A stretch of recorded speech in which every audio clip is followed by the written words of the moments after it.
Gekkou by Natsuki Mamiya. Chapter 1 Murder Recipe. There was no day I'd miss hearing that name. "Tsukumori is so lovely," muttered my classmate Kamigawa, sighing, upon which the other male students around him nodded deeply. "Listen guys. Don't let that slender body deceive you. Got me? She's also got boobs." Their insolent gazes were focused on the girl in debate, Tsukumori, who was surrounded by a group of chattering girls. If I were to describe Yoko Tsukumori in one word, she was eye-catching.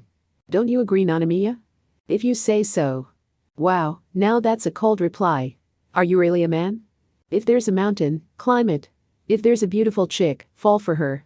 Isn't that what it means to be a man? The guys, led by Kamigawa, began to show over-exaggerated reactions to my indifferent answer. Well, I just thought she's perfect. She had a beautiful face, supplemented by a nice figure and outstanding grades. Her pleasing personality made her rather popular. Apparently, she was also good at sports. Yoko Tsukumori seemed to be a perfect girl without anything to complain about. How's that bad? I never said it's bad. It's just that I can't relax around her. Ah, that's true. Tsukumori is a girl beyond our reach after all. Fortunately, Kamigawa interpreted my statement to his convenience. My honest impression was that she was so perfect it was boring, and being around her would be suffocating. Maybe it's just that my personality is a little warped, but I've secretly been keeping a distance from Tsukumori because I couldn't discover a common ground between us. However, the guys seemed to be highly interested in the famous girl and started discussing rumors about Tsukumori as if they were gossiping about some star. But I heard she has a boyfriend in college? Student K, was it? That guy who's 3 years older than her? Eh? I heard she was the lover of a company president. Ah, so that's why she gets 200,000 in allowance every month? No kidding. But I heard someone spotted her together with math teacher Kumada when they came out of a love hotel. There was no need for a metaphor anymore, she really was a star. I once more realized how special she was. But then again, she might not have been happy about that special status. At least I wouldn't be able to stand it. It's all just rumors without any credibility whatsoever. A short laugh escaped my mouth because they were discussing this stuff all too seriously and energetically. Why don't you just ask her directly? Therefore, I confronted them with that question. Just for fun. And as expected, my idea was rejected with vigor close to booing. As if we could ask her something like that. Because I was so amused by their reaction, I spurred them on a little more. If you want, I can go ask as the representative of the class. Wait, Nanamiya. Don't rush things. What are we going to do if the rumors turned out to be true? Kamigawa rebuked me in a hurry. Maybe they really are just rumors? But maybe it's all true. The other guys nodded in agreement to Kamigawa. Possible. If it's Tsukumori, it's very possible. Sure enough, Yoko Tsukumori stood out in this class. You could even say she was of a different nature. No wonder everyone was under the impression that she had already experienced a world unbeknownst to high school students. Considering that she acted so maturely, it was hard to believe that she was her age. The truth is hidden in the dark, huh? Whatever that truth might have been, I could take it easy since I wouldn't be hurt by it like Kamigawa and the others. The truth isn't always what's best, is it? But it looked like they couldn't take it as easily, since the truth would bother them much more. Don't you find this unproductive? If you keep your eyes averted from the truth, you won't ever be able to obtain what you seek. We don't care. A couple of days ago, some idiot confessed to her and got harshly rejected. If you carelessly try to reach out for something on a different level, you're only going to fall down and hurt yourself. I prefer the ideal over the truth. You could even say we want Tsukumori to remain the source of our fantasies for all eternity. I was so amazed at this bunch that I could only laugh. Adolescence is wonderful, isn't it? Hey, we're 17. Leave us our dreams. Apparently I wasn't supposed to laugh. I shall not bother you anymore if you all insist. We do. Don't crush the dreams of us delicate boys. You mean impure high school boys? Who's our dear Nanamiya fond of then? No celebrities allowed, by the way. Kamigawa launched an unexpected counterattack. The other guys, too, jumped at the chance and closed ranks by leaning forward and urging, Tell us. Well, let's see. To tell the truth, there was no girl who I could have mentioned specifically, but looking at the situation, I didn't believe those impure high school boys would content themselves with that. I think Usami's cute. I merely spoke out the first name that came to mind right then, but they all seemed rather disappointed and made awkward faces. How unthrilling. It couldn't get any more ordinary, could it? You're so boring, complained Kamigawa. So you claim that it's not ordinary to feel attracted to Tsukumori? I admit she's also an ordinary target, but her quality, so to speak, is on a whole different level from Usami's. If Usami was orange juice, Tsukumori would be wine. Then don't you agree that orange juice suits us minors? No, you idiot, you don't get it. I'm talking about that certain appeal of alcohol because you actually shouldn't drink it, you know? Like, you're curious about the forbidden world that opens there, and are you following me? I certainly know what you mean. But I still like orange juice. Don't you? Well, sure, I like orange juice too, but… Kamigawa's Guys Alliance grumbled and contorted their faces. While Tsukumori was an exceptional girl indeed, Usami was very charming, too, for an ordinary girl. Their reaction originated from not wanting to admit that I was right while being unable to deny it. Feeling like the winner, I said, let's toast with some orange juice and wine, then. You could say I tasted the splendid wine of victory.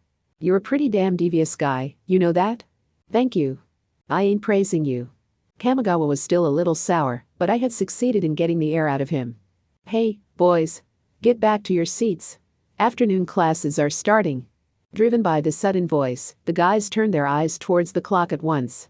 They reacted that sensitively because the warning came from the girl they were just talking about. She's right. Let's follow the advice of orange juice and wait at our seat, said Kamigawa, whereupon everyone returned to their respective desks. Orange juice, wondered orange juice aka Chizuru. Usami tilted her round head. I bet you've been talking bad about me or something, haven't you? Usami, sitting beside me, pursed her lips. We were merely talking about beverages. That's a lie. If a couple of boys gather, they talk about either perverted or idiotic stuff, she claimed. That was a fairly unfair preconception, I had to say. Unfortunately though, I couldn't deny it. What kind of tragic life have you gone through, Usami? I've just become quite worried about you. Don't pity me, Nanamiya. Idiot. I'm normal. Your average high school girl. Usami always got all worked up in no time whenever I teased her. And once she was worked up, she was like a little animal, pretty amusing to watch, really. Listen, you should visit a hospital before it's too late. If it's too embarrassing to go alone, I can also accompany you there, but I won't. Stop looking at me with those commiserating eyes. She pushed my peeking head away with her palm. Go away. Rejoice, Usami. It seems Nanamiya is fond of orange juice. Kamigawa, who had been watching us, laughed with a face that made him seem like he'd only talk about perverted or idiotic stuff. Tell me already, what's the thing with that orange juice? Usami swallowed her words mid-sentence. Our math teacher, Kumada, had entered the classroom. The only sounds in the classroom were Kumada's weak voice and the chalk hitting the blackboard. Apparently our conversation was still bothering Usami. She kept stealing glances at me. After some minutes had passed, she finally lost patience. She leaned her upper body a little towards me and whispered. What was that about? I'm trying to concentrate on the lesson, Usami-san, I answered without removing my eyes from the blackboard. Don't be mean. Because I kept silent, she started poking my side with her mechanical pencil. The tip pierced through the fabric of my uniform and stuck into my skin. Hey, that hurts. Then don't ignore me, sulked Usami. During lunch break, you boys were talking about Yoko-san, weren't you? Oh, were we? You always try to slip off like this, Nanamiya. Actually, I know that you were gossiping about her. You eavesdropped on us? I'm shocked. That's not it. I only heard Yoko-san's name by chance. Because you boys were talking so loudly. Usami, I called for her attention because Kumada had turned towards the class. She sat up in a hurry and pretended to be copying what was written on the blackboard. After some moments of silence, say, Nanamiya, you prefer girls like Yoko-san too, don't you? Muttered Usami while looking down at her notes. I glanced towards the front right. Yoko Tsukumori, the girl in question, stared charismatically at the blackboard. From the side her face looked intelligent, giving her a little of the feel of the anchorwoman from the news. Sitting in the very middle of the room, her outstanding aura made it feel as though she were the heart of the classroom. Indeed, she was someone special. Although I personally avoided excessive contact with her, I could very well comprehend why everyone seemed to adore her. No, not particularly. I don't like trouble, but I became interested in how Usami would react. Is that so? She made a smile, seeming somehow relieved. We discussed this allegory. If she were a beverage, Tsukimori would be wine. What kind of reaction is she going to show me, I wonder? And, by the way, you'd be orange juice. Beside me I heard the sound of a pencil lead breaking. Ah yeah? Yusami played with the pencil between her fingers, feigning indifference. However, I didn't overlook that moment when her cheeks blushed. After that, Yusami's questioning stopped. Her honest reaction had something that calmed my mind. I had only given her name back then to put them off, but perhaps I had actually revealed my true thoughts which I had been unaware of myself. At least at that very moment I felt that I liked Yusami. By the way, I considered our conversation finished, but she still wanted to say something, it seemed. Yusami whispered with a serious expression on her face, "I'm normal, you know? A normal girl. Not some strange girl. Like you assumed earlier. I don't want to be misunderstood. Okay?" I accidentally smiled because of Yusami's lovely words. Her honesty was very comfortable to me, almost like tasting a glass of delicious orange juice. I wished I could fall in love with her. After the monthly class officers' regular meeting I watched, the female officer of my class left in a hurry and strolled back to our classroom. Having reached the empty room, I prepared myself to leave. As well, as I was in no club, I had nothing to do at school anymore. What was left was going home and preparing for my part-time job. When I stood up from my seat, I noticed a university notebook on the floor. I immediately noticed whom it belonged to. Its front page read Yoko Tsukumori. I looked around the room, but she wasn't there. I decided to put it on her desk before leaving. But just when I was about to do so, I registered a scrap of paper that peeked out from the notebook. I grasped the scrap, thinking nothing of it, and pulled it out. Now that's unexpected, I unintentionally let out. It turned out to be a folded A4 report sheet. The caption written on it matched neither the Tsukumori everyone talked of nor my personal image of her. After making sure nobody was watching, I stowed it away in my bag. I did so because I presumed it would take quite some time to read all of the tightly written text. You could say I succumbed to temptation. No, at that very moment I felt not even a speck of guilt whatsoever. It was pure curiosity. I didn't have anything against wine. To begin with, I couldn't possibly judge without ever having taken a sip. It's just that my attachment to the familiar drink won over my wariness of the unfamiliar one. In short, I was interested in the wine everyone praised so highly. All right, what kind of secret of our idol is going to come to light? I left the classroom as I always did. It was past 10 when I returned home after finishing my work at the cafe. When I arrived there, I had completely forgotten about the sheet. I had been looking forward to reading its contents, but the various stimuli at the cafe drove its existence into a corner of my memory. I like to observe people. You might even call it my hobby. Part of the reason why I chose to work at a cafe was surely that I simply like coffee, but more than that, I found the different types of people you meet there interesting. A young woman who always takes the same seat and just keeps gazing outside. A man in the prime of his life who changes the girl at his side each visit. The cool-down relationship of a couple that had been deeply in love just half a year ago. And many more. It was something that excited my imagination, a favorite, a pastime of mine. In reality, though, I was no different from Kamigawa and the others. I, too, was just an ordinary 17-year-old teenager. I did not want to know the truth. I simply wanted to enjoy wallowing in my fantasies. I was in the middle of relaxing, taking a warm bath, when I remembered the sheet I had picked up after school. With my body still warm, I dove into my bed and unfolded the paper. While holding myself back from hurrying things, I slowly glanced over the title. The Murder Recipe. I felt like I was reading the mystery novel of some popular author.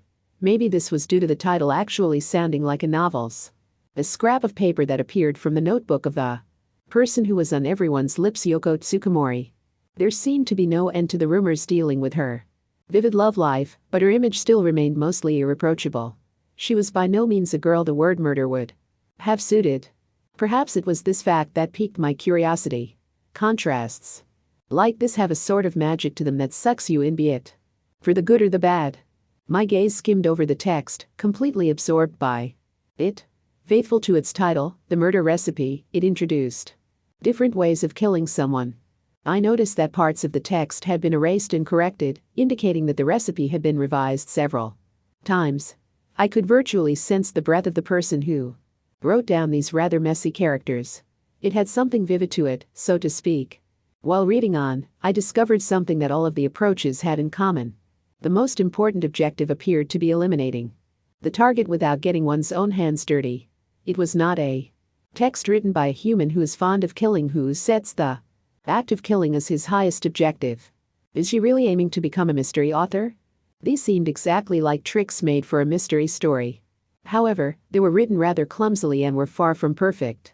To present an example, there was one way of killing titled, "The Faint Traffic Accident Murder Recipe." The content was most simple. On a road over a steep mountain pass. Disturb the driver somehow. Make him lose control of the steering wheel.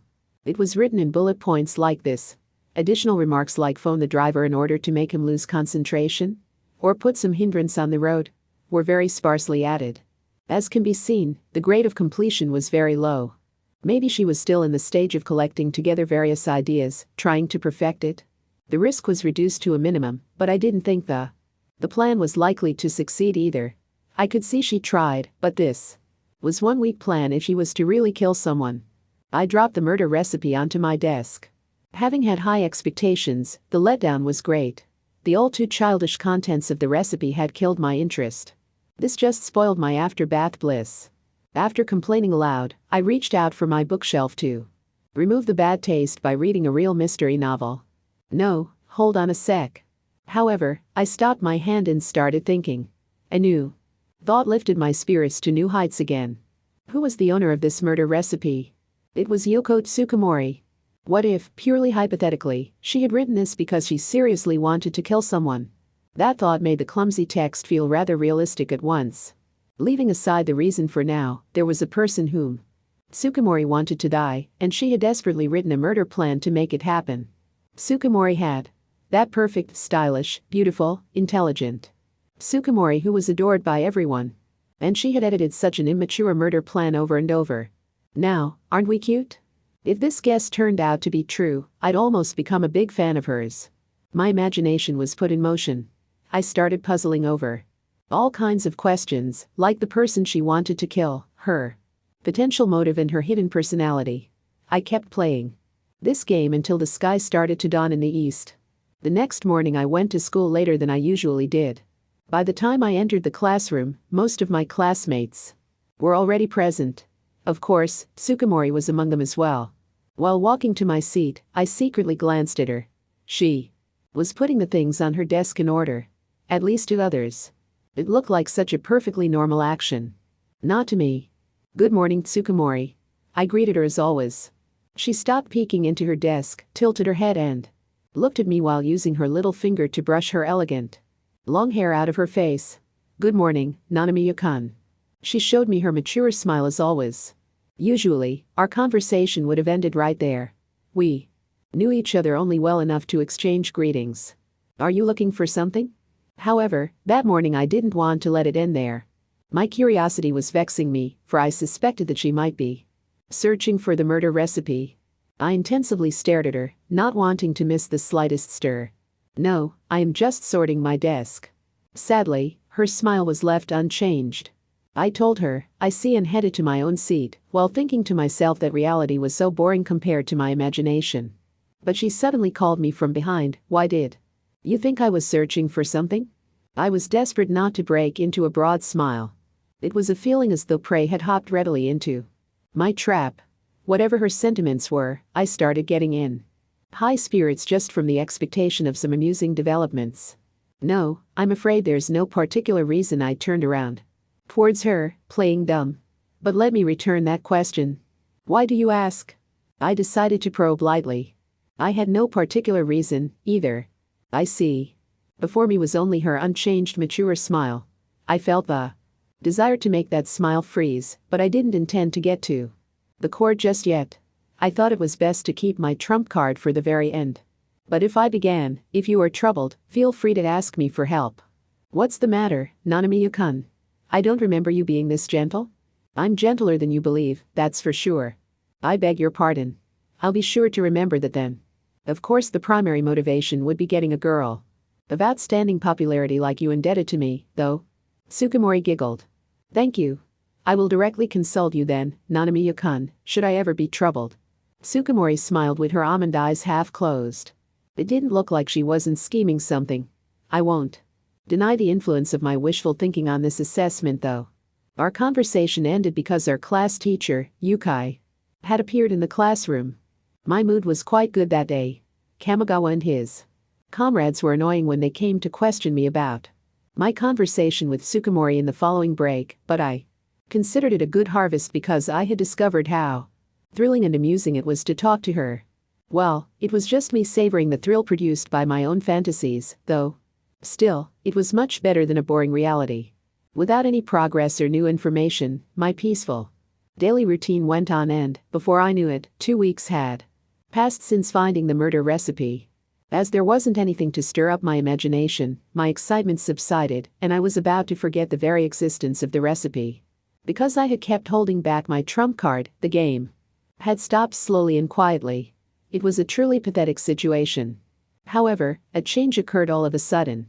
Perhaps the game had not even started yet. I went to school as always, and the classroom was ever noisy. But Tsukumori was nowhere in sight. Her seat was empty. I was puzzled, but the answer wasn't long in coming. "Hey Nanamiya. Have you heard?" It was Kamigawa. "Can't say I have." Of course I had no idea what he was talking about because his sentence lacked the object. "Someone from Tsukumori's family is dead." I felt my heartbeat accelerate. "Who?" I asked while suppressing the arising excitement. "Her dad, it seems. It was a traffic accident. Gyoko-sen has my fullest sympathies," answered Usami with a sad face. "Really, I feel sorry for her. To lose one's father at this age. That's..." Unlike his usual behavior, even Kamigawa showed a mournful mien. That must be the normal reaction. Indeed. Let's all support her. However, I harbored different emotions from the others. Yoko Tsukumori, traffic accident, death. These keywords led me straight to the murder recipe. I desperately suppressed the grin that was about to flash over my face. It's getting interesting. Chapter 2 Live. The first lesson was English, but I don't remember anything of it. I was pondering the accident of Yoko Tsukumori's father. I also played with the thought of browsing some news sites on my mobile phone hidden from the eyes of the teacher, of course, but I decided against it because I was known as a fairly well-behaving student. I kept telling myself that I was keeping the best for last and spent a painful hour like this. The very moment the English lesson ended, I rushed out of the classroom, fired up for details about the accident, and headed straight to the library room. It should have today's newspaper, and since there was a casualty, there had to be an article about it. And just as I had expected, there was an article that dealt with the accident in question. I was a bit disappointed when I started reading. There was an article, sure, but it was a short one and written very briefly in a corner of the local news page. However, as I read on, my heartbeat became faster. In the text I found some of the keywords I was looking for. On his way home on a mountain pass. A sharp curve with poor sight distance. There have been casualties before. Too much speed due to the slope. There were several text passages that reminded me of the famed traffic accident murder recipe as noted in the murder recipe. I couldn't help getting excited at the thought that Yoko Tsukumori had executed her murder plan. And also, I couldn't help feeling a chill run down my spine when I imagined the accident with that thought in mind. Just as important were the unwritten facts. The article wouldn't have been this tiny if the police had considered the possibility of murder. Similarly, I wouldn't have remained oblivious until arriving at school. Had I gotten something fatally wrong? The plan looked childish at first glance, like an uncertain trick that relied on several shaky elements. But maybe she executed that plan exactly because of those flaws? Who would presume the existence of such a clumsy murder plan? Who would see a schemed murder in something that looked like nothing but an accident? And as the facts showed, the police were convinced that it was simply a traffic accident. The same applied to my classmates. Everyone considered Tsukumori a poor girl who had lost her father in an accident. I bet even the victim himself wouldn't have dreamed of her being a murderer. Nor would I have, if I hadn't known of the murder recipe. Probably it wouldn't even have been much of a problem if the plan had failed. It was based on luck anyway. If you look only at the probability, it was unlikely to succeed in the first place. But exactly that aspect was the point of the murder recipe. There were multiple plans written in it that were all dependent on random external circumstances. So wasn't she expecting them to fail from the very beginning? Tsukumori's target was her father, someone who was always close to her and, hence, gave her countless opportunities to kill him.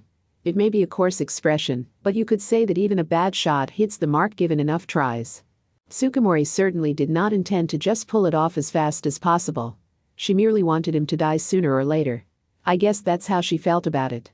She did not, however, want to get busted for it. I had noticed from the time I had first read the recipe that the plan was not designed chiefly for killing, but rather for living unnormally after executing it.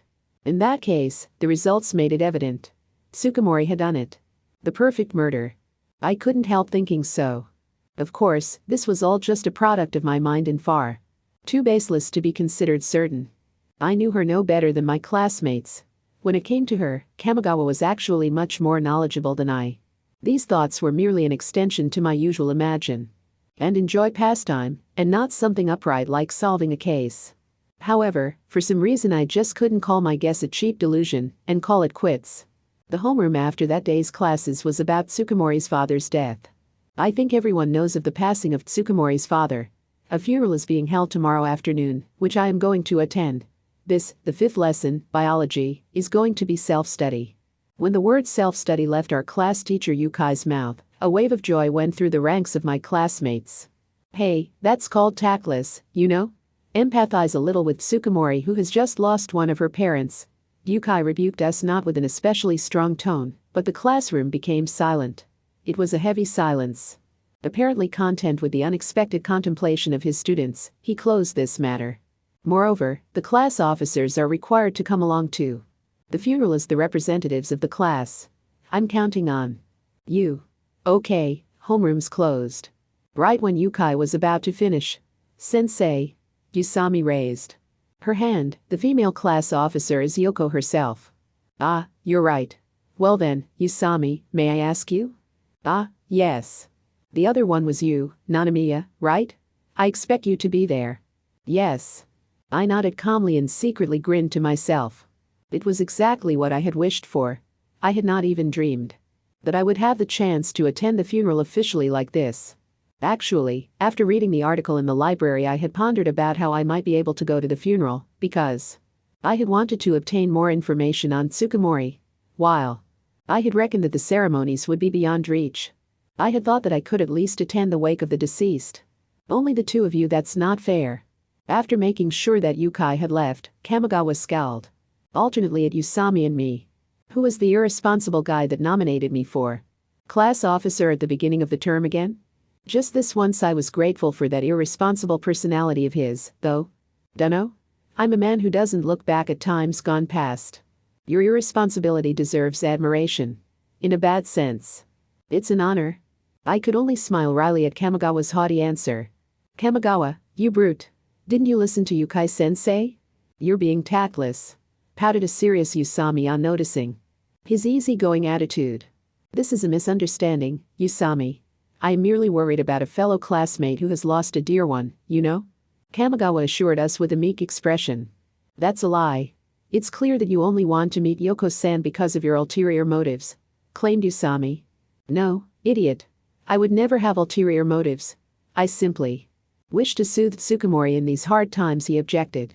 Instantly, well, but sure, I would not be averse to her falling in love with me in the process, heh. You really are a brute, Kamigawa. Yusami seemed completely dumbfounded. As was I. Kamigawa, perk your ears.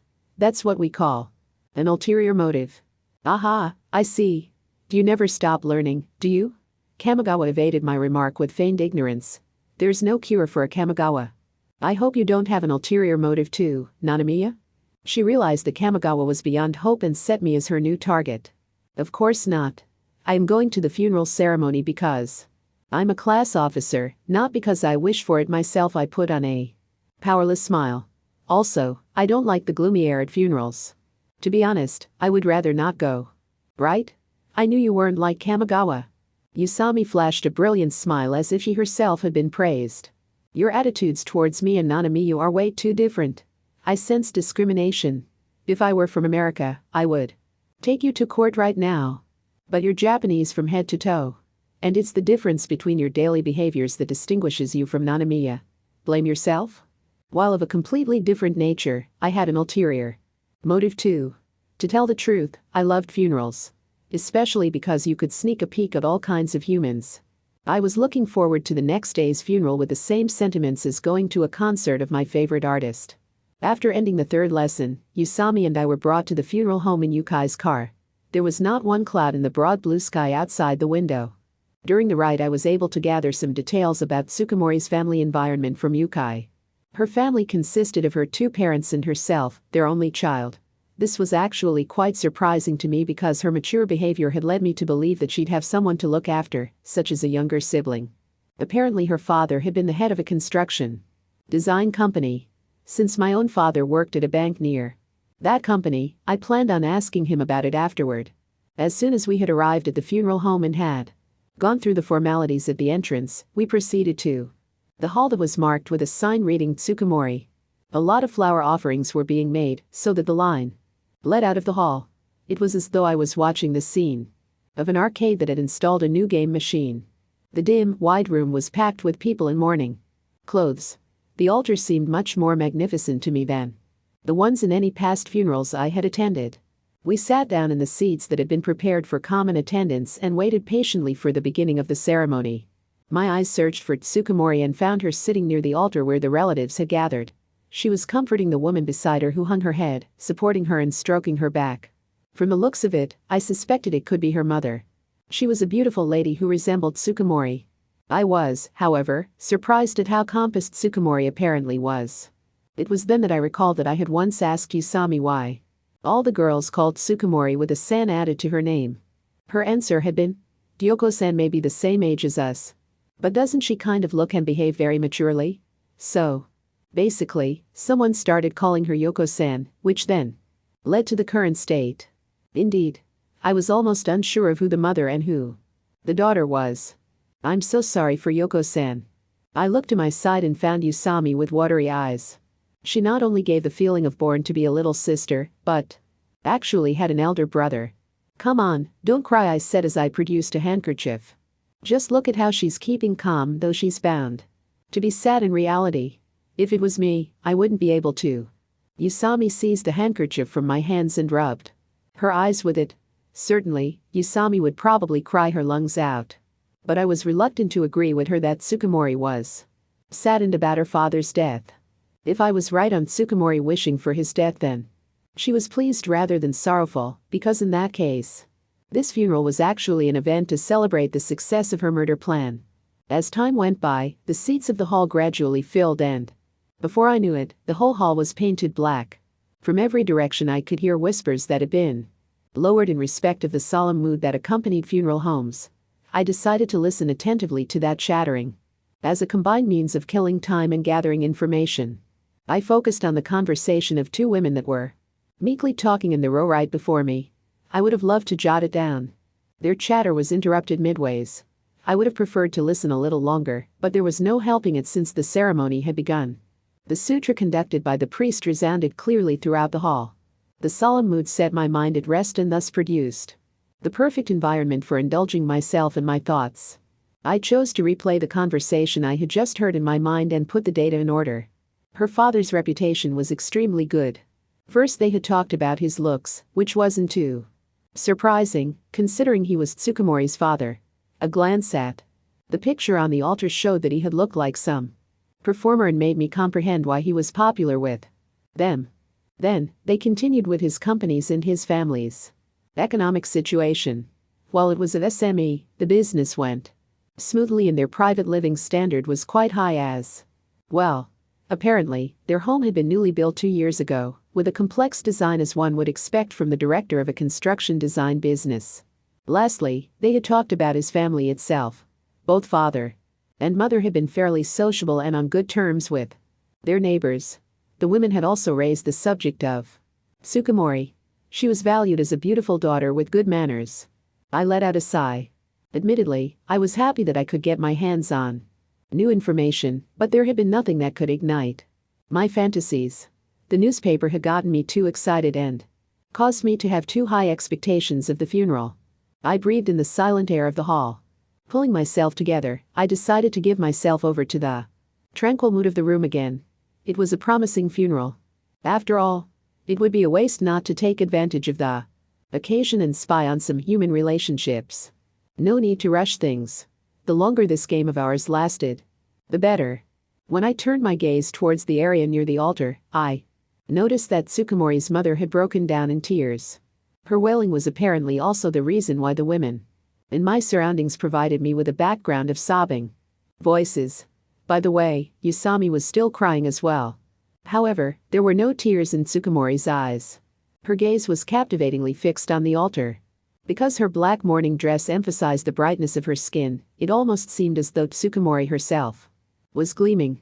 More than the deceased man himself, more than the richly decorated altar or the whining mother or everyone else in the room, it was Tsukumori and her silent appearance that stood out. To me, Tsukumori appeared like the moonlight at night. Stunningly beautiful. It was time for the coffin's departure. While sounding its loud and sober horn, the hearse departed before the eyes of the people in black. The relatives of the deceased, Tsukumori among them, left the hall temporarily and headed to the crematory.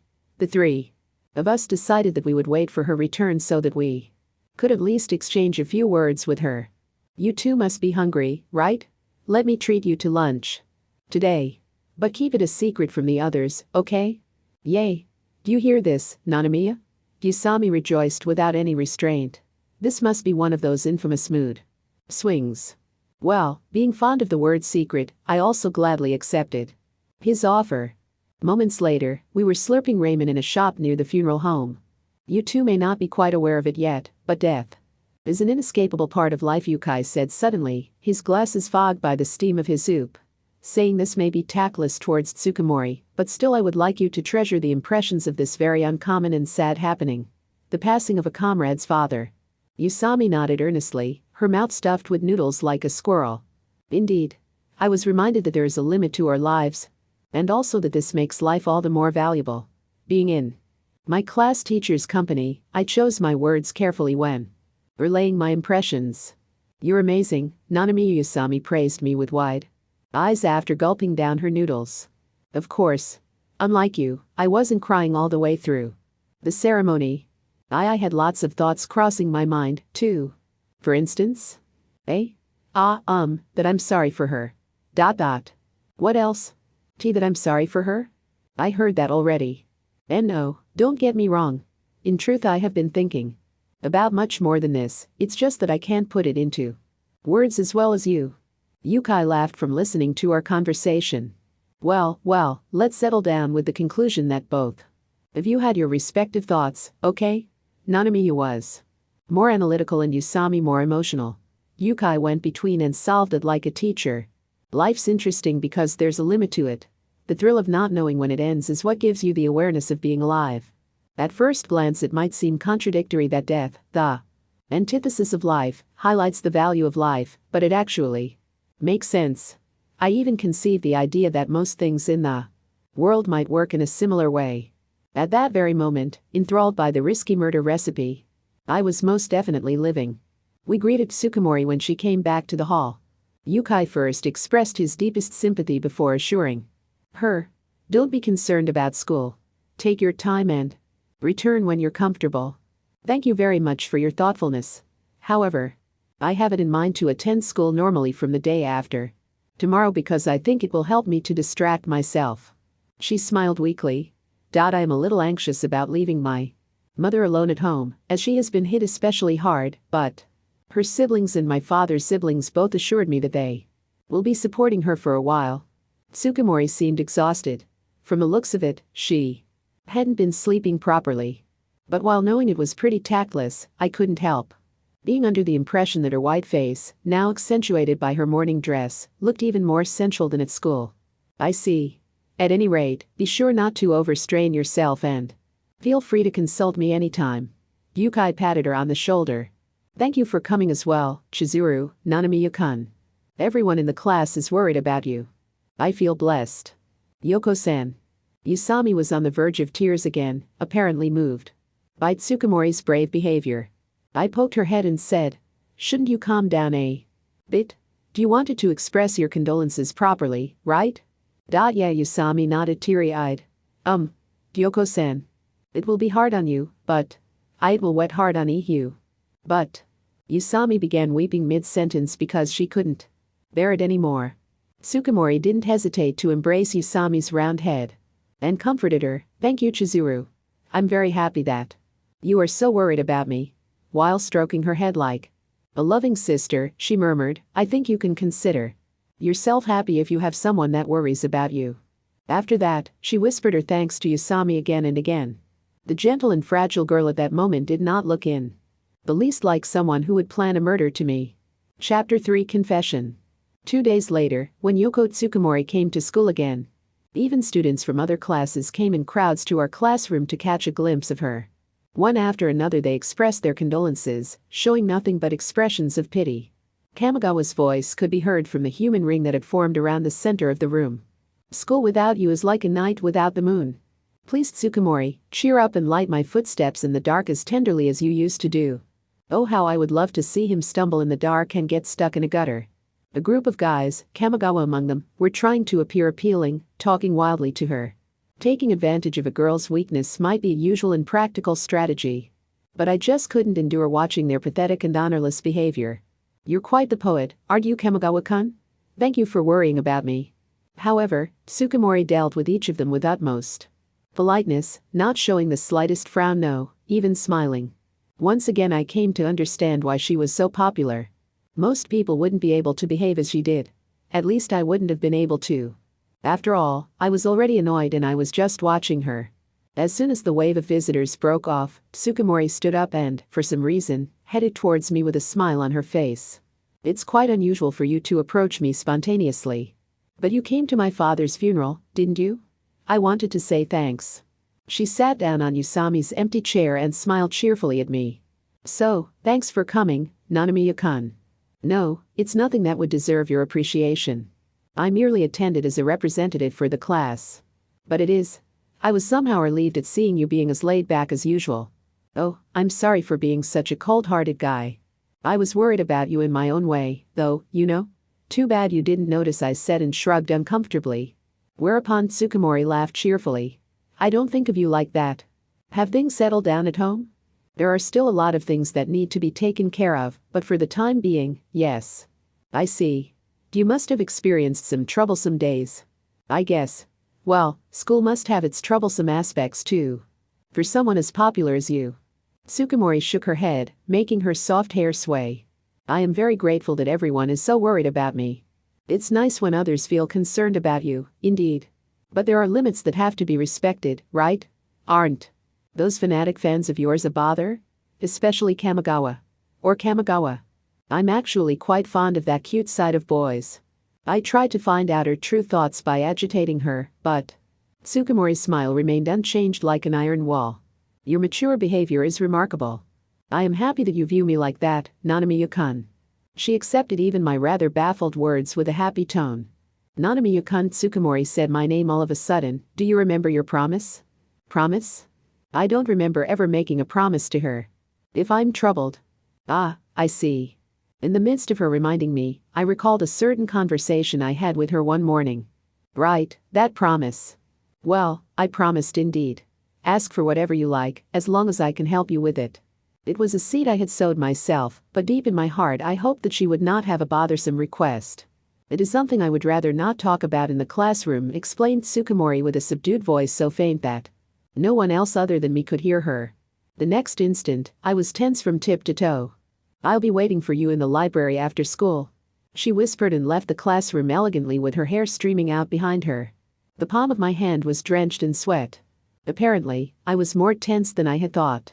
Her suspicious attitude had instantly reminded me of the murder recipe. I sensed curiosity rising in me and hoped to get to the core of this affair at last. But at the same time, I was also alarmed because nobody, naturally including Tsukumori, should have known that the murder recipe was in my hands. My tension was proof that wariness exceeded curiosity, I suppose.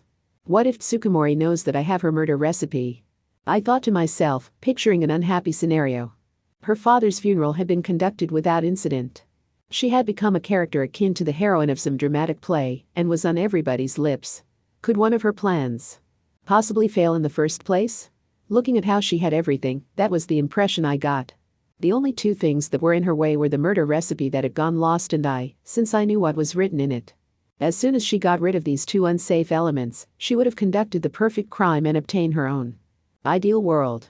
Perhaps she was planning on killing me in due time. I gulped and my heartbeat got faster. And then I laughed. I didn't want to die. And I also had to admit that it was quite an absurd thought, but I was intrigued. I was intrigued by how she would hunt me down. Where else in my environment could I find such a stimulus? Furthermore, the opponent was Yoko Tsukumori. I couldn't have wished for anyone better. I was convinced. This was the best time I'd had in the 17 years of my life so far. I took a deep breath and stepped into the library. The room was filled with the scent of paper as dry as fallen leaves. It was not a smell I disliked. At other times, I might have started leisurely browsing the library, but not now. Even though I was moving leisurely, my eyes were restlessly searching for Tsukumori. And before long, I found her. She was sitting further inside at a desk for studying, reading a book with an elegant cover. As classes had already ended and this was a library, it was already silent anyway, but that silence was even stronger around Tsukumori, as if I had entered a different realm. Bewitched by her pure appearance that made her hard to approach, I just stood there holding my breath for a while. Her long lashed eyes closed and opened softly as she blinked, and from time to time she let her hand to the edge of the page and smoothly turned to the next one. Her profile looked like the finest glass work, though definitely not created by man but a miracle brought forth by God. I would be a rich man if I could cut out the scene and frame it, I thought. I confirmed that nobody was there except for Tsukumori and me. Once again, I'm sure the recent days have been hard for you. I leaned against a bookshelf as I addressed her. Losing your father in an accident and all. Tsukumori clapped her book shut and slowly turned towards me. Yes, especially for my mother. I have never seen her that downhearted. She gave a weak, tired laugh. How about you? I'm sorry, but I have not recovered enough to talk about it yet.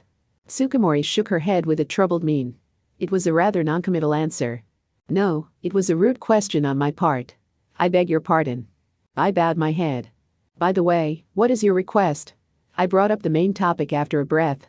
You specially called me out to the library for this, so I should think it's something quite delicate? You told me to ask for your help if I am troubled. Yeah, and you answered that you would consult me directly. Exactly. That's why I would like to get back to your offer. Nanamiya-kun. Please lend me a hand. Then she spoke as if humming a tune. I want you to go out with me. Her completely unexpected words made my mind go blank. To be sure, I chose to ask, where to? But Tsukumori only bewilderingly replied. You aren't funny, and shook her neat chin left and right. I suppose I'm not the person to criticize you, having already asked a tactless question just earlier, but you do realize that you lost your father only some days ago? Unlike Tsukumori, I had to feign composure. I was observing all of her movements with the greatest attention in order to read her intentions, while my brain ran full throttle. Do you want to say I am imprudent? If you talk in extremes, yes. Then you misunderstand me. Precisely because my father has passed away, I thought that I'd need someone for support. Isn't it romantic if you call it the support of my heart? I am not as strong as everyone believes, you know? Indeed, this was a good reason, but there were still too many points that didn't match. Then, why does it have to be me? I fail to understand why would a popular girl like you choose someone like me. Tsukumori giggled. I didn't know you were so gauche. Nanamiya-kun. It seems you don't understand a woman's heart at all if you ask for a reason why she confessed. I found her attitude a little irritating. But you don't seem to understand a man's heart at all, either. At least I'm not so simple as to have no doubts whatsoever when a beauty asks me to go out with her all of a sudden. There's always a catch to attractive deals, isn't there? I sneered at her as payback. Is that so? I was sure that boys never feel bad being confessed to by a girl. The certainty in her tone made me lose my words for a moment. Indeed. We were simple enough to be happy about it, but the reply is a different matter. I didn't want to admit it, but she was right. I unintentionally prided myself on the confession that everyone would envy me for. Was it the difference in our experience points? My chances were awfully worse when it came to love. Is there a girl you are fond of, Nanamiya-kun? Tsukumori suddenly asked as easily as a waitress who confirms a customer's order. There isn't. Yusami's face came to mind for a split second, but I neither liked her enough to mention her distinctly, nor was I straightforward enough to answer honestly. Is there a girl you are going out with, then? Isn't the order of questions a bit awry? Usually it would be the other way around, wouldn't it? Is that so? Maybe you are going out with someone you don't love? She answered with a wondering mien. I think I finally understand why the guys say that all the rumors about you might be true. I shrugged over exaggeratedly. Those rumors are nothing but that, rumors, and you are not the type of person that is swayed by them, Nanamiya-kun. What makes you so sure? Even I watch my step if I hear some bad rumors, you know?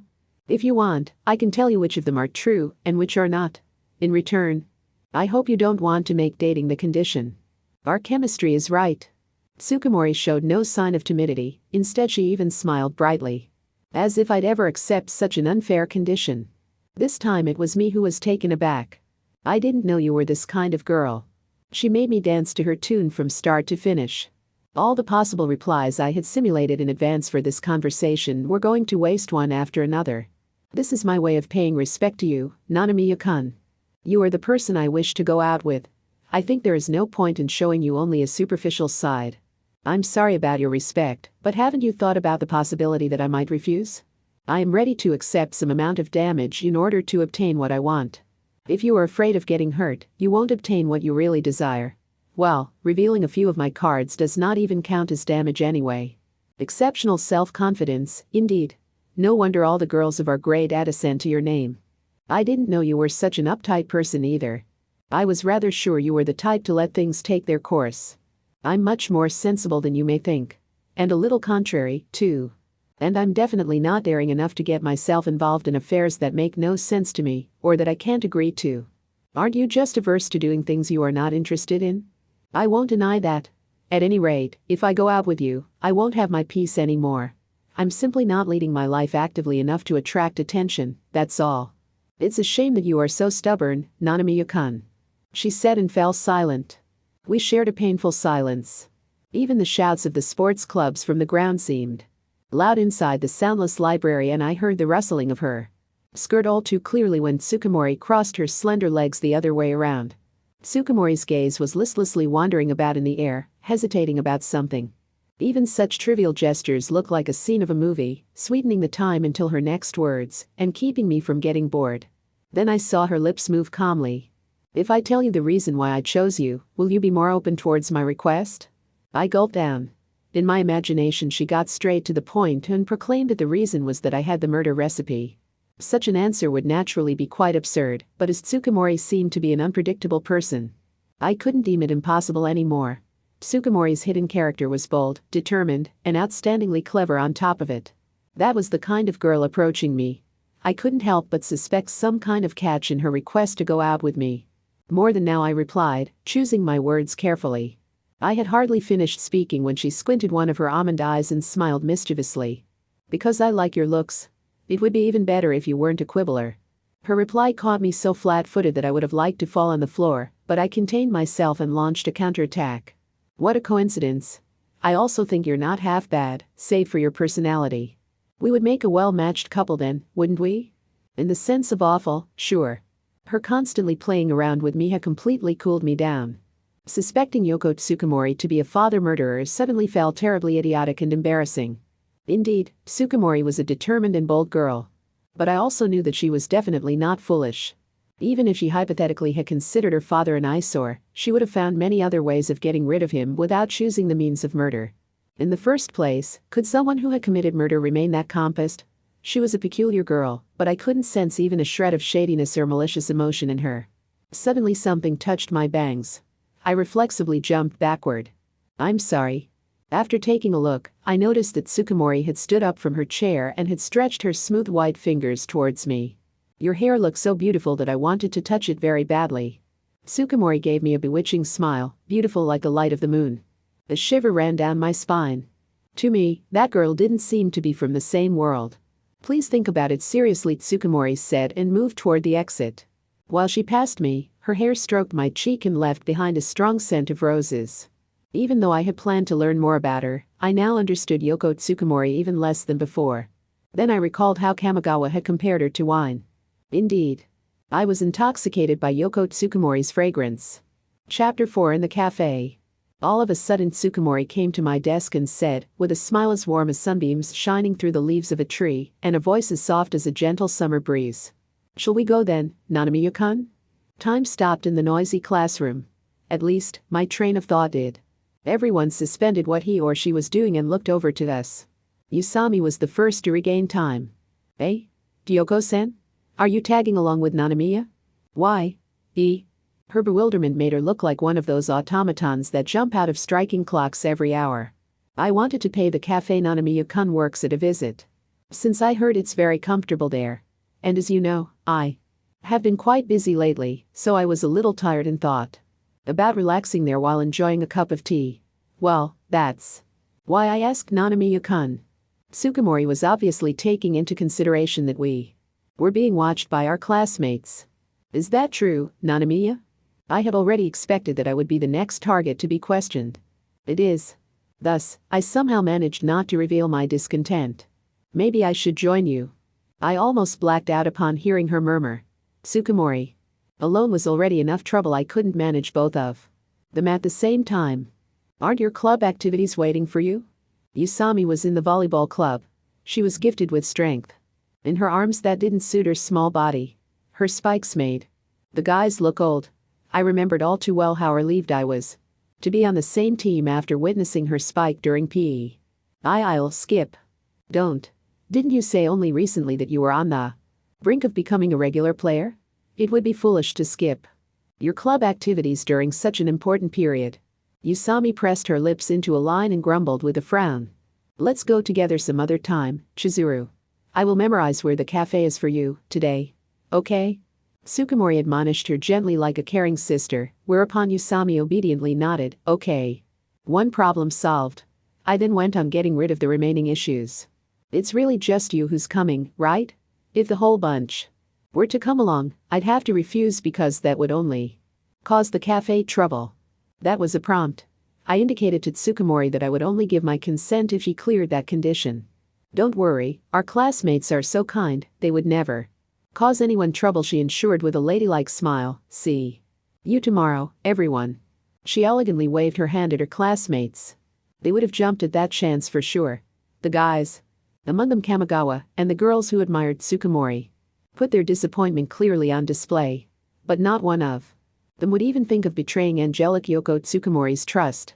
But equally, I was not capable enough to do something against the situation she had induced. I had no choice but to unwillingly go along with her. Tsukumori walked with light steps towards the front gate. What are you up to? I asked her delicate back, without hiding my bad mood. Tsukumori turned around, making her long hair flutter in the wind. I am so curious about the cafe you work at, she said, without hiding her good mood. Answer me. You should know that I don't like standing out. Which is why I tried to prevent a commotion, didn't I? That doesn't change the fact that we attracted attention. Well, tough luck. And whose fault is that? I was irritated by her undaunted behavior. Who told you that I work at a cafe anyway? I heard it from rumors. Don't lie. It was well known that I work part-time somewhere, but I hadn't told anyone at school that I was working at a cafe. What are you after? What do you think I am, Nanamiya-kun? It is not strange at all to desire to learn more about the person in my heart, is it? This is what you call a pure girl's heart. You claim to be a pure girl? Laughable. Let me assert this. For you are nowhere near as harmless as that. I sneered. You know, looking so mature can be a real bother at such times. I am still just a 17-year-old girl. Besides, I have only recently lost my father, so I think you ought to be gentler. To me, Nanamiya-kun pouted Tsukumori. I was surprised that she could make such childish expressions, too. But that was as far as it went. Of course I felt sorry for her, but in the end it was still none of my business. See you tomorrow. I accelerated my pace and put some distance between me and Tsukumori. Where are you going? There's the back gate. Unlike you, I commute by bicycle and not by train. If you can keep up with my speed, I shall take the special trouble and guide you to the cafe. I was deliberately cold. I couldn't be bothered to adjust to others, and I cared even less to have someone enter my territory without authorization. Yes, let's go with that.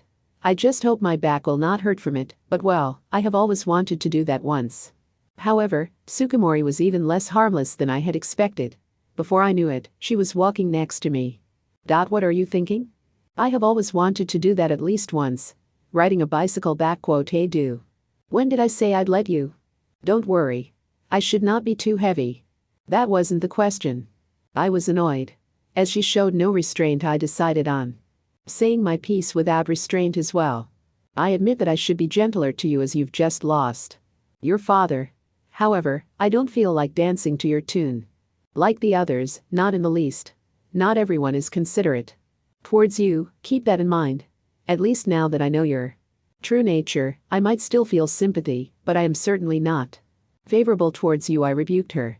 That's how my Nanamiya-kun has to beat. Tsukimori nodded strongly, making a somewhat contented face. I love this unashamed attitude. My words had achieved the exact opposite effect. Wanting to put her off, I accidentally attracted her all the more. Seeing my loss for words, she showed me her occasional big sister-like smile. Won't you give me a chance?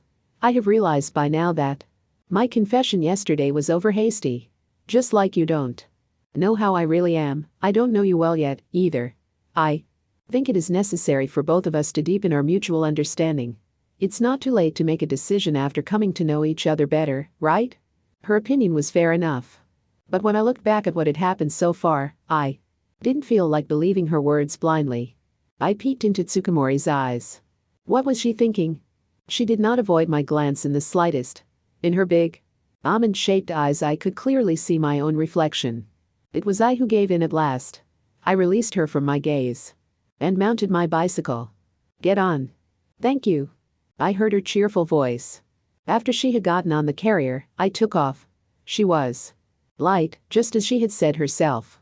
Promise me that you won't do anything that would bring me into focus anymore like today. I'll do my best. No, not just your best, promise it. Nanamiya-kun, the wind feels so pleasant. Riding a bicycle together is even better than I thought. I spotted our reflection in a street mirror.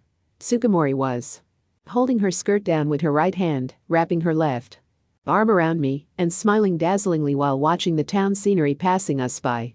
Completely unable to complain anymore to a girl who entrusted her body to me, I just answered, "Lucky you." I kept on riding the bike while channeling all my unvoiced discontent and displeasure into pushing the pedals. Be it because of envy or jealousy, I sensed some intensive gazes from other students on their way home. It was clear whose fault it was, since I had never experienced anything of this kind when cycling alone. I was riding a bicycle with Yoko Tsukimori on the back. This was one of those sweet moments that are worthy of being called a memory of adolescence. I, in the midst of this period of life, was probably supposed to pride myself on such an event that anyone would envy me for. To tell the truth, I was proud enough to have a certain sense of superiority, believing that there was no one else who had something as noble as her on his carrier. Well, this only lasted for the short while during which I forgot about her troublesome personality and the murder recipe. During the following hours I would definitely turn into her toy, so I needed to be emotionally prepared. I had accepted Tsukimori's request. The reason was simple. I was interested in her. Apart from that, call it a property of mine or just a preference, I enjoyed these thrilling conversations with her. I changed into my waiter uniform in the staff room. I put on narrow black slacks, did up the buttons of my white shirt, and the black vest above, slipped into a pair of wingtip leather shoes, and lastly I wound a rather long apron around my hips. After checking my appearance in front of the mirror, just to be sure, I headed to the kitchen. The instant I entered the kitchen, my nose was tickled by the aromatic fragrance of coffee beans, a smell I was fond of. The reason why I had chosen to work in this British-style Café Victoria was, as a matter of fact, because the best coffee in the vicinity was served here. Upon spotting me, my colleagues greeted me. "Mr. Kujirai?" I addressed the broad back of a man who was grinding coffee with a hand mill. The sturdy, bespectacled addressee turned around with a warm smile. I continued, "I would be in charge of waiting the tables today, but may I change to the kitchen staff?" "What's the matter?" "It's a personal one, I'm afraid, but to tell the truth, a classmate of mine has come today." "Eh? Why would you want to change your post then?" "Well, I wouldn't be able to keep my classmate company. And besides, isn't it quite embarrassing to be watched while working?" As if I would let her watch. I knew that my resistance was childish, but this was my last stand after having failed miserably at turning her down. There was someone apart from the shop manager who reacted sharply to my words. "Hey Nanamiya, is it a guy or a gal?" asked a woman who was clothed like a pastry cook and was putting some fruit on a parfait right beside me. "If it's a guy, I'll switch with you. As long as he's my type, of course." The whole staff grimaced as if they had taken bitter medicine. when they realized that Mirai-sen's bad habit had appeared again. Her full name was Mirai Samijima. Mirai-sen was the oldest face among the people at Victoria, and even the manager took his hat off to her. According to her, she was still in university, but looking at how she behaved more important than the manager on some days make that every day she gave me the impression of being older than that. Sorry to let you down, Mirai-sen. It's a girl. HMPH. Well, the fact that you brought a gal along gets me interested just as much. With skillful movements, Mirai-sen quickly finished the parfait and, after throwing a piece of black chocolate into her mouth, tripped to the counter from where she had an overview of all the tables.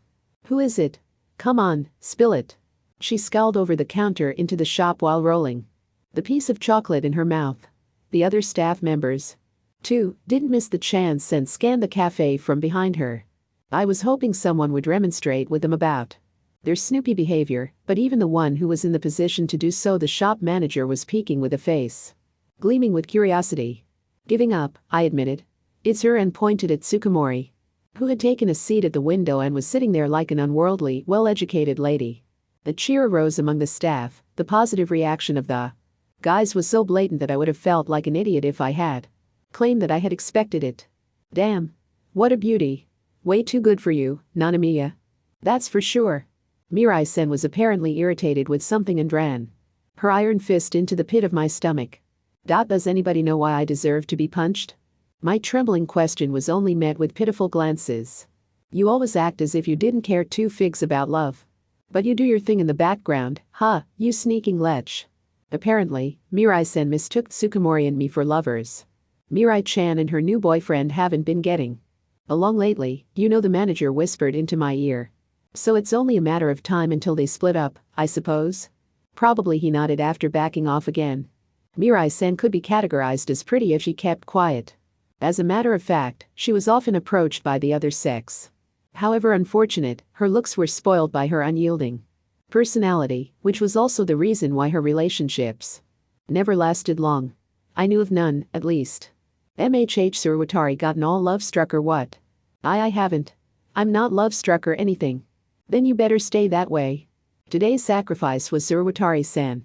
Mirai-sen's sharp kick landed straight in his buttocks.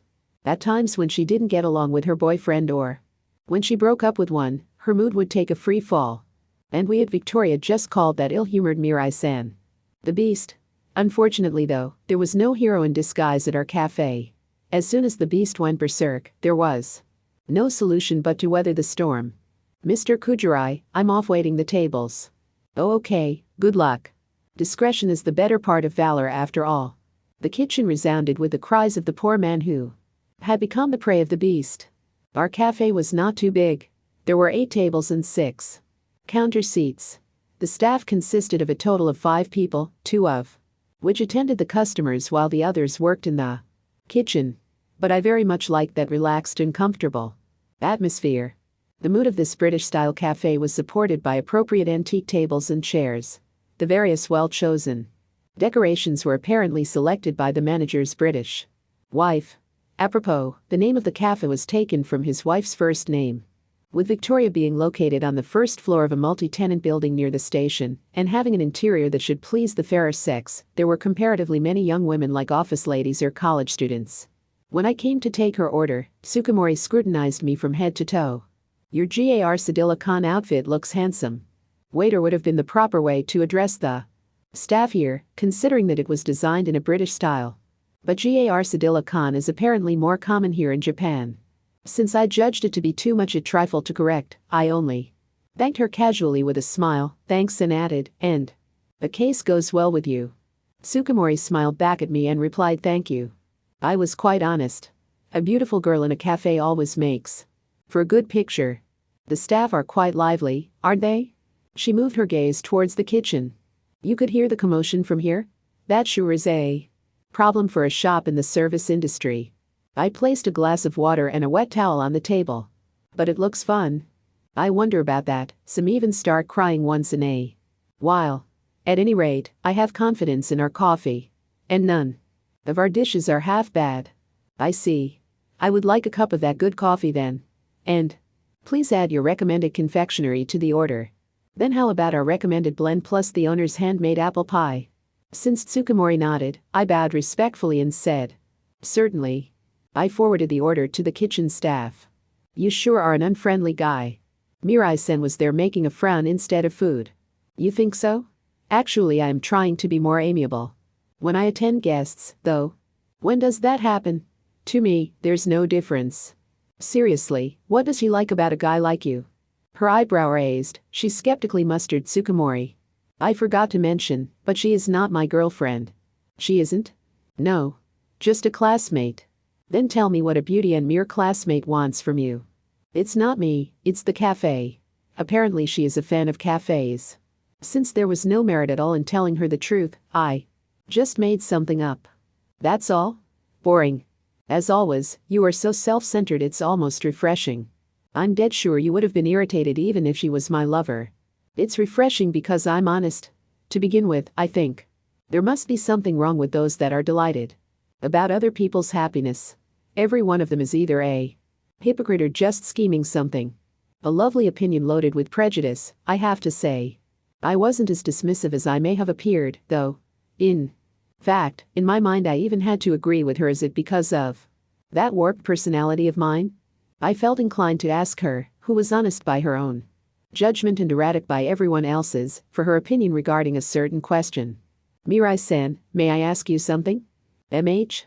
What is it?" "What do you think about someone who doesn't grieve over their misfortune?" "Sounds fishy to me," she answered, quick as a shot. "Misfortunes are called that because they make you sad, right? If you don't get sad, then you can't call it a misfortune." I see, this time I actually put my agreement into words. I darted a sidelong glance at Tsukumori. Tired of waiting or just interested in the cafe's decoration? She was looking around the shop. Apparently, the white ceramic cat and black glass cat set was to her liking. She stood up and examined it up close. Who in this cafe would have guessed that she was in fact the hapless girl who had lost her father only recently? I reckon nobody. One could never observe a stirring of extreme emotions in her. She would always appear calm and mature. I didn't know whether she purposely controlled her feelings or just simply wasn't the type of person to show them, but she didn't look sad at all to me. Of course, it wasn't unthinkable that she just didn't want to unsettle the people around her and was thus desperately hiding her sadness. Or that might actually be the normal reaction of a girl after such a mishap. After all, the deceased wouldn't return, and mourning forever can't be called very healthy either. But those are just pieces of theory. Is it really possible to deal with one's feelings in such a short time? Especially if it's sadness? I recalled Mirai-sen's words. Indeed. It seemed fishy. The dessert was able to satisfy Tsukumori's tastes. "It's delicious," she praised while happily finishing up her coffee and apple pie without leaving anything over. I headed to her table to clear up. "Has everything been to your liking?" I asked, whereupon Tsukumori darted a discontented glance at me. "Are you telling me to leave? I see you are quick on the uptake. I really like this cafe." She flashed a smile as if she would start to hum any moment. "Aha. Pleased to hear that. But don't forget that there are lots of different cafes in the world. You ought to try them out as well." "I really like this cafe," repeated Tsukumori with exactly the same smile and exactly the same words. "I see sometimes you aren't quick on the uptake," I mostly repeated myself as well. Suddenly Tsukumori stood up and walked further into the shop, apparently towards the kitchen. When I followed in wonder, she was giving the staff a natural greeting and smiling like a blooming flower. "Pleased to meet you." It was obvious at a glance that a rosy greeting got the staff flustered. Apparently all of them were quite excited about her. Well, except for Mirai-sen, who remained unimpressed. "I am Yoko Tsukumori, a classmate of Nanamiya-kun's." She introduced herself with polite manners. "Ah, yes, Nanamiya-kun told us," answered the manager respectfully despite being way older than her. "I have to say this is such an adorable little cafe." "Thank you very much." The manager blushed slightly, moved by her radiant smile. "I am so jealous of everyone." The staff looked at her in surprise. A girl, who seemed to have anything one could be jealous of, was jealous of them. "Because you have the privilege to work at such a wonderful cafe." Yoko Tsukumori looked plainly stunning, set aflame in the twilight. Although that was probably due to the backlight from the sunset. In that very moment, everyone was fascinated by her exceptional aura. I can't even imagine what bliss it would be to work at. Such a wonderful place. Being the person in this room that had the most resistance against her, I smiled wryly at her star-like attitude. I also found that she had gone over the top with that exorbitant exaggeration. However, the manager's next words erased the smile on my lips. Tsukumori-san, you said? Yes. Would you like to work here? Mr. Kujirai. I couldn't keep silent. I wanted to keep him from committing a grave mistake. Faust, you are bargaining with Mephistopheles. However, someone seized my shoulder and held me back. The smell of chocolate was in the air. Just watch, Mirai-sen said with a mischievous smile. Here we had another devil. Actually, there is a vacant post at the moment.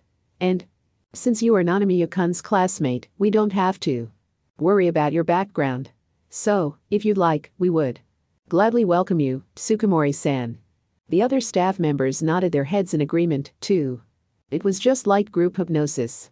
They must have been mesmerized by the devil and lost their minds.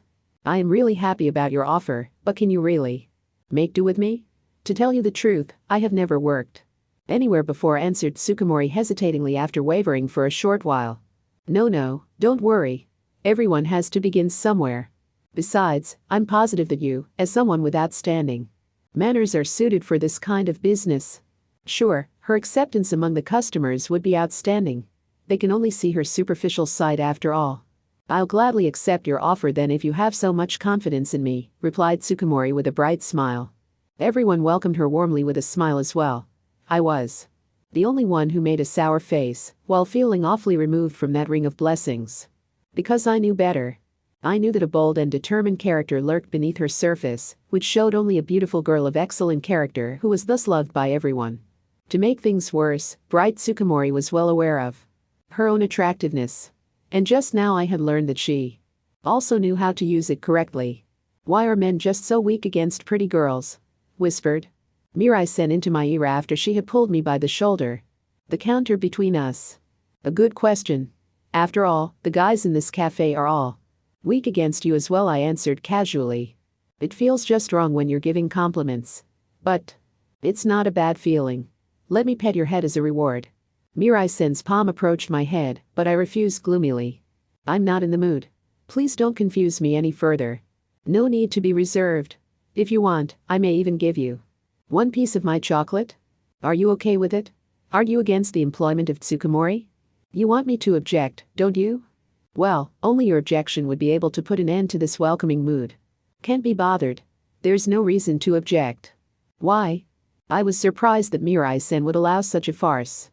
Because it's damn funny to see you protest so blatantly when you usually act so cold. Mirai-sen cackled. You do realize how awful your personality is? You're worse off than I am, right? If my intuition doesn't fail me, Tsukumori isn't the type of woman a helpless guy like you could handle. Doesn't bother me. I don't plan on making a move on her. You may think so, but what about her? Mirai-sen narrowed her eyes and peeked searchingly into my face from close up. No use punching me, for your information. Yeah. Looking forward to the next few days. Without caring about my strong rebuff, Mirai-sen waved her hand and toddled back into the kitchen. It felt like it was just a matter of time until she would get wind of our odd relationship, a woman's intuition. I told myself that I had to make sure Tsukumori wouldn't say any unnecessary things to Mirai-sen. I work here now. The girl in question, Tsukumori, approached me merrily in spite of all the headaches she was causing me. It's still not too late. Won't you think it over again? My reply was cold, but my heart was colder. Thank you for worrying about me. But since the manager was so kind to offer me this position, I will try my best. She cutely clenched her fist, full of confidence. I'm not worrying. I am bothered. I am looking forward to working with you, colleague. Tsukumori's smile hadn't cracked even once. Mirai-sen had mentioned that I was not someone who could handle her. I found myself right in the course of experiencing just how spot on she was. The next morning in the classroom, all of a sudden, Tsukumori came to my desk and said with a smile as warm as sunbeams shining through the leaves of a tree and a voice as soft as a gentle summer breeze to Yusami. I have been employed at the cafe Nanamiya-kun works at. Time stopped in the noisy classroom. At least, Yusami did. Like a clock whose battery had run dry. Gyoko-sen? Do you work together with Nanamiya? Why? Her bewilderment made her look like one of those automatons that jump out of striking clocks every hour. It was like a déjà vu of yesterday. The shop manager asked me to help them out because there was a shortage of staff. I am a little anxious because, well, I have never worked anywhere before. But the manager assured me that I will be fine, explained Tsukumori unaffectedly. You should talk. You the one who made him say that. It was me, naturally, who spit out those words in a volume no one could perceive.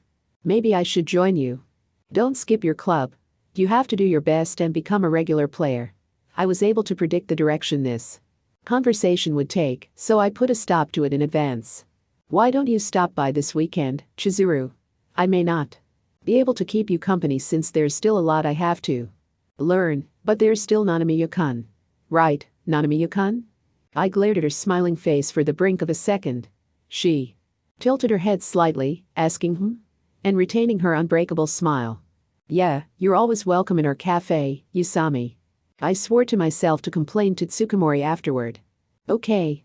I'll drop by. I'll definitely drop by. Usami rejoiced grandly, her eyes sparkling. Her straightforward reaction made a good deal of my gloomy mood just flow away. But there was a serious problem. Judging from the looks of my classmates, it was obvious that they would raid the cage this weekend. And this time it seemed quite difficult to stop them. Listen up, everyone. Nanamiya is giving us some explanations. Kamigawa came clapping me on the shoulder with a disgustingly gentle smile. Behind him stood a group of guys with the same disgusting smile on their faces. It was the Guys' Alliance, and they demanded justice from the one who had stolen the march from them. It was sickening. I am so going to protest at Tsukumori, I swore determinedly. Chapter 4 Bitter Chocolate. I had to admit it. Gyoko Tsukumori was indeed a perfect girl. It was naturally me who was assigned to mentor her, being in the same class and all. At first I was rather sour about that cumbersome task, but I soon learned that it's quite enjoyable to teach someone who's good at remembering things. Only 2 weeks had passed since Tsukumori had started working at Victoria, but she was already able to do any work related to waiting the tables on her own, such as attending to the customers, taking their orders and operating the register. In terms of handling the customers, she might have even surpassed anyone else in this cafe. Furthermore, thanks to the customers who would visit only to enjoy her in a waitress uniform, sales were on the rise, too.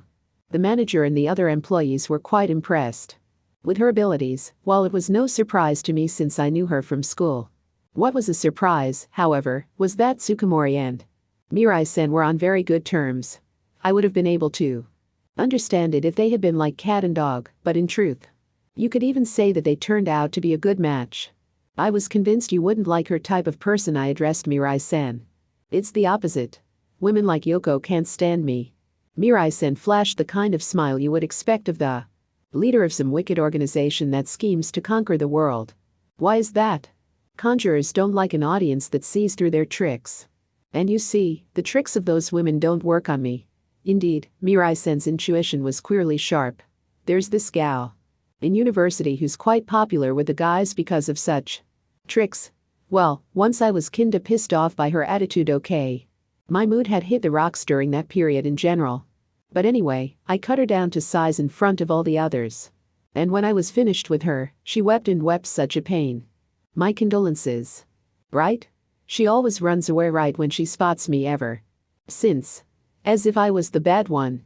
Mirai-sen seemed pleased about having my assent, but my condolences naturally belonged to the poor young woman who had made Mirai-sen her enemy. But Yoko's nothing like that. She seems to be unfeigned, without any tricks or pretenses. Mirai-sen turned her gaze towards the tables where Tsukumori was serving the customers.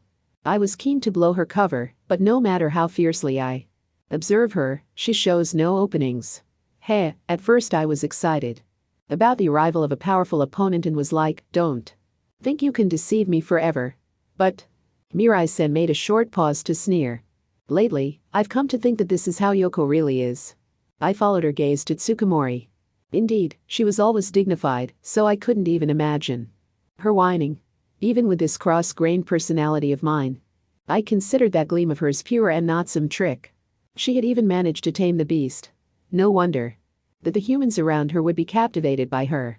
What I like most about her is definitely that she isn't scared of me, said Mirai-san, who then turned around to the kitchen and suddenly shouted, Suruwatari. Why yes ma'am. Do your work properly. To will. I will do it so properly, cried Suruwatari-san. And moved even faster than before. See? Any other guys like that, right? Are you a devil? You moron. It may not look like it, but Sarawari actually has a crush on me, you know? Mirai-san tapped my forehead with her index finger. Though I just don't have a thing for such timid guys. You are a devil. I was speechless, only rubbing my forehead. Anyway, the point is I like her. Even if it's just some faked mask. It's my loss. Is it as simple as that? It is. However vicious Yoko may turn out to be, I won't be able to dislike her so easily anymore. It's the same as my fondness of chocolate, which I can't stop though everyone babbles that eating too much isn't good for my health. The self-proclaimed chocolate addict Mirai-san sat down on an edge of the counter, took a block chocolate out of her pocket and threw it in the air just to catch it with her healthily red tongue. My, that is bad manners, Mirai-san. Don't always try to snack on chocolate when the shop manager is not watching. He told me that certain story about you, you know? Once, you collapsed because you wouldn't eat anything but chocolate. Scolded Tsukumori, who had come over to forward an order with the attitude of a class officer towards a delinquent. Speak of the devil, countered Mirai-san in a daunting tone that sounded like nothing but a perfect example of delinquency. You were talking about me? Not badly, I hope, right? Why, of course not. We were praising you, Yoko. Very well, I will take your word for it this time. In contrast to what they said, they both seemed to enjoy talking to each other. You like me, don't you? Asked Mirai-san out of the blue. Yes, I do, replied Tsukumori in a split second with a giggle. You also like me, right? Without saying another immediate reply. They looked almost like old friends. See? That's what I was getting at. I see. There were still some points that didn't make much sense to me, but I understood roughly what she wanted to say. You really resemble each other in a way, murmured Tsukumori suddenly. Mirai-san and I looked at each other. Such an uncharming guy and I? I'm not that frank, you know? Our denials were in sync. You don't flatter anyone, you don't go with the flow. You have your way, so to speak. I am actually quite jealous of that character trait of yours. I paused for a moment before answering her. Mirai-san is holier than that of the core, while I simply take to going at my own pace. Unlike her, I am able to adapt and gladly follow superiors if necessary. I am always honest and not scheming like you, objected Mirai-san sharply. You ought to realize that sometimes the truth can hurt others more than a lie. You really are a cheeky fellow without any charm, Nanamiya. I don't need that from an indelicate bully like you. I sneered, whereupon Mirai-san stood up with glaring eyes. All right, Nanamiya, you just overstepped your bounds. Let's take this outside. I'll bend that warped nature of yours into shape with my fists. Tsukumori, who had been watching us, suddenly started to giggle. You are like siblings. Nanamiya, my brother? She let go of my collar and evaluated me from tip to toe with her gaze. Sis, I tried teasing her. To me it sounded like nothing but a yakuza's way of addressing his female superior. What a nightmare. Whether it was because Tsukumori had spoiled her appetite for argument or because she was disgusted with the way I had called her, Mirai-sen disappeared into the kitchen, holding her head. She may not look like it, but Mirai-sen likes you, Nanamiya-kun, whispered Tsukumori. I think she was actually fairly pleased that you called her sister. I am sure she only escaped because she was embarrassed. I gazed at her. What's the matter? Why that wondering face? Even though you have spent much less time with Mirai-sen than me, you seem to understand her pretty well. I have an eye for people. I knew we would get along well. At first glance, Tsukumori told me, seeming very pleased with the compliment I had given her. But your eye for men needs some serious polishing. Apparently, her mood was good. All I got in return for my cynical remark was a sugar-sweet smile. I really don't think so. You will surely become my dear life partner. She skillfully put a cup of coffee onto the tray and headed with light steps towards the table. I didn't intend to go along with her plans, so it was safe to assume that she had no foundation, but upon seeing her self-confident smile, I couldn't help but think that her words would come true. Still, I had no plans of trusting her offhandedly like Mirai-san. She wouldn't have stopped adding Tsukumori so easily. Either, if she were in my position. Because I knew about the murder recipe. After Tsukumori started working at Victoria, Yusami also became a frequent sight at the shop. With her being very communicative, it didn't take long until she was well liked by both the staff and the manager. And by now she was a proper regular. Thanks to that I was permanently on tenterhooks, afraid that Mr. Kujirai might offer her a position. Hey, Nanamiya, listen. Since she usually came after her club activities, she mostly arrived just before evening when the number of customers started to drop. She would then happily tell us about that day's events. I was selected as a regular player for the next match. Congratulations. Let me treat you to a drink to mark the occasion. Yay. She shouted out so vigorously she almost jumped to her feet. In that case, can I ask for one more thing? She suddenly got flustered and peeked up at me with embarrassment. Her big round eyes reminded me of a pygmy marmoset. If it's within my power. Can I take a photo of you? Why? We see each other almost every day. There's no point in taking a photo, is there? Yes, there is. I want you in your Gar Sedilla-kan outfit. I see. I pretended to ponder about it. No. Why not? There should be no prob with it. It won't hurt. It was so amusing when she became angry and acted like a willful child. I'm not very fond of photographs and the like. That was no lie. I meant it. But your Gar Sedilla-kan look has rarity value. It would be a shame, I tell you. Come on, just one. She passionately tried to persuade me. Well, since you've finally become a regular player and wanted so much. Eh? Do you let me? Yusami's eyes sparkled with expectations. I'll refuse. Which I gladly believed. Why? Because I don't want to have my soul sucked out. That's a silly superstition. Teasing Yusami was a life task of sorts for me. Because watching her reactions was like getting the crisp and shrill sound of a bell. I couldn't stop being mean to her. Geez, you miser. Say what you want, but my answer remains no. I'll just take one secretly then. As you just told the person in question, it's not going to be secretive at all. Take that. Yusami adopted drastic measures. She pointed her mobile phone at me and tried to shoot. I instantaneously turned from her. Why did you turn around? Taking photographs is prohibited in this establishment. If you do not abide by this rule, I will have to request that you leave, I explained in an official-sounding tone, whereupon Yusami puffed up her cheeks and stowed her phone away into her bag, but not without hissing. Miser. A laugh accidentally escaped my lips.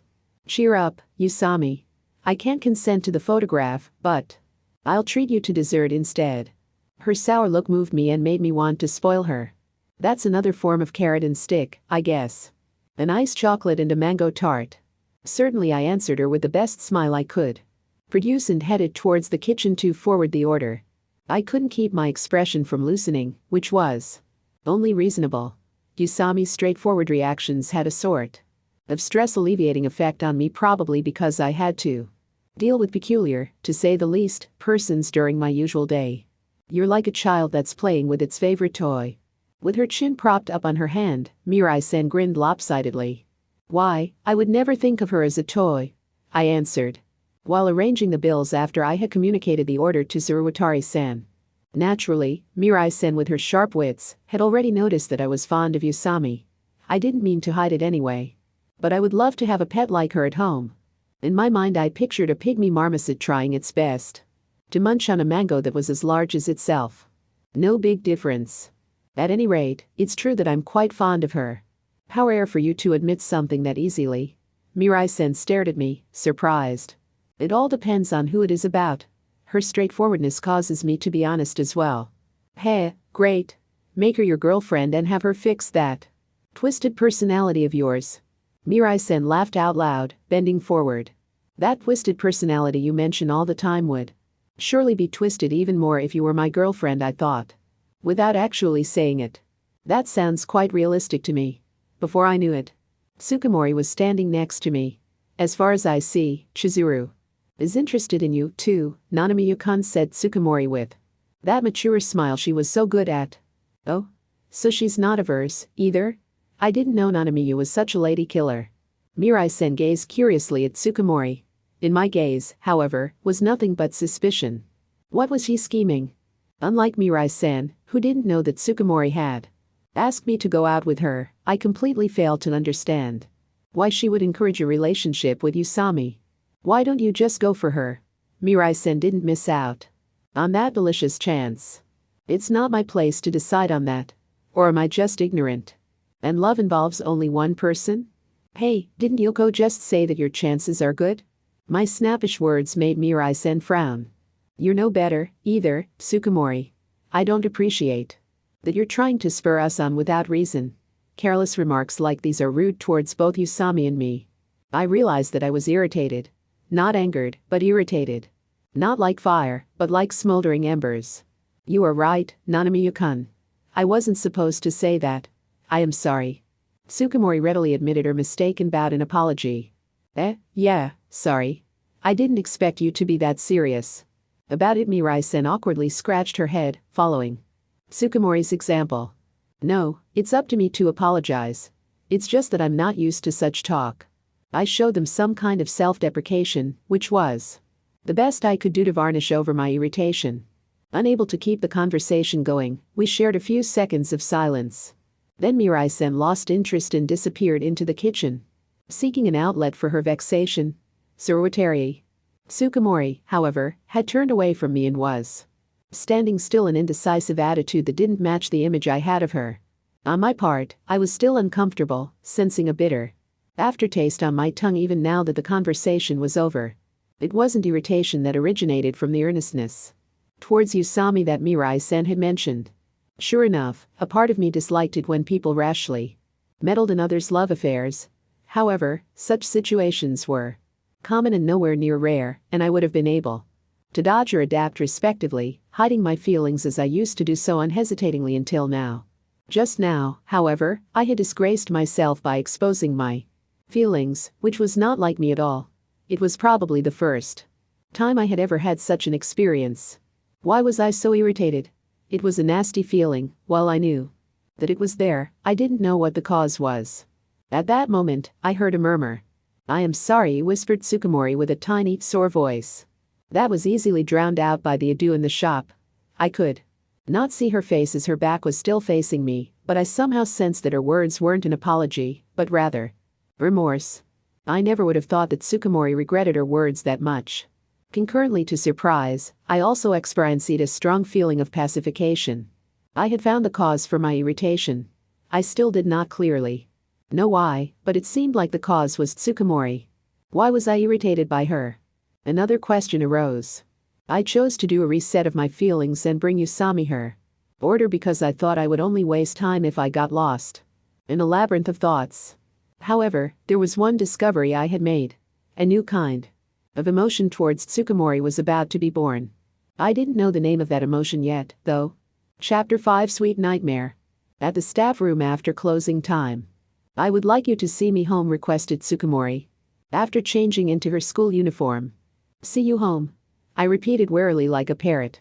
You see, I always feel someone's gaze on me on the way from the cafe to the train station. She gave a shiver. Aren't you just being paranoid?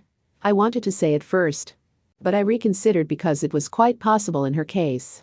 After all, she was no doubt eye-catching. Instead, I suggested, then you should consult the police rather than me. Weak, Nanamiya. That's weak. Come on, be a man and protect her. Mirai-sen, who had apparently followed our exchange, thumped a table close to her. The staff nearby turned around, surprised to see what was going on. I don't mean to brag, but I don't have confidence in my strength. Even if she gets attacked by a stalker, the best I can do is get beaten up myself. You aren't bragging at all. And if you're a man, you ought to bravely fight all the same, even if you have to put your neck on the line. I'm under the impression that you would make a better bodyguard than me, Mirai-san. Moron. I'm a delicate young lady, you know? I also need to be protected. I shrugged exaggeratedly and took a look at the faces of the rest of the staff. They could only answer my gaze with lopsided smiles because they feared her, but their real thoughts were bound to be the same as mine. Very funny, indeed. Hey, does your face look like you want to complain? Nanamiya?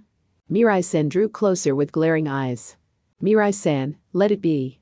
If Nanamiya-kun refuses so adamantly, there is nothing that can be done about it. I will try my best. To get home alone, Tsukumori sighed and plodded towards the entrance. The very moment before she closed the door. Ha!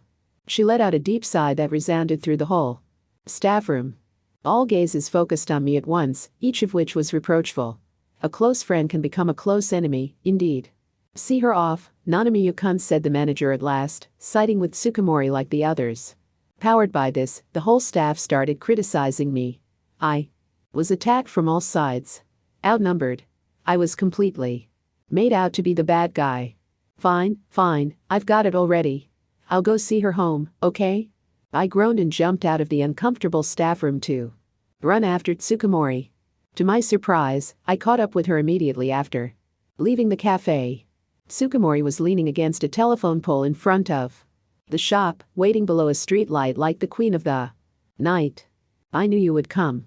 She spotted me and smiled like a blooming flower, revealing to me that my action wasn't unexpected at all. I looked up at the night sky in order to suppress my boiling emotions. A crescent moon grinned at me tonight. You're not fair. What do you mean? What are you scheming? That's not nice, you know? As a girl, I am very frightened. To walk alone at night, you know? Then why didn't you have your mother pick you up, or ask someone else among the staff see you off, or contact the police? As always, you seem to have no idea of how a girl's heart works. I wanted you to see me home. She laughed as though she was humming and linked her arm in mine. Shampoo? I wondered silently as I could perceive a sweet fragrance of flowers from her. Let's go. From my experiences so far, I had learned that one couldn't get free so easily once Tsukumori had taken the lead, but it was also fact that I, only unwillingly accepting her lead, certainly had no submissive nature. Therefore, the few meters during which my arm was pressed against her full bosom was the purest humiliation to me. I was beyond hope, though, because for just a second I had thought that, while Yoko Tsukumori herself may have been the most ill-natured woman on earth, her soft bosom was blameless. I won't run away, so please stop this, I begged her with a sigh mixed in, and finally shook her off. Too bad. And we had finally created such a nice mood. Tsukumori was sullen, but her steps remained light. While watching her black hair dance behind her, I let out a loud sigh. It may go without saying, but my steps were heavy. We got on a train heading out of the city and passed through 4 stations while getting a good shake. When we alighted at our destination, we were in a residential zone in the outskirts. I live over there. A few minutes' walk from here. Tsukumori pointed at a hill. I saw immediately that we would have a hard time climbing, looking at all the slopes and stairs that could be seen there. The sight alone had me dispirited. Don't frown like that. Going out with me means coming up this way all the time, you know? My sympathies to your boyfriend. Don't worry. You'll get used to it in no time. Tsukumori walked off without caring about my sagging spirits. Look, the stars are beautiful tonight, she said, sounding easygoing. Since I didn't want to turn around after coming so far, I followed her reluctantly. It was a tranquil residential area and rather classy. The streets were lit with comparatively short gaps, but it was still eerily dark around us. I had to admit that the shivering she had shown earlier might have been more than mere acting. As expected, I was completely drained by the time we came to a stop. Tsukumori, accustomed as she was, showed no indication of strain, making her appear more irritating than ever to me. Here we are, proclaimed Tsukumori, and stood before the entrance. It was a large white building. The term mansion might be appropriate. Since her father had been the head of a construction design company, it was a rather fancy design, constructed with tetrahedrons systematically put together, giving it an overall geometric feel. I would have nodded in comprehension if someone had told me it was the house of a physicist. There was no light inside, so her mother was apparently absent. While I was curiously looking up at the house, Tsukumori tugged at my sleeve. Now that you're here, why don't you come in? Her proposal was most suspicious and virtually crying out to be doubted. I knew it would be a pain if anyone got wind of this visit. If, on top of that, the guys at school learned that no one else had been in the house at the time, the rumors that might emerge from it exceeded my imagination. Especially in Kamigawa's case. I didn't even want to think about it. By now I was sure everything had been an act of hers to make me enter her house. It would certainly rub me the wrong Way if her plan succeeded. Good idea. I'm pretty thirsty, can I come in for a drink? Nonetheless, I accepted her offer because it was a very rare opportunity. Though I had, as a matter of fact, suspended doubting her. Due to a lack of progress, I had by no means stopped. The suspicion due to the murder recipe was still smoldering in my mind. Originally, I had expected that new progress would come from associating with her and learning more about her, but all my attempts had remained fruitless. The more I was in touch with her, the less I understood her true nature. I had no clue how to distinguish between her jokes and her serious statements. In other words, she was as slippery as an eel. Hence, I had come to the conclusion that it might be better to approach her mother. From what I had seen of her at the funeral, she was not as complicated a person as Tsukumori. It shouldn't be necessary to probe Tsukumori herself to find out about her relationship with her father. I followed Tsukumori into the house. Not a sound was to be heard inside. While taking off my shoes at the entrance, I asked, "What time is your mother coming back? Do you have a soft spot for older women?" Teased Tsukumori with a laugh. "At least more than for you," I answered with an earnest face as a test. Now that's a shock, even if it is meant as a joke. Tsukumori shook her head while taking out some slippers for us. It seemed that I had taken the lead. "My mother has gone out and will be back late. Today's your chance." Just what sort of chance would that be, I wonder? I pushed her head away, since she had come closer to peek at my face. And the lead went back to Tsukumori. "I only wanted to introduce myself to her since I'm here." "Oh, that pleases me to hear. Did you finally warm up to me?" "I don't know how you took my words, but let me assure you that you're wrong." I followed her into the living room. "I'll bring something to drink. Make yourself comfortable on the sofa." Tsukumori disappeared into the neighboring room, turning on the light there. Half of a well-equipped system kitchen entered my view. I let my gaze sweep through the living room. Like the outside, the residence of the Tsukimuras looked quite respectable from the inside. There was a leather sofa with an amber luster and a queerly shaped glass table which even an amateur could identify as a designer table. Furthermore, I found a terrifyingly large LCD TV and luxurious hi-fi equipment. The rumors were true. They were quite a wealthy family. To my disappointment, however, there was nothing special. Apart from that, like an object that would have served me as a clue for Tsukumori's relationship with her father. Well, it was only natural that nothing too peculiar was placed in the living room where a lot of people went in and out. Unfortunately, though, I didn't have any pretext that would have allowed me to look through the other rooms, either. I couldn't help feeling that I had forfeited the rare chance of getting into her house. I was still reeling in disappointment when Tsukumori came back with a tray of drinks. "I hope you are fine with black tea?" "Perfectly." I intended to leave after emptying my cup. There was no use in staying for too long. However, Tsukumori had apparently read my intentions. "Make yourself at home. It's only Saturday. Tomorrow, so there's no need to hurry, right? Are you out of your mind? I'm a man, you know?" As if to make her the outlet of my letdown, my wording became a little harsh. I realized that I was acting pretty selfishly, since she wasn't to blame that I had set my own expectations too high. That only supports my argument. A boy should never leave an anxious girl behind alone. But this is your own home. Do you believe stalkers care about such obstacles? How should I know how a stalker thinks? In the first place, that story sounds quite fishy to me anyway. Too bad. Tsukumori sighed slightly.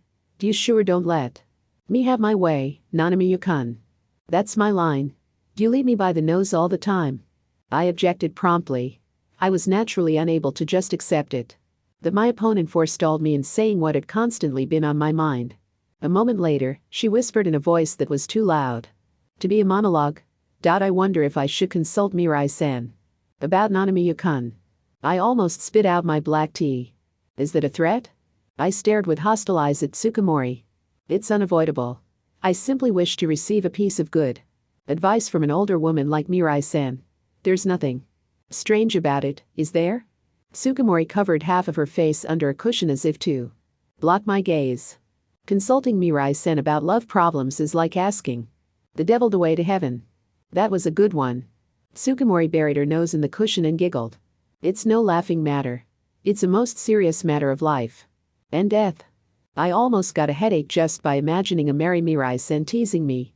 I would surely have to say farewell to my busy Yet peaceful work life, because she would be asking me about Tsukumori non-stop. I would not mind our colleagues at the cafe knowing about us. I don't like having secrets. You don't mind. Tsukumori may have been used to being the center of attention, but I was not. Just the thought of capturing everyone's attention gave me the shivers. A comfortable role as a spectator suited me best. Everyone has their own qualities. To be frank, I would love to openly attempt winning you over. After all, you seem to be good at getting all the others on your side, right? I said with a full load of sarcasm. An inborn virtue of mine? Countered Tsukumori without trouble. You don't say. You are a schemer, an actor, and, if we get to the heart of it, just plain wicked. It's just that everyone is being deceived by your beautiful looks and don't notice your deadly thorns. You think I am beautiful? I am on cloud 9. Where have the deadly thorns gone? Paying regard to things that aren't true goes against my principles. Judging from her serious mien, she did not in the least mean to be joking. Most likely she was even scandalized, in fact. But strangely enough, I also realized that a girl as eye-catching as her might actually need such nerves of steel. Would you like another cup? Smiled Tsukumori, ladylike, and slightly inclining her head, with a porcelain teapot in her hand. Please. I held out my teacup to her, waving the white flag in my mind. I had chosen to watch her devilish scheme for a little longer. 30 minutes later. Your mother is pretty late, I addressed Tsukumori, who was sitting opposite me. Yes, she said she would be. When is she going to be back then? Sometime around 10, I suppose. That makes 30 minutes from now, huh? I was starting to feel uncomfortable sharing the same time and room, just the two of us, but I was willing to bear with another half an hour and lay back on the sofa. Tsukumori murmured, well, 24 hours from now, to be exact. I bolted upright on the sofa and stared at her. She was leisurely browsing through a fashion magazine. What does that mean? She has gone on a company outing and will be back tomorrow. You deceived me?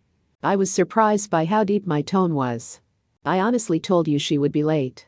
How's that honest? I'm leaving, I declared, standing up and heading towards the entrance. Most of the irritation was at myself for readily taking her bait. Suddenly, something soft enveloped my arm. Tsukumori had clasped it. Please, don't leave me alone.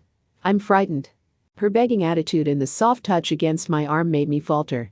The unusual fragility she was showing me was more than enough to activate my protective instincts, even if it was a deliberate action of hers to seduce me. But my rationality cooled down the overwhelming reality and kept me from making the wrong decision. Your charm doesn't work on me. Besides, that's not fair. I have not accepted going out with you. Two teenagers alone under one roof, an alluring setting. Being a boy in his teens, I was naturally interested in what would happen in such a situation, all the more if the girl in question was Yoko Tsukumori. I don't mind if it's you. As expected, she tried to capture me with inviting eyes and sweet words. Had I met Yoko Tsukumori under any other circumstances, I would have stood no chance against her seduction. I feel honored, but I have no such intentions. However, unlike the Nanamiya in that hypothetical world, the real one bore up against her. Because, much more than I was hoping for an alluring development, I was scared.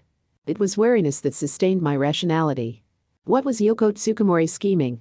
It was then that I felt that I had caught a glimpse of the true intention behind her request to date her. Perhaps, Tsukumori didn't have in mind to get rid of me, but to get me under her control? She was well aware of her own attractiveness and knew how to use it effectively. I had been able to observe that fact more than enough lately. So, perhaps she was trying to make me her faithful puppet of sorts? She could be sure that I would not leak her secret in that case, couldn't she? Of course, provided that she really had noticed that I knew of and had the murder recipe. Either way, I had to get out of there as fast as possible. Even if my assumptions were true and confirmed by Tsukumori, it was only a matter of time until I would give in to her. Because her words may have been lies, but her attractiveness was a fact. As things stood, I was going to fall victim to her venom. I knew for sure that as soon as that happened, the poison would spread slowly but surely and paralyze my will to resist. I shook her off and hurried towards the entrance, but Tsukumori rushed after me in the same breath. This time she clung to me from behind, restraining me. Her warmth, her softness, her entrancing fragrance blended into a charm diluting the senses and attacking me from behind. It does not matter what you feel for me.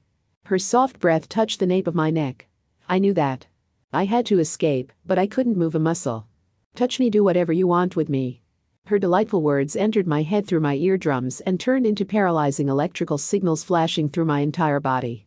My poisoned legs had already lost the strength to resist a single high school girl. She gently pushed me onto the sofa, leaning against me. The lamp behind Tsukumori created a mystic contrast on her face.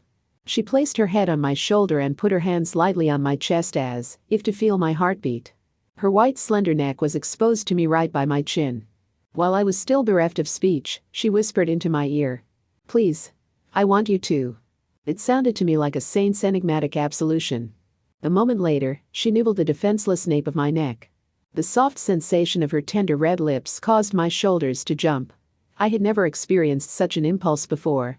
It was similar to tickling but still different. My body was about to run out of control. In an attempt to push her away, I slid my hands between us and thrust towards the ceiling. Unwilling to be separated, she resisted and twisted her body. My resisting hands merely brushed against her soft breasts, stroked her smooth sides and lost themselves in blank space. At that moment, Tsukumori uttered a suppressed moan and writhed, still straddling me. It was smashing. My rationality was entirely blown away by her unexpectedly sensitive reaction. Letting my instincts take over, I swapped places and sat astride her. I laid one hand on the white nape of her neck and traced her lush red lips with my fingers. I inhaled her intensive flowery scent, kissed her collarbone and put my knee between her thighs. She reacted exquisitely to each of my actions. I was aware that the blood circulating in my veins was enraptured by pleasure. Right now Yoko Tsukumori was under my control. That feeling of elation was far beyond normal. Even I, the cool thinker by principle, would have loved screaming as my feelings told me. While frantically suppressing the urge to rush, I kept on caressing Tsukumori. I wanted the pleasure to hold on for as long as possible. However, I was suddenly stricken by a shock that made my heart skip a beat. I had noticed her unusual reaction. You're trembling. Tsukumori blinked a few times with her eyes that in passion had lost focus. I am? She asked with gentle lip movements, her voice full of heat. She was unaware of it herself, but she was trembling all over. Feelings of guilt that I had pushed aside as my rationality had gone out of the window suddenly sprung up in me like water. We really shouldn't be doing this. Let's stop, I stated while raising my body. Tsukumori's tremor appeared to me like rejection. I certainly didn't stop because I was a good person, but, on the other hand, neither did I enjoy subjugating girls against their will for my own satisfaction. I was frightened, plain and simple. Frightened of shouldering a sin against her that could not be amended. She was still lying on the sofa, looking up at me with wondering eyes. Behind her rumpled uniform, I could see her bulging snow-white skin. I averted my gaze automatically. Why? Didn't I say it's fine? But you are trembling. That's because of excitement. I don't think so. It is. The next moment, Tsukumori said something I couldn't believe. It's my first time after all. So I can't help it, she added. No words. I cast her off and stood up as if to retreat. Why? I shouted, channeling all my bewilderment into one word. That was the only thing I could do. Everyone has a first time, replied Tsukumori with girlishly pure eyes. But that's not how you go about it. That's different for everyone. Do as you please as long as it's your own problem. But this time it's me that would have been your partner, you get that? Yes, you are right, I don't know if I will be able to satisfy you because it's my first time, she worried. She had to be joking. But I'm positive that I will develop excellent skills the more we do it. You know that I'm a fast learner, right? Be it at school or at work. However, Tsukumori looked dead serious. That's not the problem. When was the last time I had become this agitated? I couldn't remember. Thank you very much for this valuable experience, Tsukumori. Why are you always so reckless? I am surprised myself. Don't act so unconcerned.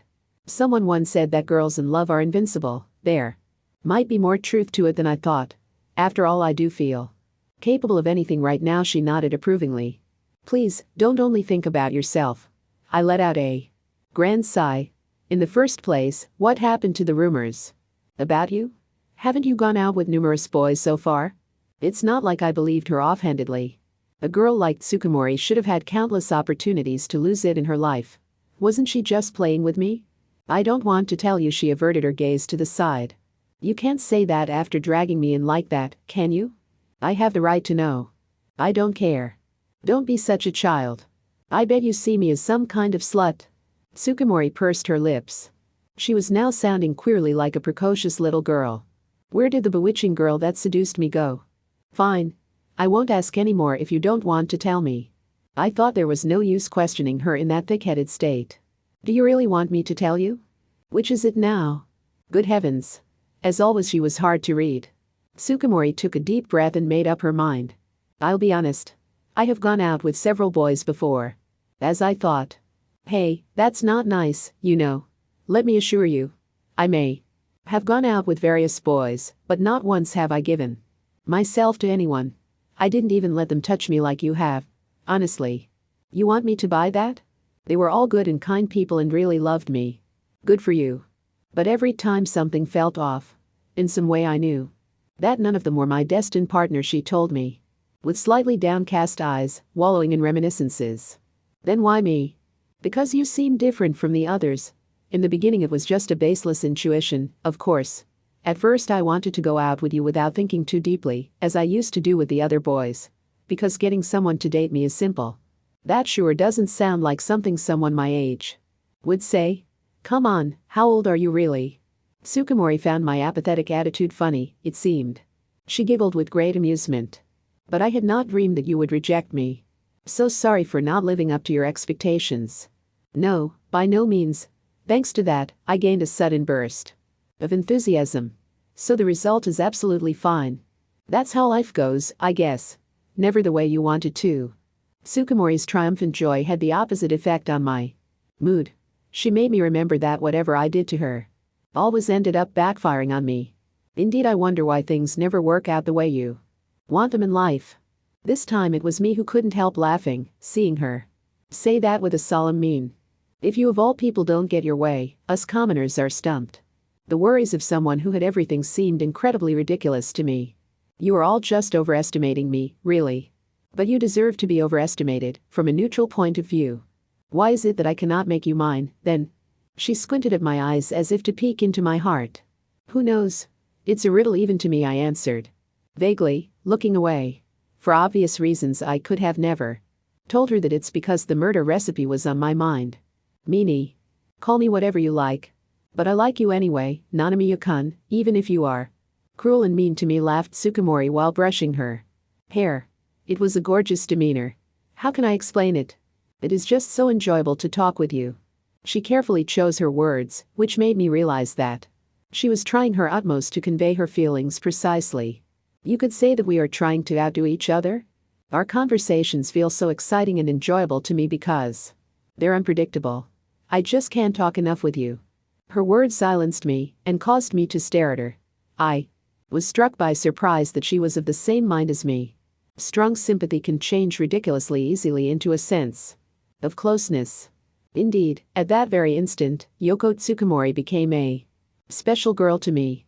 When I imagined how stimulating every day would become if I went out with you, I realized that you had to be my destined partner. So I did not really need to hesitate. You are the one I deemed destined for me. I wanted you to have my first time. To make matters worse, she looked even more attractive. Now that I had become conscious of her, I've heard subjectivity incorporates a function that applies a filter to the brain that makes you interpret things in your favor. I didn't know I was so bold. And I wish I didn't know that you were so sharp-tongued. I shrugged extensively for show. Of course, I was not at all composed. It was quite the contrary. I was disturbed. You could say that I had a hard time dealing with the radical change in my feelings. I had previously regarded any situation objectively with the utmost effort in order to bear up against Tsukumori and her staggering presence.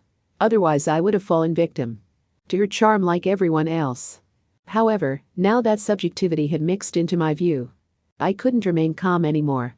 My awakened instincts told me to savor the defenseless fruit before my eyes. I'm leaving. This time I seriously had to leave or I would end up loathing myself. Don't you want to check? I heard Tsukumori's voice behind me when I was walking towards the living room door. Check what? Whether it really would have been my first time or not. I felt the urge to turn around, but I chose to remain on course. She would have surely shown me a devilish smile that very much met my preference and ruined my newly gained determination. Please forget what happened today. I wasn't myself. I don't want to, she declared. It's in both our interests. It's a valuable memory of the destined partner I finally found.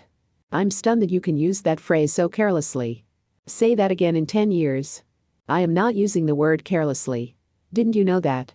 Every girl is searching for her destined partner from the moment she is born. Well, my sympathies for all the trouble. With that parting shot, I opened the door. In that instant, I heard footsteps rushing towards me, resounding on the flooring. Are you really leaving me? No use using such lonely words. Of course. Even though I want you to stay so much? No use using such pleading words. Well, I want to go home as fast as possible. You really are hard to deal with, Nanamiya-kun, she said. Sighing. I spontaneously turned around and glared at her. You're the last person I want to hear that from. Sugimori laughed heartily at seeing my unwilling attitude. Please, let me go already. Goodbye. Be seeing you.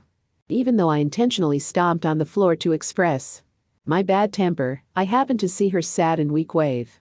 Goodbye. It would be a lie to say that I didn't feel anything. While closing the front door. Chapter 6 Orange Wine. Our classroom at the beginning of the week. Sugimori greeted me with a warm smile upon seeing me. Good morning. After wavering for a few seconds, I quickly replied, good morning, and hurried to my desk. I didn't want to look like a coward, but neither did I feel like arguing with her early on a Monday morning.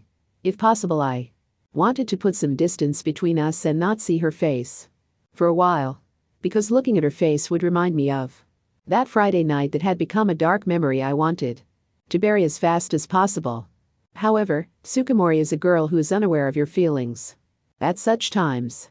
Nanamiya-kun, your collar is awry, she pointed out cheerfully, and stood naturally before me, as if this had been her place for 100 years. Then she fixed my collar with her white, slender fingers. Below my eyes was her white neck. I closed them firmly for a moment, as if to shake off my stray thoughts. My collar wasn't awry at all. When are you visiting me next? Whispered Sugimori, moving her lustrous lips. She just wanted to bring Saturday's business up again. As bright as you are, you should be able to tell if anyone would ever come to your place again after experiencing such a night. While I was helpless. I am free next week on Saturday evening. My mother should be late on that day, too, because of a meeting of the association. She couldn't have been more nonchalant. Do you even think I'd say yes? Do you even think I'd want to hear no? It looks like I have to be clear to you, since you seem to become dull when things don't go the way you want. I approached until we were nose to nose and declared, point blank, you won't see me there a second time. To top off my remark, I flashed at Sugimori-like smile. You needn't be embarrassed. However, the originator's smile was uninterrupted. From time to time you really behave idiotically, you know? Whereas you are always mealy-mouthed, right? Others looking on must have seen best friends smiling at each other from that close distance. Aren't Yoko-san and Nanamiya Kinda like newlyweds? And so some voiced unhappy, ill-informed comments with discontented expressions. Chizuru Usami had made the newlywed remark.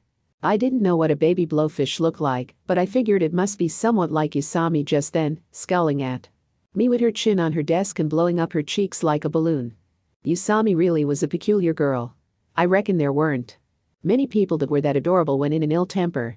While I was happily observing Usami with a sidelong glance, Sugimori said embarrassedly, did you hear that? Like newlyweds. A bad joke indeed.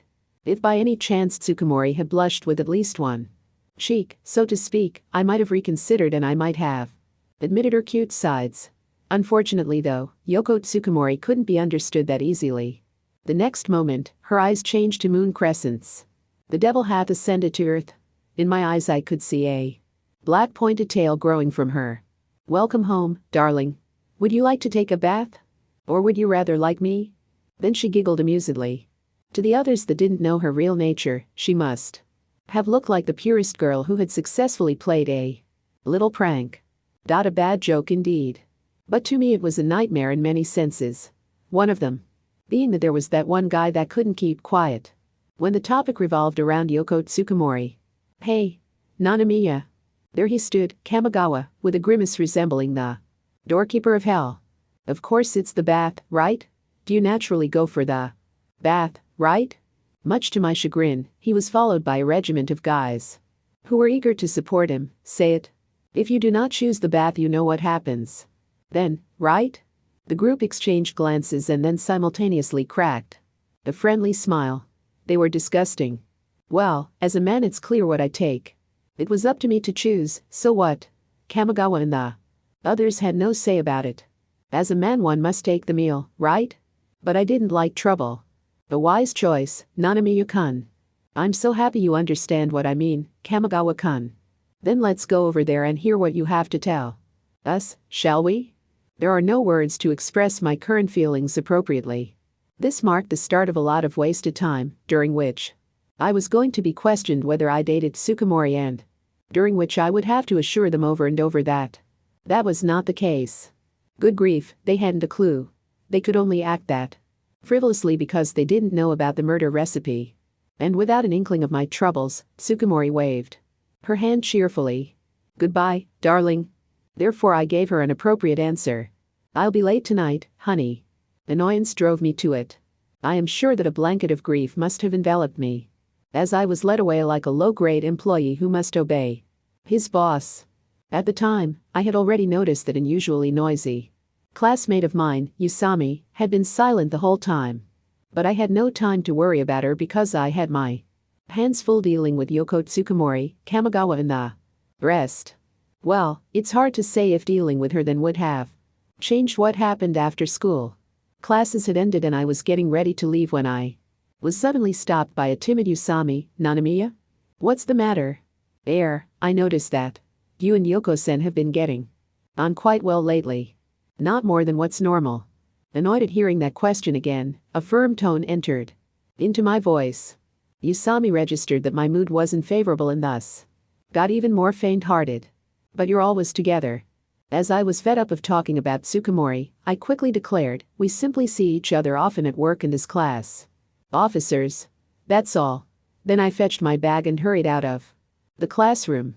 But in the next moment Usami had gone around me and was blocking my way. Stew up. Come on, what is it? Say, do you have a few minutes? No. It's really just a few moments, honestly. My stare seemed to be intimidating. She averted her eyes and looked about in the room like a frightened pygmy marmoset.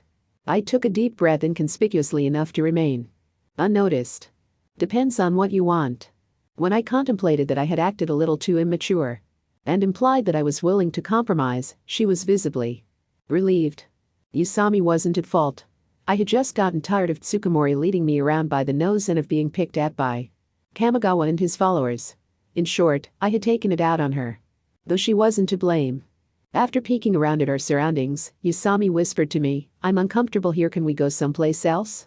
As I was ready to accompany her for whatever she wanted. From me, not least because I wanted to make amends, I nodded wordlessly. Shall we go then?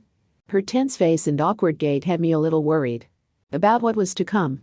Still I relaxed because it was only Usami, after all. I was led to the back of the gym, which was unusually quiet that day. Club activities have been suspended starting today because of the upcoming midterm exams. I see. 2 questions of mine, namely why the gym was so silent and why Usami wasn't busy with her club, were answered at the same time. So, what do you want from me? I sat down on the concrete edge of the gym, perking up my ears.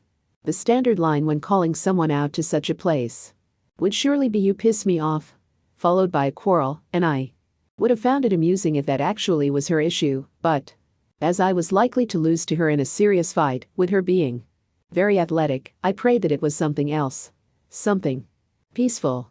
It's just a continuation of our earlier talks, said Usami, while peeking at me from time to time. Say, Nanamiya, are you and Yoko-san, you know, a couple? I wasn't startled.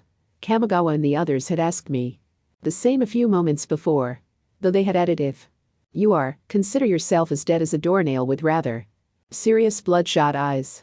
Don't be silly. Of course not. I laughed, but Usami was still in earnest. But you the only boy she gets on with especially well. As I mentioned earlier, that's merely because we often have to work together. But still, lately, Yoko-sen has been mentioning you all the time when we talk. Same as above. But then, why does Yoko-sen gaze at you from time to time during classes? You're barking up the wrong tree. Go ask her. That was new to me. Say what you want, but I think you two are suspicious. I know it. So? Eh? So what? Yusami looked dumbfounded. What do you want to hear from me? Seeing the question marks above her head, I pressed for her answer. Will it make you happy if I say that we're dating? No. You mustn't. She shouted, just to make an oh what have I said? Like expression the following moment. Naturally this is not something I have a say in, it's a problem between you and her after all, but, I mean, isn't Yoko-san, like, everyone's idol and all? So, you see. Her choppy justifications seemed to have no end if nobody interrupted her. Yusami. I tapped on the concrete next to me and signaled for her to take a seat. She obediently sat down while embarrassedly toying with her hair. Honestly, there is nothing between Tsukumori and me, I assured her firmly, looking into her eyes. I see, so there's nothing, huh? Yusami's face began to shine like a child who has been given candy. She was so easy to understand. That was probably also the reason why I had easily noticed that she was attracted to me, even without Mirai-san's superior intuition. Very well then, it seems that I have gained your understanding. When I was about to stand up, thinking that this was all, she seized my belt. Can I ask just one other thing? Originally, I planned on just ignoring her grip and standing up, after which I would take a look at her reaction, but since my hips didn't move a bit, I gave up and sat down again. Please go ahead. Yeah, Nanamiya. You weren't going out with anyone at the moment, right? Right. Yusami cast her eyes down. Then is there someone you like? She asked towards the ground. Her face was tense and her lips pursed like a duck's bill. Her question wasn't a remarkably rare one. At least to me it wasn't something to get that flustered about anyway. Usually. However, because of a name that flashed through my mind. For a split second, I forgot to answer her. Why aren't you saying anything? Her anxiety helped me find my tongue. That's already the third question. You distracted me. That means there is one. There is someone you like. Yusami widened her round eyes and leaned backward, completely shocked. I was tempted to give her a push. Eh? Who? It's Yoko-san, isn't it? It's Yoko-san. Now we're back where we started. What were those minutes just now? Give me back my time and labor. But who else should it be? Can you tell me what exactly makes you so sure, then? My womanly intuition. Her prompt reply made me wonder what nonsense the pygmy marmoset was babbling, but since she really was a woman, I was powerless in front of the weapon called womanly intuition, which remains a mystery to men. On top of that, the name that had come to mind actually was Yoko Tsukumori, so I couldn't bring myself to deny it. I think Yoko-sen sees you in a different light. I know she does, because we've known each other for a long time. The nervousness from before was disappearing. Even if you deny it, I think she is different toward you. Yusami spoke, staring straight at me with a resolute gaze. And I understand you just as well, Nanamiya. You're always in my eyes, after all. It was the gaze of someone who had made up her mind. I think you just aren't aware of it, but you consider her special too. I can't put it into words well, but I think you are kind of special to each other. Like, actually it would have been mutual for a while, you just haven't noticed, so what's needed is just a little push, and I was like, I have to hurry up now. But then I thought that it would be sort of selfish of me. But then, instead of playing a good girl and having regrets, I thought that it suited me more to be a bad girl for once, go my own way and be straightforward, you know. So, Yusami hurriedly added. Jay just a moment took a few deep breaths and jumped to her feet. Chizuru Yusami, love you. The way she confessed couldn't have suited Yusami better. I suppose there aren't any humans on this planet who would not like to receive such a confession from her. I became even fonder of her than before. Thank you, I said more or less automatically. You're welcome, replied Yusami, visibly confused. I was genuinely happy about her confession since I liked her, a girl that couldn't be more different from me. A soft breeze blew gently past us as though the school building had smoothed down its edges upon passing by. The back of the gym was so calm that the usual noise felt like a mere illusion. Suddenly, Yusami stretched herself hugely like a cat and Naya released a yell towards the blue sky that sounded like a cat's death cry. I I feel so liberated now. So glad I told you. Her face was literally shining. Sorry for disturbing you while you're savoring your attainment, but what should I do now? MH? I haven't given you a reply yet, have I? I thought that I was supposed to return her straightforward ball, in whatever form, even if the ball went in a direction she didn't wish for. The next moment Yusami let out laughter like a baby frog. I actually meant to be as considerate as my limits allowed. But it seems doing something you aren't used to always yields bad results. No need to strain yourself. I'm not expecting a reply. Anyway. We're talking about you, Nanamiya? She was whispering. Since she was looking at the ground, I couldn't recognize her expression. I don't know what's that supposed to mean, but for now, I'll just be shocked. You've caught my eye ever since we entered this school. And I've long known that you're not that simple. I'm not expecting a favorable answer. My pride didn't let me admit that she was spot on. I have mixed feelings about being viewed as such a guy. I automatically shrugged. So that's what they call a loss of face. But started Yusami timidly while swinging her legs. I still fell in love with you, so I had no other choice but to give it my best shot. Her earlobes were almost as red as a ripe tomato at that moment. You have rather peculiar tastes, don't you? Whose fault is that? Objected the bright red Yusami. Even her sentimental and simplistic side, which would normally be viewed as a weak point, added only to her loveliness. In conjunction with her straightforward and diligent nature, she reminded me of a certain remark. Someone once said that girls in love are invincible. Yusami pointed her finger straight at me before my nose. But one day I will hear you say that you love me. Definitely. Her timidness went somewhere far away, replaced by her usual vigor. However, I noticed that her little finger was trembling slightly. That pet-like girl named Yusami struggles doing so many things I can do easily, but at times she accomplishes feats which I can only dream of. As was true of her confession as well.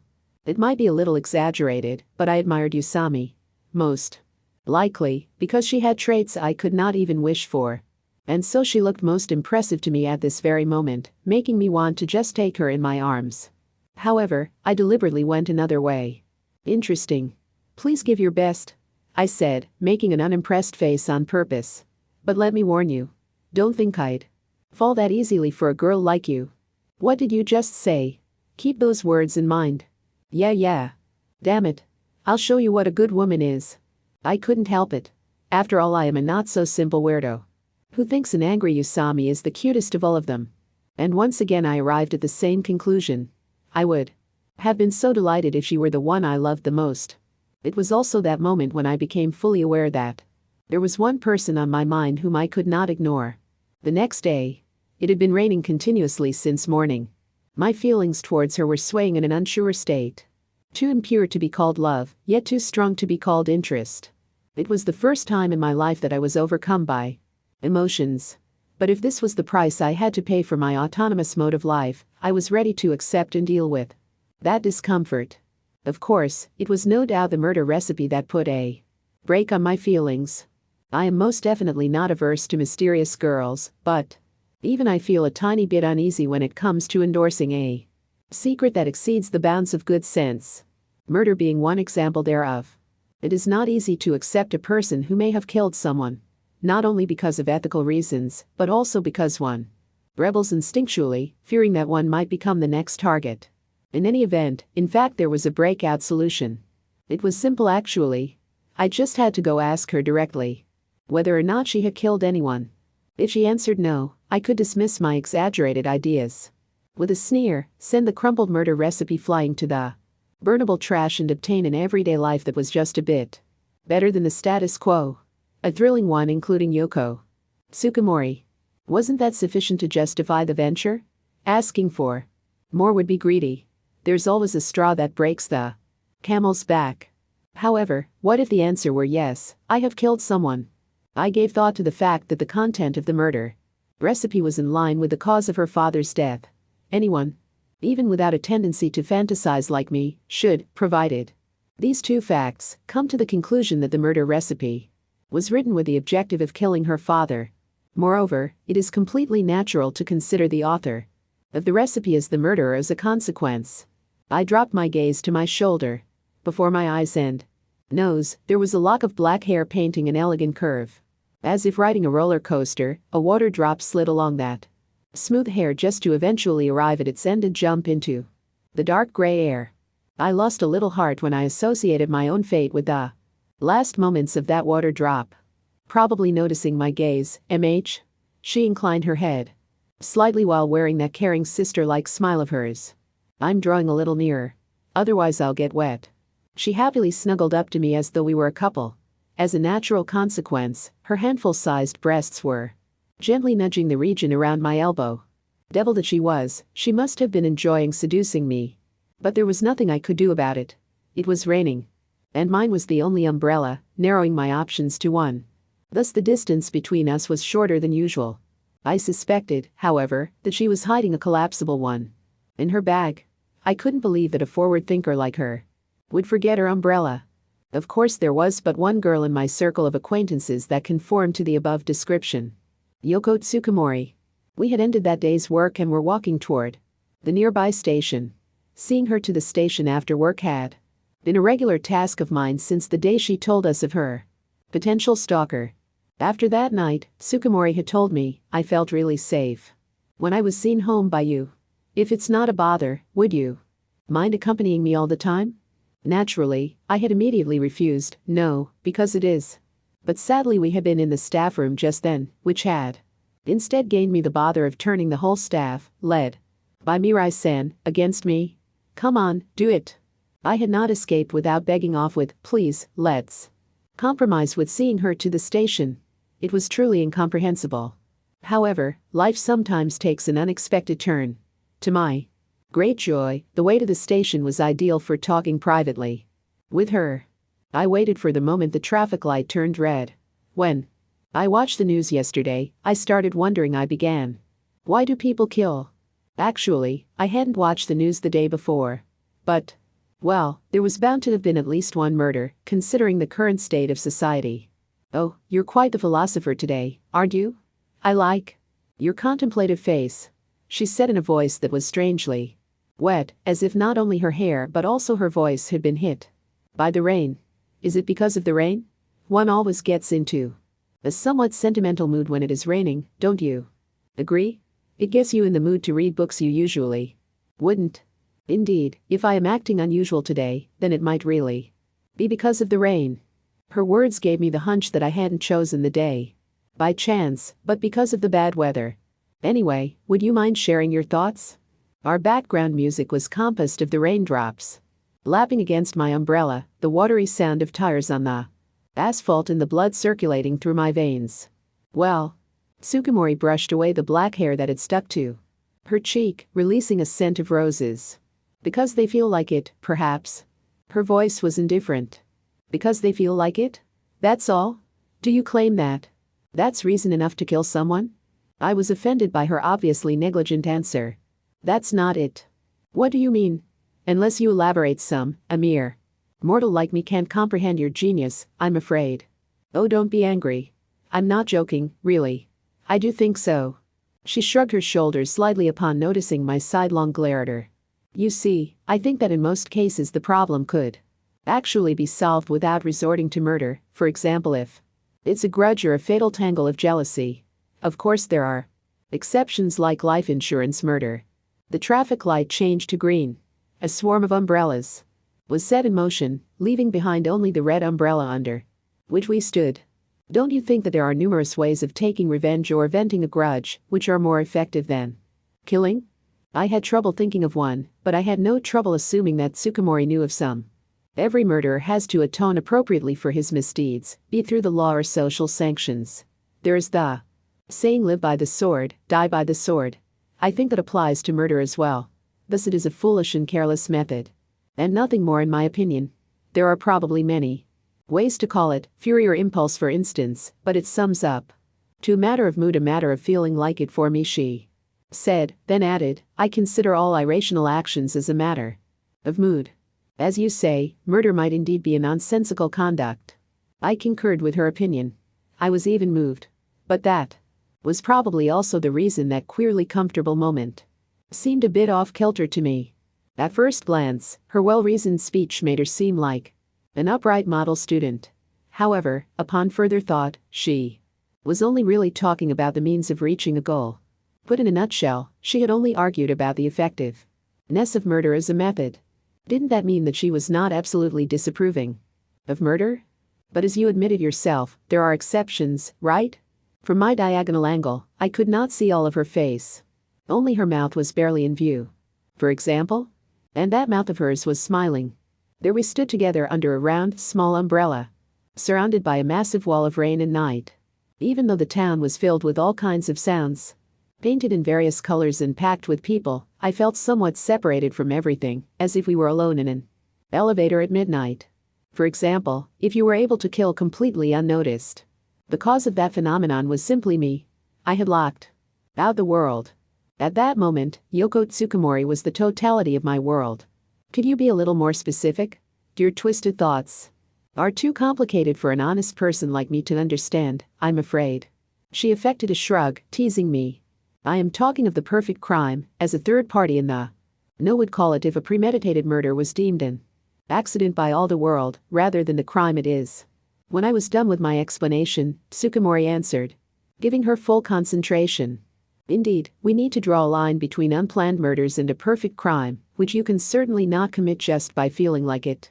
You have to keep a cool head and be rational if you aim for perfection. The focus of our discussion was fully and solely on utility and efficiency. Ethics and morals were not under discussion. But our country's police are respected worldwide, aren't they? I hear scientific crime detection is making rapid progress. Too, compared to the past. Isn't the perfect crime impossible? In fact, she smiled as if to imply that it was all just a pipe dream. It was then that I finally found a possible reason for the awkward feeling I had sensed earlier. Our conversation was clearly too unromantic for two teenagers cleaning together in the midst of the street under one umbrella. And yet there I was, absorbed in it, which was most likely because that's the kind of person I am. The death or life of someone unrelated is of no concern to me. At most I would be curious about the death of such a person. No, my only response would be curiosity. I was very well aware of my slightly unconventional sense. But what about her? Would the renowned upright Yoko Tsukumori really allow such an immoral conversation? For someone as tolerant and ever smiling as her, talking about it with me without showing the faintest displeasure should have been no problem, even if she had to hide her disfavor. However, it didn't look like that to me. How so? Well, because I felt that, just like me, she enjoyed immoral topics to the fullest. Okay, but then as a purely hypothetical question. I carefully touched the left pocket of my uniform from above. Inside it was a 4 times folded scrap of paper. What would you do if there was a plan that made the perfect crime possible? I always carried the murder recipe around with me. The next moment, she gave a smile that reminded me of the sound of a bell. A good question. Indeed, I might consider murder as a means of achieving an objective if I were able to commit the perfect crime. But in my case, she said with a mischievous crescent moon smile very much to my liking, I would never base such a conduct on a written plan that might remain as proof later on. It would be ridiculous if a plan that makes the perfect crime possible caused it to fail. I think a plan should only and entirely be in one's head. She pondered for a few moments, humming, and then added, if you ask me and think simply about it, it doesn't matter whether it is planned or just a product of coincidences. After all, it's a perfect crime if no one notices your willful action. Right? Something unfolded before my eyes that exceeded my expectations. It almost went so far that I suspected I was dreaming while awake. It is entirely the result that determines whether a crime is perfect or not. However perfect a plan is, it's over as soon as someone else takes note. Put the other way, however flimsy a plan is, it is a perfect crime as long as no one takes note. Suddenly, I noticed that I was shivering. But don't you agree that mistakes are inherent if a human takes part? Humans are imperfect, after all. It's the imperfect human that makes the mistake in the very end. So, eventually, I think it is the executor who holds the final key. Not because I was cold. Not because the weather was getting dreadful. Not because she scared me. To sum up my thoughts, the most important condition for a perfect crime is neither a perfect plan nor a perfect execution, but a perfect human. I was probably trembling with excitement because I seemed to be extremely agitated. She giggled. Laughable, isn't it? That's just another impracticable theory on paper. Perfect humans do not exist after all. Well, of course the ones who are to investigate the crime are human, too, so there are mistakes on that side as well. But still I think that a perfect crime is infeasible unless you come upon a remarkable succession of coincidences. So I can't have killed my father, right, Nanamiya-kun? Perhaps my warped personality was just playing with me. But I couldn't help thinking that that was what she proclaimed. I shook my head strongly. Highly doubtful. I turned towards her and looked into her big almond eyes. Why? She asked, giving a moon-like smile again, while reflecting me on her retina. You lied. You claimed there were no perfect humans in the world, but I know of at least one in my vicinity. She didn't ask who? But only nodded briefly. I see. She got me there. That way it was only funnier. It was all Yoko Tsukumori's fault that I was more talkative than usual and felt my heart throb with excitement. Why were the thrilling conversations with her so amusing? Perhaps I was simply drawing pleasure from talking about immoral topics, but what if the other party hadn't been her? Would it have been just as enjoyable? On the one hand, I tended to be annoyed by her behavior. But on the other hand, there seemed to be some anticipation of associating with her deep within my heart. So did it even matter what we would talk about? By associating with her, wasn't I just seeking a thrill that hadn't existed in my previous everyday life because of the murder recipe? Wasn't that the reason why I unconsciously kept on walking a tightrope without getting to the point? Wasn't I afraid of waking and being drawn back to the boring reality if I confronted her with the murder recipe? There was no sense of justice in my actions. There was only interest, curiosity, and the desire to learn more about her. So all I wanted might have been a link to the fascinating person named Yoko Tsukumori. However, at the same time I also wanted to make sure whether she really had used the murder recipe to kill her father. I contradicted myself. Yes. I was about to take the next step towards her. I was craving knowledge of a face of hers that no one knew. The green light of the traffic lights started to blink again. The NTH red light awaited us. The rain still showed no sign of weakening and hit the asphalt in a steady rhythm. The crush of people heading towards the station, however, had become sparse as the temperature dropped in town. I recovered my breath silently so that she wouldn't notice my growing excitement. Then I slowly led my fingers through between my buttons, reaching into my inside pocket. I had made up my mind. I intended to ask her directly about the murder recipe. But then, all of a sudden, Tsukumori embraced me from the front. I was caught with my fingers still in my pocket, unable to take them out.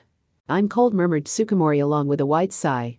Before I could raise my voice in surprise, her upward glance was watery, her black hair soaked, the way she leaned against me with all her weight sexy, and her beautiful lips at my chin's height seemed to beg for a kiss.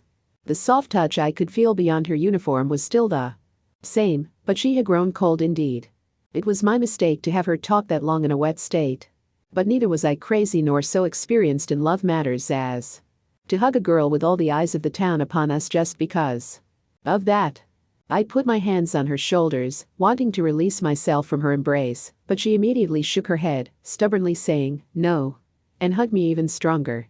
Contrary to her childish attitude, her body was more than mature enough to give rise to some complicated feelings on my part. It was then that I felt a vibration at Tsukumori's breasts, which were pressed against me. What a shame for the good mood.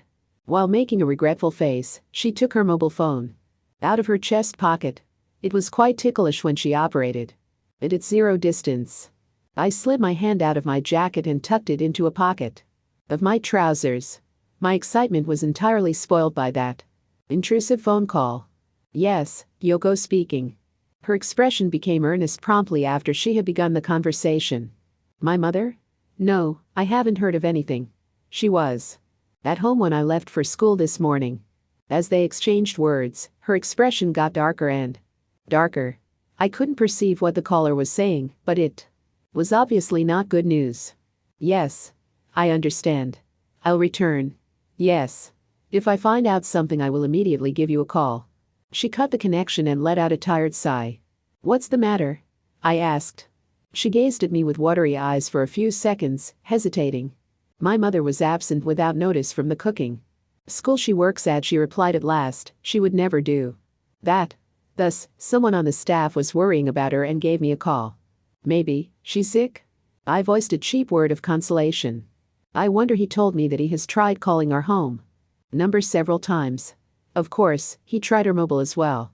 But it didn't connect, so he called me, her daughter, since I might know something. She cut off her sentence and started to ponder, furling her long eyebrows. I let out a sigh.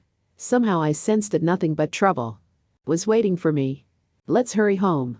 I grabbed her cold hand firmly and walked towards the station, pulling her behind me. Eh? I heard her confused voice from diagonally behind. Seems like you're in for some trouble, so I won't stop you any longer and go home, I said quickly. Saying that would have suited me better, I guess, but seeing you make such a face, how should I leave you to your own devices? Besides, I don't even want to think about Mirai-sen's reaction if I left you at this point. To my plain remark, she replied, this warped side of your personality is so lovely. I heard her pleased voice from diagonally behind. Thinking that she was teasing me, I promptly searched for a nice objection. However, when she whispered, thanks, at my ear and I felt her freezing fingers that held firmly to me, I became unable to complain. Not a soul was to be seen in the dark and cold residential area. The ceaseless rain falling upon us conjured up a sense of isolation in me, notwithstanding that Tsukumori was by my side. We hurried up the long, steep stairs, at which end that house awaited us with its very unique geometrical design that made it stand out from the rest of the rich neighborhood. Tsukumori had tried countless times calling her home phone and her mother's mobile phone on the way, but the only voice she got to hear was the response of the answering machine. Because of pressing restlessness, I suspect, I heard none of her easygoing remarks anymore by the time we reached our destination. Pathetic though it was, I found myself unable to find the right words to console her. I followed Tsukumori through the entrance. There was an absolute silence inside. The end of the long corridor blended with the darkness. The dire situation made it seem to me as if we had lost our way into an eerie haunt of devils. When I took off my loafers at the entrance, she said, you'll catch cold. Wait a moment, I'll get you a towel. While swiftly proceeding through the dark corridor, Tsukumori confidently flipped several switches on the wall, filling the house gradually with light. I slowly walked through the lit corridor to the living room, where I started to wait for her. I gazed at the arrangement which had remained unchanged from last time, and as it had then, the tranquility made my ears sensitive. Thinking back, we were alone that night. So this time we were probably alone, too. No one else was here. That's what my intuition told me the moment I had made my first step into the building. Well, of course it was possible that her mother had collapsed somewhere in the house, but judging from what Tsukumori said when she returned, when I went to fetch the towel, I also peeked into several rooms, but I didn't find her. She might not be here, her mother was absent. I just hope she hasn't been involved in some accident. I smiled at the pondering Tsukumori. But maybe it's not such a big deal and she just didn't feel like going to work because of all the rain today, you know. You mean she simply ditched work? Well, I, for one, often seriously consider escaping from school or work and going out somewhere when I ride my bike. On nice days. I found my own remark laughable. I hope so. But thanks to her laughing faintly, I was spared from self-loathing.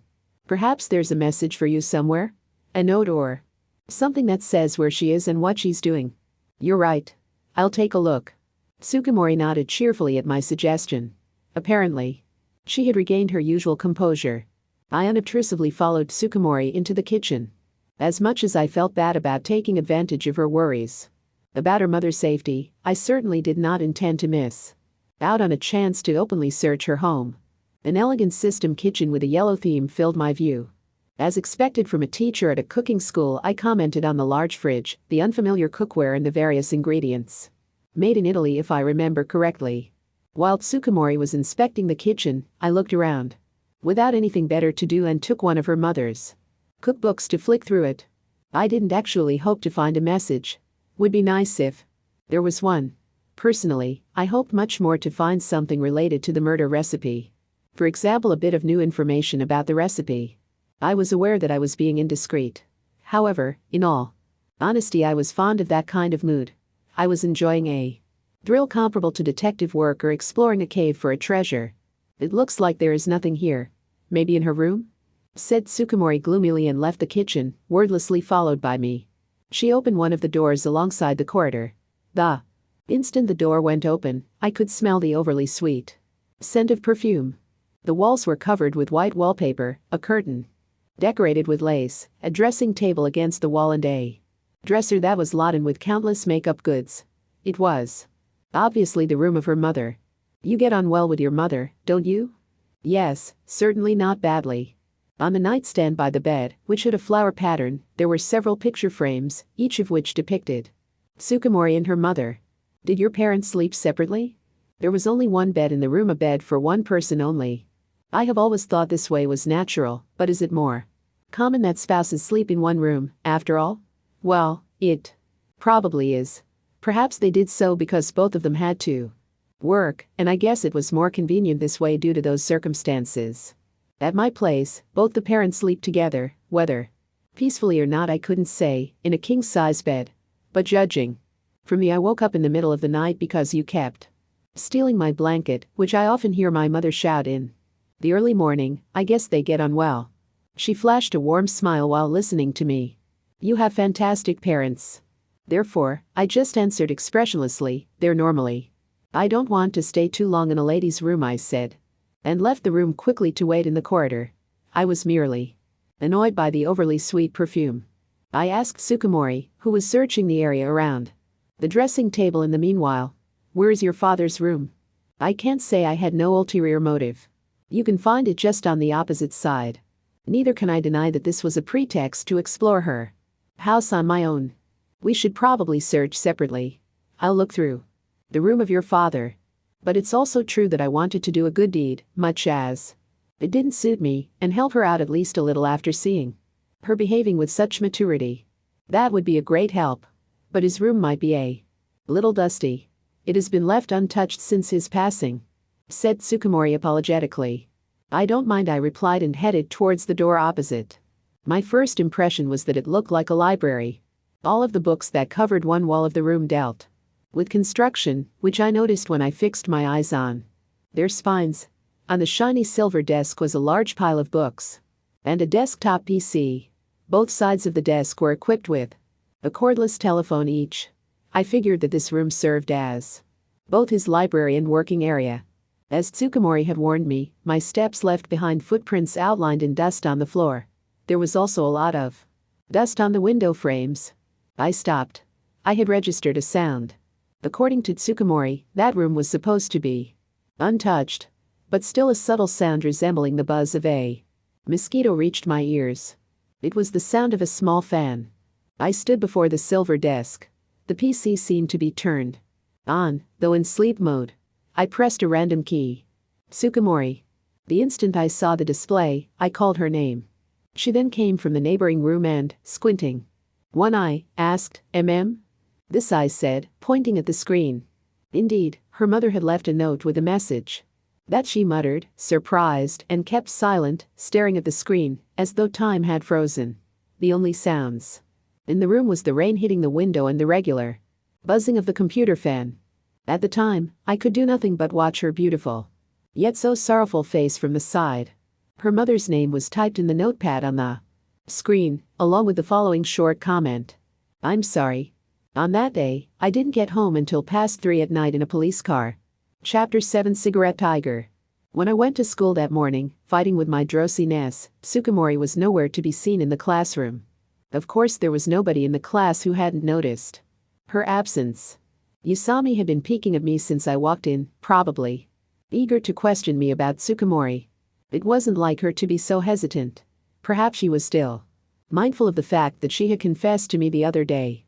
I could only picture too well how Yusami may have writhed and rolled on her bed in heavy regret over her careless confession. Suddenly, our eyes met. She immediately dropped her gaze, while the exposed part of her ears and her neck turned bright red. Apparently, I was spot on in my prediction. I couldn't help smiling while watching the cute behavior she was showing. "What's wrong, Yusami?" What? What should be wrong?" She stammered with such vigor that she started up to her feet.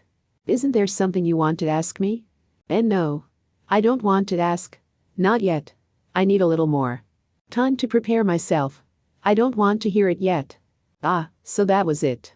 While sighing in my mind, I helped her calm down by asking warmly, "Don't you want to ask me about Tsukumori?" "Ah, that's what you're talking about," sighed Usami in blatant relief. "Yeah, right, why is she absent today?"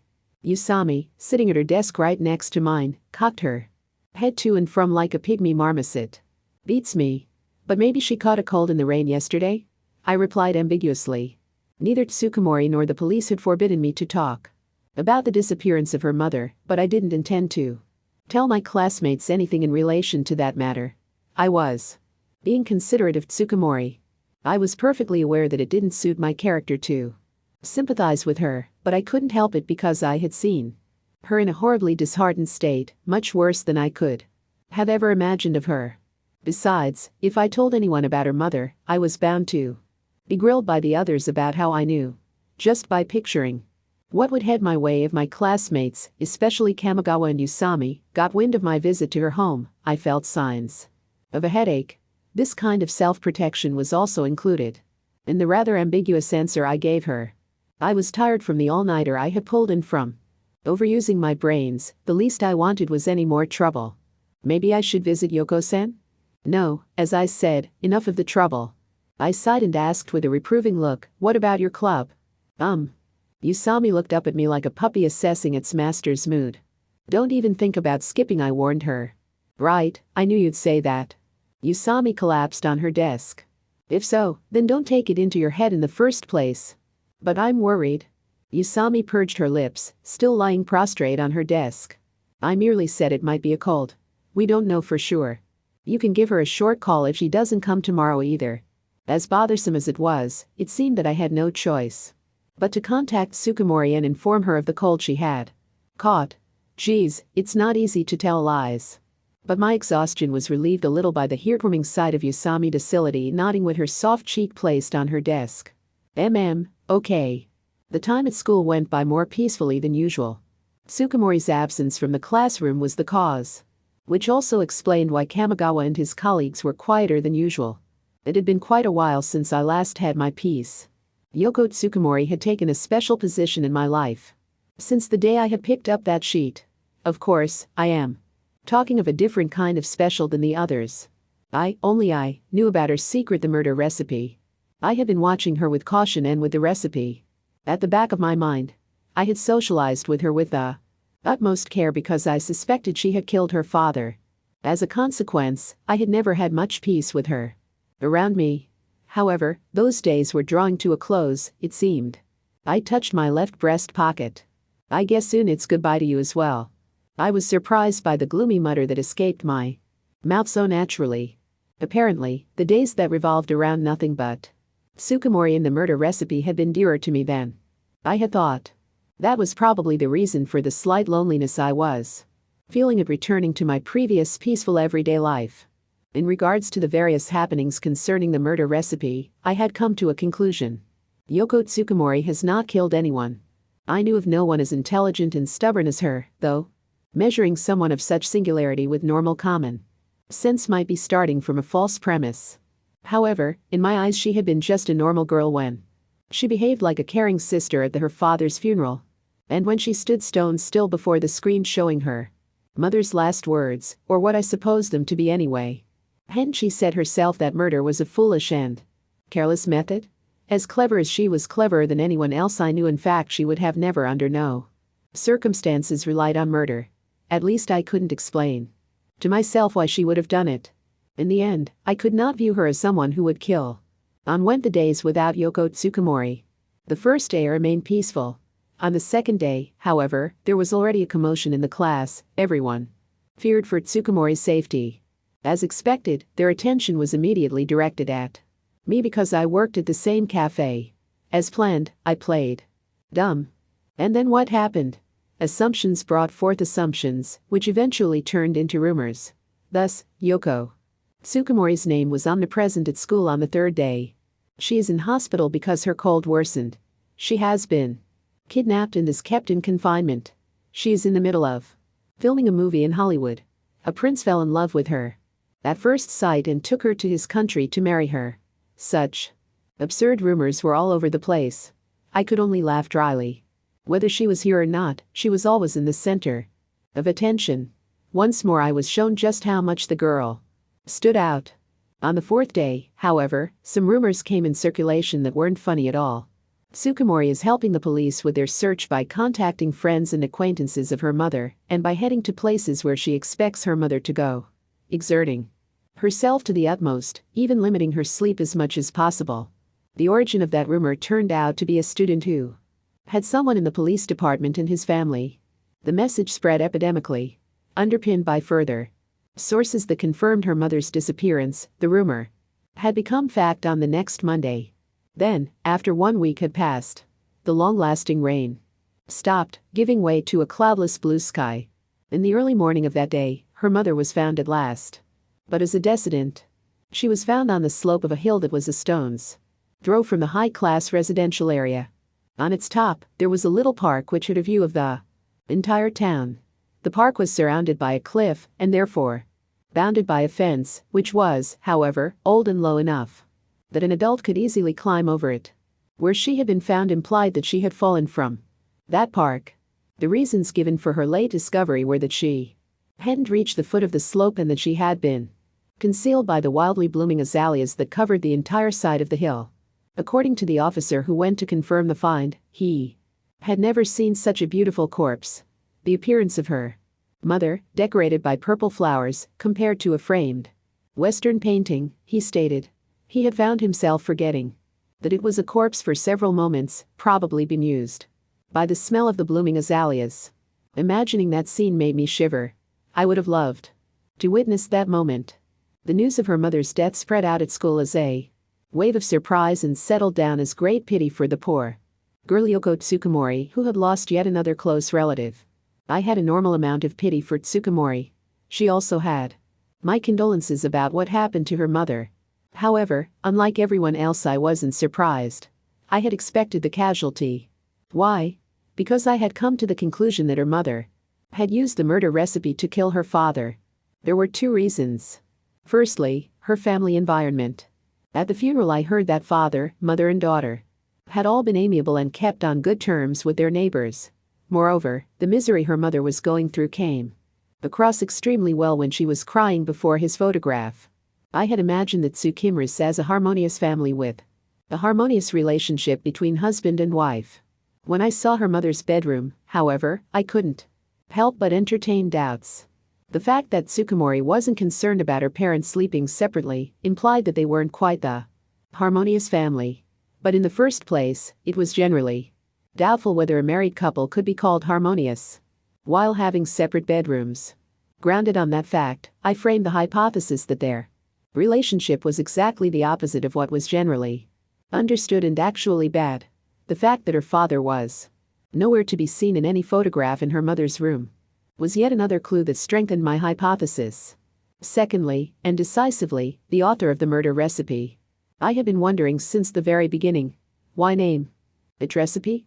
Isn't it a plan? In terms of content, murder plan would have been appropriate. But while I didn't use the word recipe very frequently, I figured that a teacher at a cooking school would make quite regular use of it. When I went to Tsukumori's home because her mother had gone missing, I secretly snarfed a bit of evidence, namely a handwritten memo that contained additional explanations to some recipe in a cookbook. The content was irrelevant. What was important was that it had been handwritten by her mother. I compared the murder recipe with the memo and they looked exactly the same. The handwriting made it evident that they had been written by the same person. In other words, the secret behind the incidents around the murder recipe was most likely something along the lines of: the mother, who was on bad terms with the father, wrote and executed the murder recipe, making her husband the victims of an accident, but was unable to bear the sin and thus ended her own life. In that case, there was no need to pity her mother. She got what she deserved, coldly speaking. There was no particular emotion in my heart with the exception of a slight cling to the cat and mouse game that had ended now. The murder recipe lost its luster. My delusions around it had come to a close with the death of her mother. I supposed that it would end up as a memento deep in one of my drawers and never see the light of day again. Of course, these were all just assumptions of mine. I didn't deny that there were several missing pieces which were merely complemented by my own imagination. But I thought that a normal high school student couldn't come any closer to the truth. Above all, I was satisfied with the solution I had worked out. Therefore, I didn't intend to get Yoko Tsukumori's confirmation. One day I might ask her about this incident, but not now. I wanted to use this moment to revel in relief. In relief that she hadn't killed anyone. Luckily or not, these tranquil days didn't last long. What brought the change were the words of a police detective whom I had come to know at a recent event. My first encounter with him goes back to the night when Tsukumori's mother went missing. Immediately after I had discovered the message on the screen, I called the police and informed them for Tsukumori, who was standing still in shock. After 30 minutes during which there was a silence except for the ticking of the clock and the rain, a police car arrived. A uniformed man and a tall, suited man alighted. "Ah, yes. I see. Yeah, could be a suicide note," uttered the tall cop casually. He had introduced himself as Conan. I had once experienced the questioning of the police in the past. It was a shoplifting incident in the neighborhood that had happened a few years ago. That time, 2 police detectives had paid us a visit. Rather than posing questions, they had chiefly just warned us of the shoplifter who was still on the run. Those detectives had both been quite nonchalant and had worn trench coats and plain, unremarkable suits, which made them look like office workers. Their atmosphere, however, was clearly different from ordinary citizens. The sharp glances they had flashed from time to time were quite intimidating. I had understood very well that this was the authority of a policeman who was always exposed to utmost danger. Incidentally, I learned in the news afterward that the shoplifter had been arrested in the midst of questioning. Forward in time, the man named Conan didn't match my idea of a detective. His looks suggested that he was in his late 20s. Well, judging by the power relationship between him and the young police officer, he might have been a little older. Wearing a slender dark blue suit with white stripes, Conan seemed much more like a gaudy gigolo than a detective. As his frivolous look implied, he chattered constantly, and thus was classified as the kind of human I disliked most. "Oh, now you're a cute one. Are you in the showbiz? No? You should enter. You'd beat them all in cuteness." No, I mean it. By the way, how old are you, Yoko-chan? 17? Yoo-ha. How many sisters do you have? Older ones, mind you. Oh, you don't have any? Not a single one? Really? So you're an only child. What a pity. It's truly a pity. Ah, but right. I bet your mom's hot as well, and still young, right? I see. As I thought. Hey, heard her?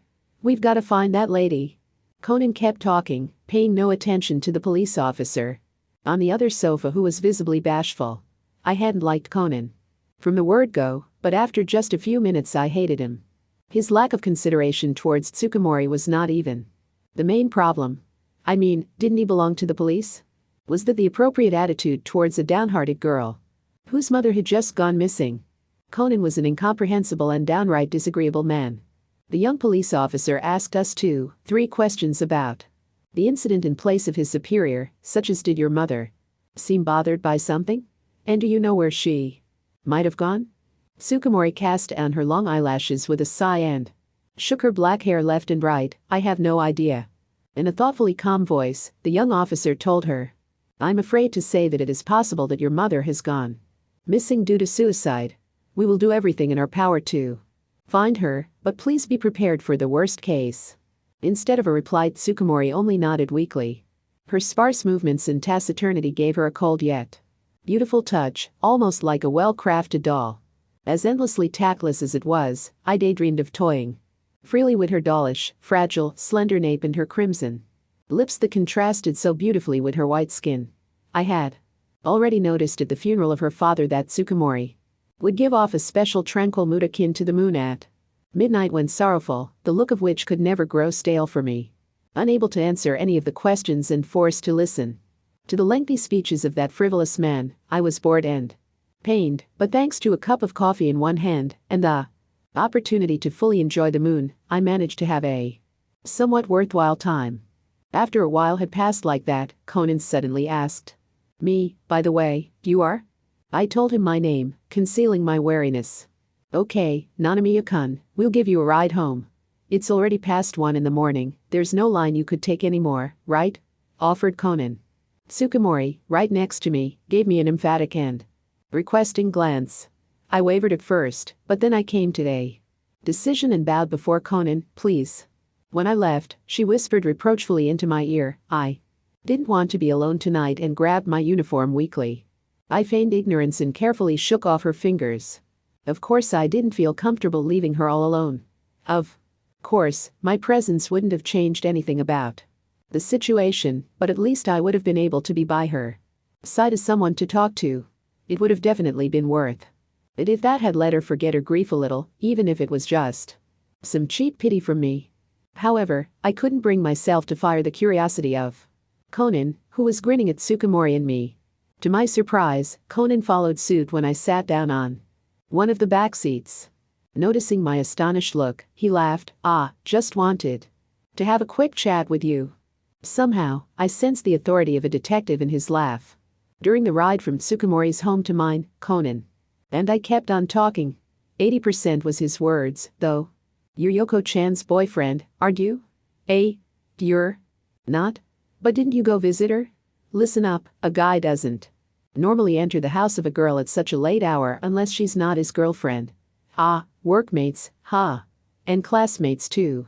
So there's nothing going on between you. Well, you must understand that your nice friend and helper was about to get jealous of you and your hot girl. Right? Don't you agree? Hey, look ahead while you're driving. Well, it was me that addressed you, though. Joked Conan while involving the young police officer who was at the wheel. Anyway, this is my phone number, my new buddy. Don't hesitate to call, it's my business phone. What I mean by that? I just wanted to make clear that I'm straight. I may not look like it, but I can't get enough ladies. I do. Look like it? People say that to me all the time for some reason. That's not what you wanted to know? Don't hold back, because talking helps the investigation. When we're looking for someone, we're grateful for any information we can get. You never know what could be the decisive clue, even if it seems like nothing to you. You might deny that you're dating Yoko-chan, but from what I've seen and heard from her, I'm pretty sure you're quite close. So should you remember or find out something concerning Yoko-chan or her mother, give me a call. Afterward, Conan called me on a regular basis. It might go without saying, but each and every one of those calls was quite long. Of course, I was extremely annoyed by his long chats, and I still disliked him. What made me play his dialogue partner, however, was the idea that I might just as well take advantage of him, since he tried to do so with me. In return for telling him all I knew, I wormed the current state of the investigation out of him. That exchange was pretty unbalanced to the disadvantage of Conan, though, because the information I gave him was obvious and widely known without exception. The question arises whether he babbled the current state because of his inborn chatter nature or because he considered it minor enough to leak. At any rate, I always had interest in his calls, whatever the subject.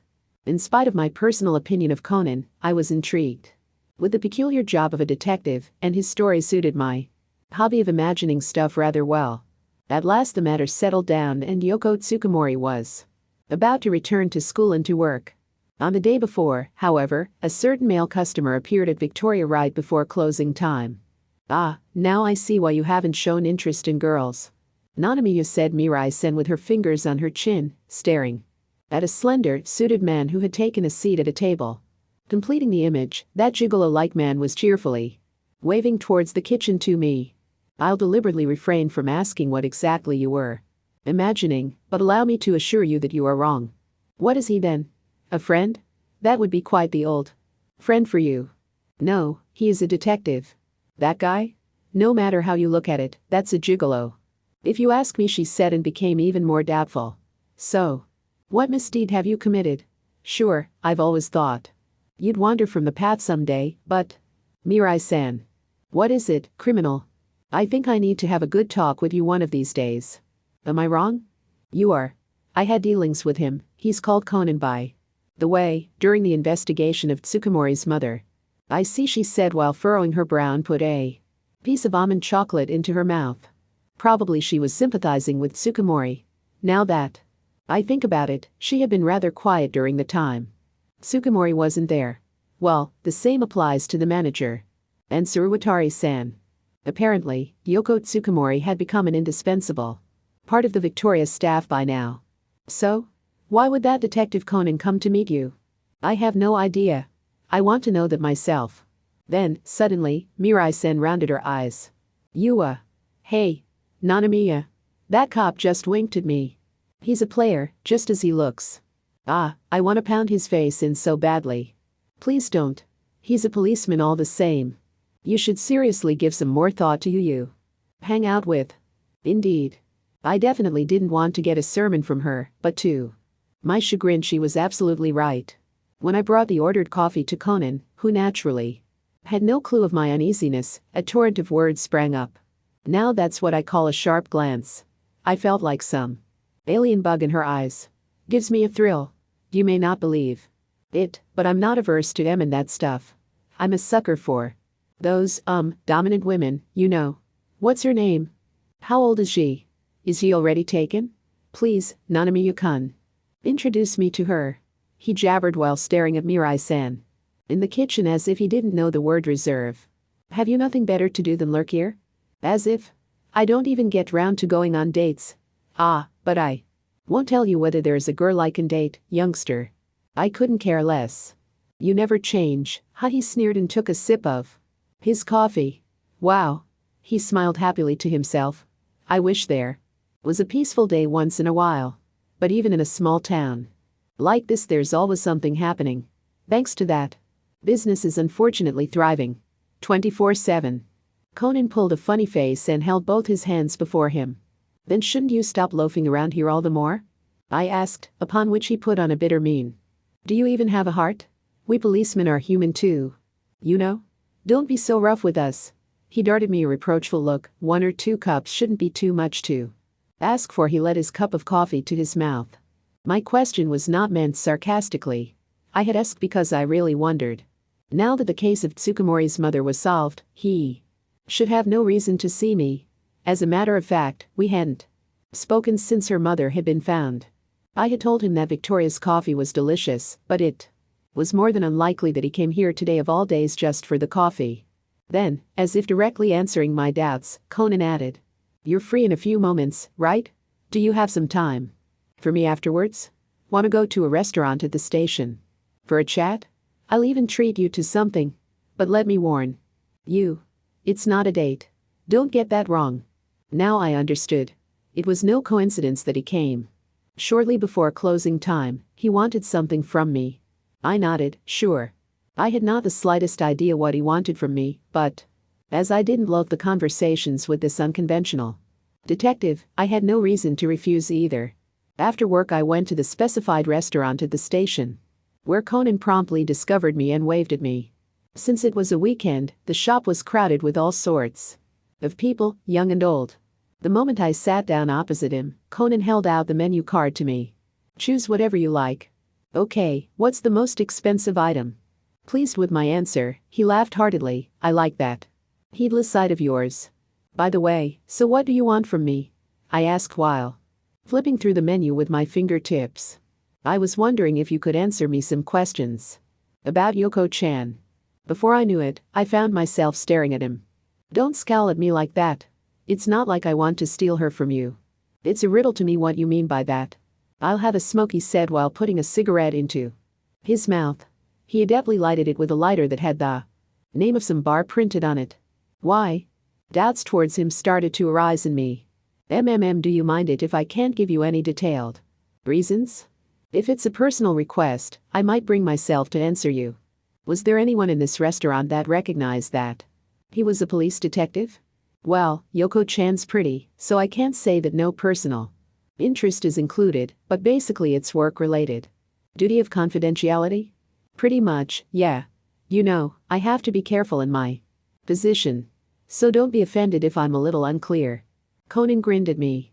When he smiled like that, his eyes always got even sharper than they usually were. That probably happened without his awareness, though. He exuded a kind of authority, whose contrast with his Smiling mouth gave me the shivers. That might have been the sovereignty of someone who was always exposed to utmost danger. No matter what he looked like, Conan was no doubt a policeman. Are you doubting Tsukumori?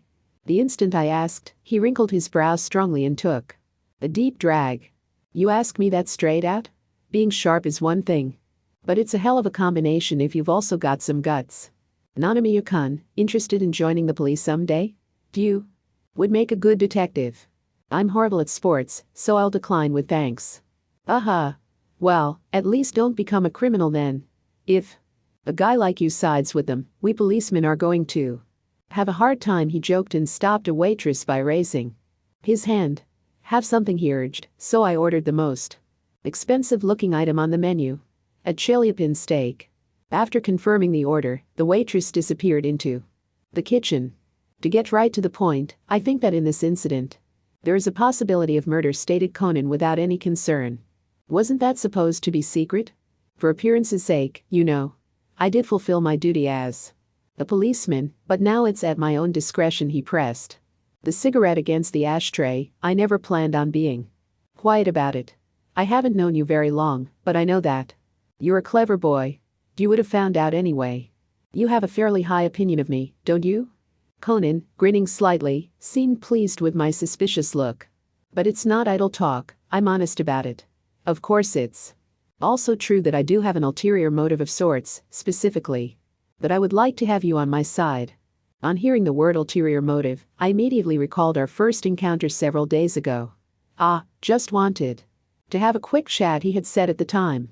During the search, you know, I've been nosing around here and there, and I arrived at the conclusion that no one is closer to Yoko-chan than you at the moment. So I thought you'd be my man if I wanted to know something about her. It had been a riddle to me. Why had Conan sought a conversation with me? Why had he given me detailed information about the progress of the search? Now that I thought about it, Conan had never been interested in Tsukumori's mother only. From day one he also wanted information about Tsukumori herself from me. If my guess was right, then from the beginning, Conan had. You've been suspecting that Tsukumori might have killed her mother all along, haven't you? I asked calmly. Instead of answering, Conan took a gulp of water from his glass. The waitress then brought my steak menu. I accepted it. Whereas Conan ordered another cup of coffee. There were many customers in the wide restaurant, but ours was the most outrageous topic for sure. I found myself enjoying that odd situation a little. After confirming with a sidelong glance that the waitress had gone, Conan finally spoke again. In the police you have to take any possibility into consideration in any case. So yeah. Strictly speaking, that potentiality had to be considered since the start. It was an affirmation, but an unusually passive one probably, because of the sensitivity of the matter. But it wasn't a denial, either.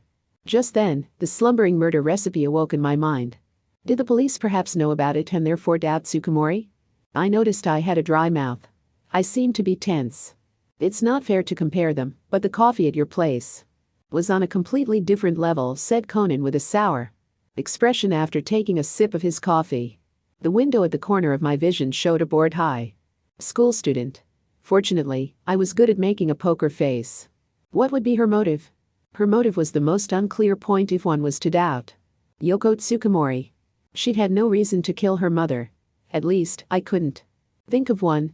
This was another crucial reason why I concluded that she was innocent.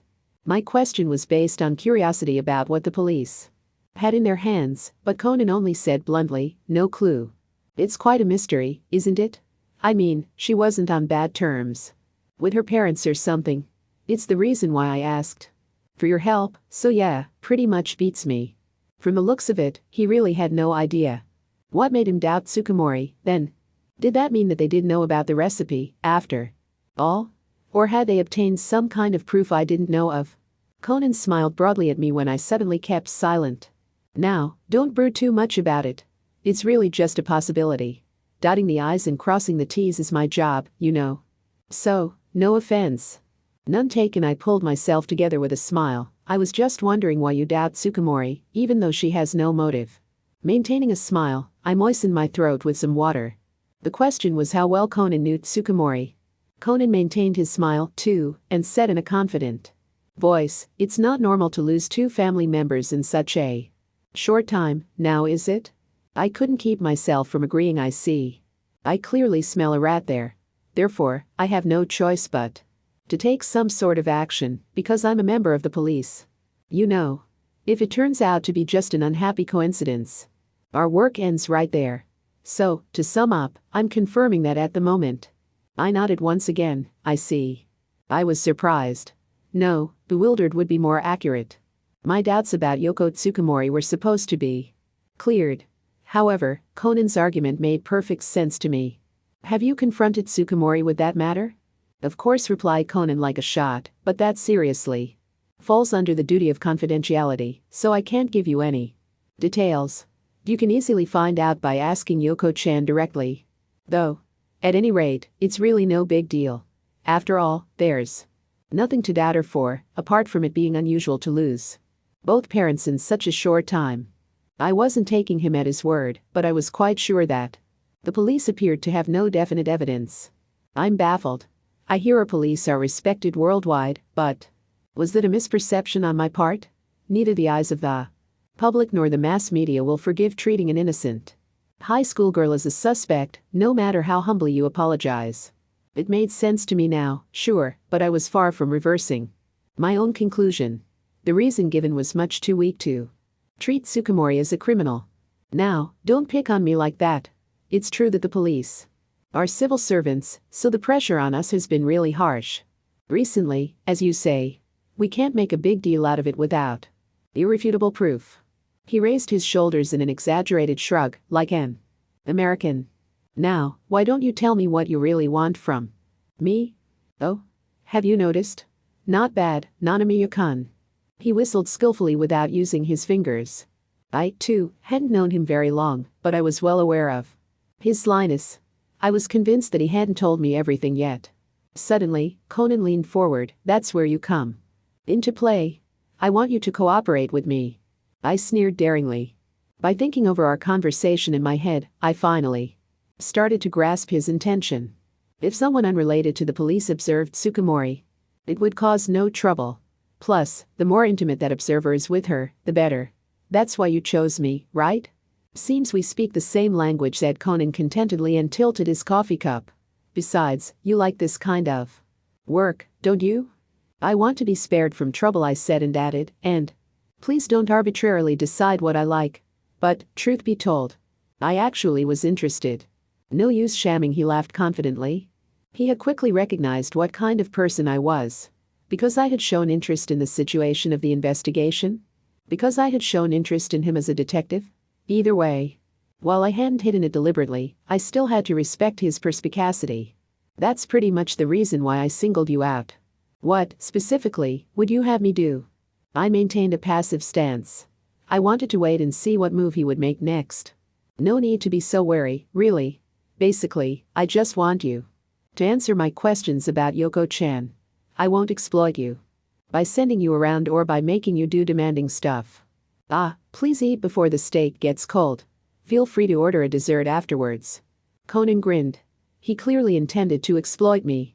Naturally, I had no appetite, but I still put my knife into the steak, which was bound to be cold by now. To tell the truth, it's not by the consensus of the police that I'm here.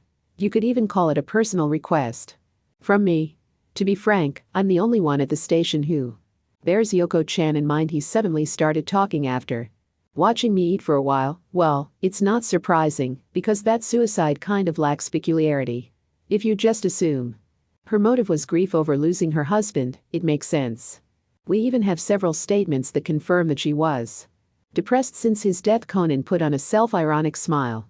But what has to be noted is that her suicide note was written on the computer and not by hand. So it's physically possible that it was typed in by someone else who wanted to make the incident out to be suicide. But that's not enough to dig out the case. Keep in mind that many suicide victims don't leave behind a note at all. For another thing, the only fact that makes Yoko-chan doubtable is that she's her daughter. It's not like her behavior raised any doubts. I stopped my fork and knife and looked Conan straight into the eye. Then I fail to understand why you doubt Tsukumori. All the more. I don't want to help you as long as you can't give me a plausible explanation. Since learning about the murder recipe, I have been observing Tsukumori day in, day out. So what should he, who had only just met Tsukumori, know that I didn't know? What trait of Tsukumori's should he know, which I, the holder of the murder's recipe, didn't know? Of course, if he really knew a side of hers I didn't know, my stance would change as well. Because that would be something I definitely needed to know. With a neutral expression, Conan replied, call it a detective's intuition. Ha! I didn't believe my ears. Noticing my bafflement, he hurriedly added, ah, was I too blunt? No, but you see, it's not easy to explain it with words. Perhaps you could say, something feels wrong to me? A gut feeling, I murmured, unconvinced, but his following words caught me entirely by surprise. I mean, Yoko-chan's perfect, isn't she? My heartbeat accelerated rapidly. He had the same impression as I had had many times before. I've experienced this sort of incident quite a few times so far, due to my job and all, and let me tell you, to the people concerned it's a real shock to lose their parents if they're about your age. It's a sudden change in their life. Seriously, that's just cruel. Be it an accident or an incident, I still haven't found out how I should deal with those kids. How hard must it be if they lose both their parents at the same time? He suddenly put on a severe expression. Now, how about her? To me, Yoko-chan doesn't look at all like a desolate 17-year-old who has suffered such a loss. In our conversations she comes across just too faultless. Her perfectness isn't something that can be explained just by saying she had a good grip on herself or that she was behaving maturely. Don't you agree? She's so perfect, being around her would be suffocating. Come to think of it, that was my initial impression of her. I even happened to think that she would be fine without her parents, that we had nothing to worry about. Thirsty from talking long in one go, Conan did not take his cup of coffee but the glass of water right next to it and emptied it. Sorry for giving you such a baseless reason. But I'm actually quite serious. In our field, it's not at all rare that a slight gut feeling can lead to the truth of an incident. Looking at Conan, who was keeping up an expression full of confidence. Complicated thoughts about these things are no good. Believe it or not, it's simple more often than not. Essentially, unusual things happen around someone who is unusual. Isn't it easy? I thought that the expression a detective's intuition might have been quite appropriate. Apparently, my silence made Conan think I was ill-tempered. Did I offend you? Well, naturally I did. After all, I'm asking you to help me confirm my doubts even though you are very intimate with Yoko-chan. Now that I think of it, isn't this quite a nasty request? He said and laughed. Don't become like me. It's not like I was offended. I was merely deep in thought. I was overwhelmed by a great number of thoughts that came up in my head. Most likely, he doesn't know about the murder recipe. That was the only thing I was sure of at the moment. At the same time, it was also the most important one. When I collected myself, I found Conan looking seriously at me.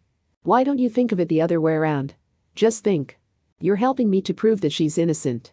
You don't want me to doubt Yoko-chan, right? It slipped out of my mouth.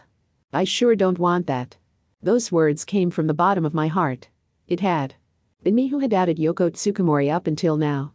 The fact that some cops suddenly appeared and doubted her was repulsive, as if someone was nitpicking about how I played my game. Apparently, Conan took my answer as affirmation. Right. He nodded happily. Waitress, I'll have another cup of coffee. And add a glass of water to that. He drank up the rest of his nearly empty coffee. Then I talked to Conan for a whole hour, telling him details about Tsukumori. I taught him everything I knew, that time also including things like her popularity and competence at work and school. Well, I did keep quiet about things like the confession at the library, but otherwise, for example, why she started to work at Victoria or what happened on that night when her mother went missing, I told him everything as detailed as possible. I had arrived at the conclusion that I couldn't hide anything from that man. Hence, I considered it more fruitful to earn his trust by not holding back any information. At the end, Conan asked me to contact him if I found out anything and told me that he would also contact me if he wanted me to help him with something. Then we parted ways. Of course, I kept quiet about the murder recipe, although it's not like I hadn't considered telling him. I was convinced enough of his capability as a detective that I didn't allow myself to be deceived by his gigolo-like appearance and behavior. If I gave him that vital spark, the murder recipe, he would no doubt be able to reach a deep layer of this incident which I could never reach on my own. In all objectivity, there would have been no more effective way to fulfill my desire of learning everything about Yoko Tsukumori than to tell Conan about the murder recipe. However, I couldn't bring myself to do that. Because the murder recipe was mine. There was one certain thing I noticed. It was the only and, at the same time, a most important discovery. Indeed, the murder recipe had not at all lost its luster after all. Chapter 8 Hesitation. To my blank amazement, it was not pity that lay in the gazes of most students, but jealousy of their peers. As soon as Yoko Tsukumori appeared at school after her long absence, everyone strove to be around her. In no time at all, a wall akin to a fortress loomed before her. Are you okay, Yoko-sen? Aren't you tired? Don't hesitate to tell me if there's anything I can help you with, okay? Thank you, Chizuru. I feel much better now that I have seen your lovely face. I really should have brought myself too. Come to school sooner. She put on a brilliant smile and stroked Usami's cheek softly, while Usami was worriedly looking up at her. Tsukumori then took a look at the surrounding people. My sincere thanks to everyone else as well. I can't express how happy I am that so many of you have worried about me. I'm really lucky to have classmates like you. She closed her eyes softly without breaking her smile as she put her hands on her well-rounded bosom. Tempted by the deep emotion she was showing, they all put on meek expressions and nodded all together. I almost had to snort upon seeing that Kamigawa and his guys were among them, too, with earnest faces that couldn't have suited them less. Originally, my classmates probably wanted to be the ones that comforted a disheartened Tsukumori, but in fact it turned out the opposite. If someone had taken a photograph of that scene and told me it was Tsukumori comforting her disheartened classmates, I would have believed it. In other words, Yoko Tsukumori could do perfectly without our worthless pity. Only when she was among masses of people like now, her true value surfaced. Though everyone wore the same uniform and was the same age, only she was special and stood out from the others, shining almost like the moon in the darkest night, magnificently and full of elegance. As there was no way to get through the impregnable fortress that was protecting her, I was degraded to a mere villager who beheld the captivating princess from afar. From time to time, however, our eyes met. I can't deny that I found myself not incapable of interpreting her demanding gaze as an appeal to rescue her. But for one thing, I would have looked stupid if I was wrong, and for another thing, it was unreasonable to voluntarily take such a calorie-consuming action for someone like me who does not care two figs about knightliness. Thus, I slipped out of the uncomfortable classroom and brilliantly fulfilled my role as villager A by silently watching the clouds through the corridor window until homeroom began. Even during breaks, the situation didn't change. It didn't take me long to realize that I wouldn't be able to properly talk to her at school for a while, thus I chose to spend my breaks in the quiet corridor, away from the noise. As a reaction to my quick resignation, clever Tsukumori started to write messages on a quartered report sheet and passed them to me during the breaks because she couldn't talk to me directly. To prevent the others from noticing, she gave them to me while passing me by without looking at me. She either handed the letters to me or just put them into my pocket. By the time school was over, 5 of them had come into my possession. I laid them out in the order I had received them, starting with the one I had gotten in the first break. Why didn't you help me? You know my feelings, don't you? It's been so long since we could talk. I think I will be in the library during lunch break. I forgot how cold-hearted you are. She had surely realized that mailing me would have done the job. I sensed a kind of unyielding spirit and pride from the fact that she still chose to stick to those messages. By the way, I had indulged myself in a midday nap during that lunch break, because I would have to deal with her at work after school anyway. Besides, there was still one scrap she had not given me yet. Judging from the pattern she used, the after-school message, I had in mind to react after reading that one.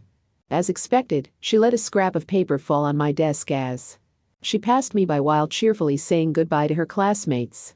A smile escaped my mouth when I read the hastily written message. It was at last a request I couldn't reject, so I quickly packed my bag and left the classroom. This day tired me. I don't want to walk. I'll have you take me to the cafe on your bicycle. In return, I'll forgive your behavior today. As it seemed, it's not always easy to be in the spotlight. Just watching had annoyed me, so I figured her exhaustion had to be huge. Since I was satisfied by having gotten her to show a sign of weakness, though only in letters, I was willing to answer the princess's wishes for once and give her a ride. When I left the school building with such thoughts, my eyes found a tall man near the front gate. He spotted me immediately and signaled me to come by, waving me to him while hiding in the shadow of the gate.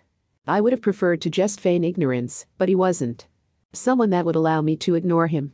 He would simply pursue me until he had me. I took out my mobile phone, quickly typed in a message, and sent it. I informed Sugimori that I could not accompany her to the cafe. I didn't want to involve her in that matter, not out of some sparkling heroism to protect her, but because I considered it a private affair. The reply returned a few seconds later. I don't care about you anymore. What speed, considering the number of letters. I could well imagine her pressing the buttons of her phone with a furious, rapid and imperceptible speed. Even though I felt a little upset as I looked up at the clear blue sky, I had to acknowledge it was my own fault and gave up. After all, it was I who had evaded her that entire day. It's not like there was a special reason. I simply hadn't wanted to become one among many. Yeah. Let's get into my car instead of standing here. Conan was in a good mood as always. What do you want from me this time? Therefore I responded purposefully in ill humor. Do I have to tell you? Yes. I have to go to work afterward, so I find myself constrained to refuse if it's useless talk. Well, I can surely tell you right now, but it's really nasty stuff that shouldn't be said at the gate of a school. Still want to know?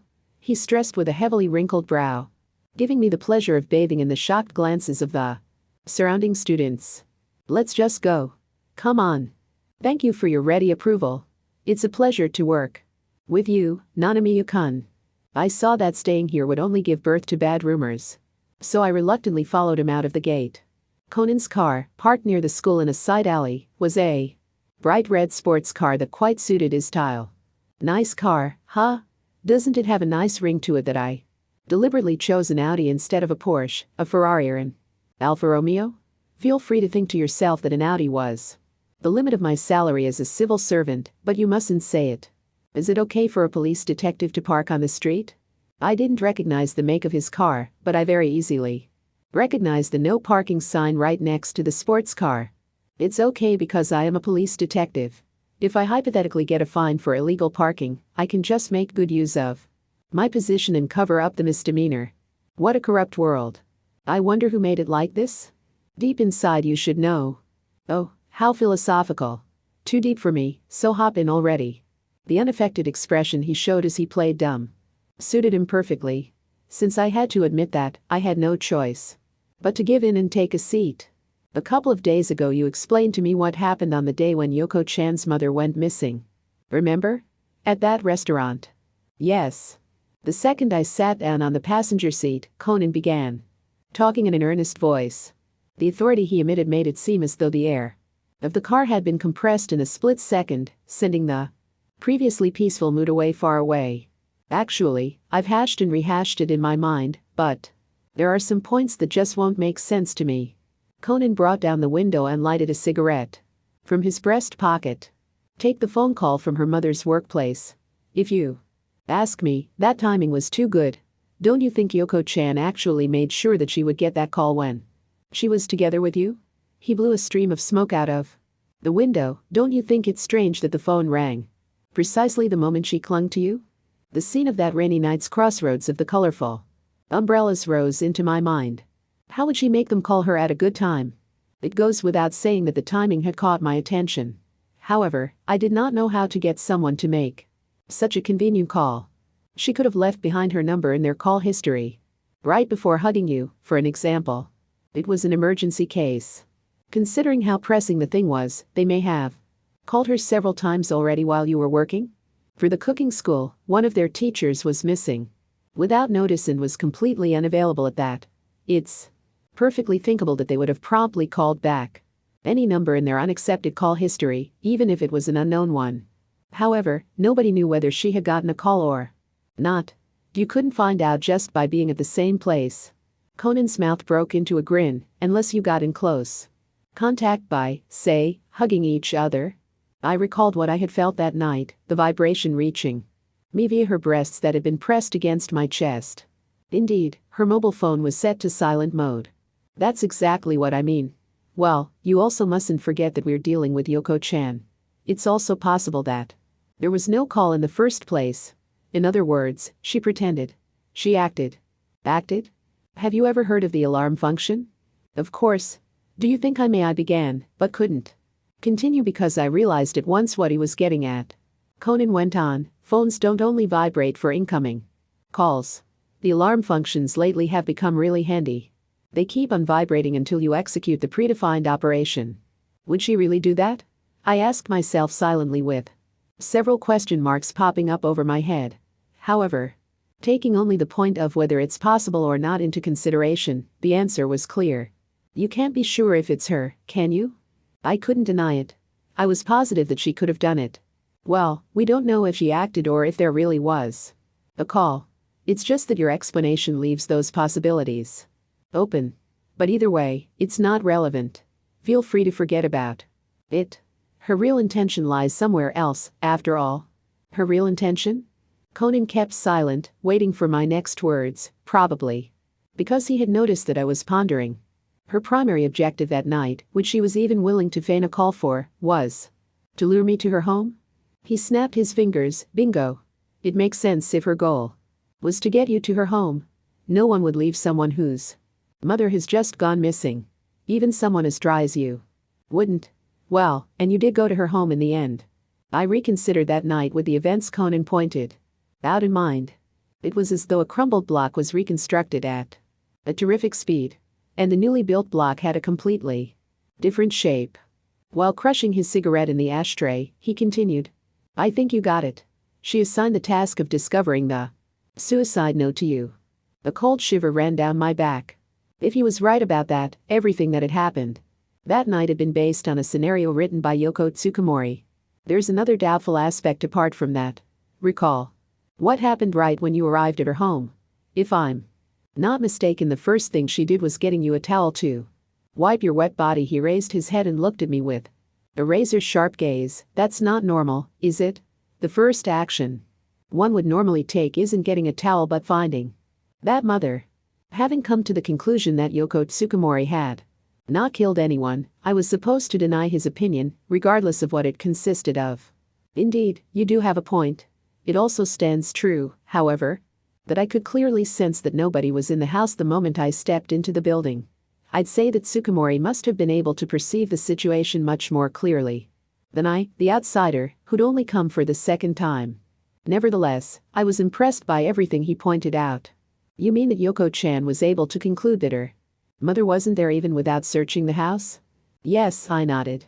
I don't think so. Conan flashed a masterful grin, but I'm an adult, experienced in the ways of the world and all. You know, so I just can't think as straightly as you do. Seeing how he was able to conclude so much just with the little information he had, he deserved his title as a detective. He really was an extremely capable person. He made me understand that once more. I even found myself impatient for more. The thing may be that her mother was already dead when you went there, and she knew it. Thus, she wasn't eager to search for her. It's possible to interpret her unnatural behavior in such a way, don't you agree? So? My forced voice was a little hoarse. What are you getting at? Because I knew exactly what Conan was going to answer. The instant I averted my eyes from him, his long arm whooshed past my head and his hand landed hard on the passenger side window. Was it over your head? Then I'll be frank with you. His sharp features were directly before me as he leaned for 188. Hesitation. Ward. The stench of smoke assaulted my nose. That girl, Yoko Tsukumori, has killed her mother. After declaring that, his gaze was drawn towards the front window. Following him, I also directed my eyes there. Ahead of the straight side alley was the main street, bathed in madder red.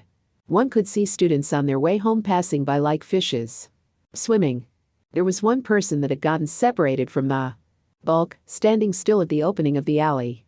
The silhouette was slender and was long-haired. Due to the backlight the sunset produced, I couldn't make out her face. What I clearly did recognize, however, was that the high school girl over there was gazing at us. She wasn't approaching us, nor was she walking away, just staring in our direction. That shadow had a terrifically strong presence to it despite just standing there without even interacting with us. I delved deep into the seat and quickly urged, "Please. Get us out of here right now." "Are you sure?" Conan asked with his gaze still on the front window. "Yes," I answered, whereupon he replied with a stressed, The next moment, he switched once to neutral before quickly shifting gears and backing out of the narrow side alley at a breakneck speed. In no time we arrived at the street opposite the female student. During that I could do nothing but tightly clench my fist. At first Conan said nothing, but when we came upon a red traffic light, he returned to the topic as if he had been waiting for it. "I'm sure I don't have to explain to you that she fulfills all necessary prerequisites to fake her mother's suicide note. Right?" I nodded. That was my limit. I didn't know what would come out if I opened my mouth. She's a bright girl. She knew that authenticity would rise dramatically if the note was discovered by a third party rather than herself. And she chose you for that part. Well, her plan worked out splendidly since you did find it for her. I ground my teeth. I also think that as a family member she should have had no trouble killing her mother. I mean, let's not even start listing the ways she could have used to take her out. What remained was to go to that forlorn park on the high ground and push her down the cliff. I was clenching my fist so hard it hurt. Child's play for her, right? Don't talk big like that. You don't know her as well as I do. I found myself fighting with the urge to shout out all this. What compelled me that moment was not impatience anymore but raw anger. Hearing someone else talk about her like that irritated me as if having my garden trampled down by strangers. Conan pulled the car onto the sidewalk and smiled. "We're here." I peeked out and found that he had parked along the main street, near the cafe. I gave him a nod, "Thank you." The next moment he put on his usual frivolous smile and shrugged like an American. "Sorry for startling you. But once in a while I have to show you that I'm still a policeman, a detective, you know." He grinned, but his eyes weren't at all smiling, "and I don't want to cause the misunderstanding that you can hide things from me forever." He pulled me closer by my shoulder. "I would be very thankful if you could soon recall some interesting info, since that would save me some messy work." His emphatic whispers sent a cold shiver down my spine. I guessed that being threatened with a knife pressed against one's neck had to be a similar experience.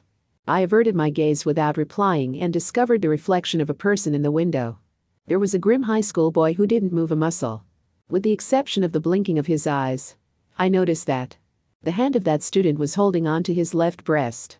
I felt a familiar touch with my fingers. The murder recipe. I had strained my hand without noticing it. It was the one thing I had to protect no matter what. Because the murder recipe embodied the only point where I had the upper hand over Conan and was my last trump card against Yoko Tsukumori. Mopping the dim cafe after closing time. Suddenly, a shadow obstructed the course of my mop. I looked up and found the owner of the shadow standing with legs spread and arms crossed. "Did you have an argument or something?" asked Mirai-san, looking down at me with a deeply wrinkled brow. "Argument? Who? With whom?" I wasn't playing dumb. I honestly didn't know. "Are you dumb?" "You and Yoko, of course. Who else?" "I really don't think I'm dumb, but anyway, what gives you that idea?" "It's pretty damn obvious if anyone looked at you too." "You haven't talked at all lately, have you?" While leaning onto the mop, I thought about it. "We haven't?" I remembered next to nothing of today's work. "Doesn't surprise me. It was obvious that you were miles away." Now that she mentioned it, I had to admit that in my thoughts I had been miles away with Conan. Indeed, I had been pondering over a way to surpass that man non-stop during work. The more I thought about it, the more I came to think that I had no chance of beating him. Anyway, leaving that aside since it's nothing new in your case. Objection. Overruled. She had no sympathy. Let me carry on. "This time Yoko's acting strange as well. It looks like she's actively avoiding you." To me she thrust out her chin and drew herself up. "So, what have you done to her? Come on, try to explain yourself. At least I'll hear you out." As usual, she was so stubborn with her opinion that it was refreshing. "Are you unable to think that I might be the victim?" "Yeah. I'm on Yoko's side whatever happens." "What an unreasonable world." "Oh, you only noticed just now?" She answered my lamenting words haughtily. "The world's unreasonable and unjust wherever you go, otherwise social stratification would not exist in the first place." So why should I bother playing a saint if the world's very setup is already shit? I live by my own rules. If you ever tried giving the word self-centered a form, you would definitely get this woman in front of you. My way of life is simple, isn't it? Well, it was simple indeed.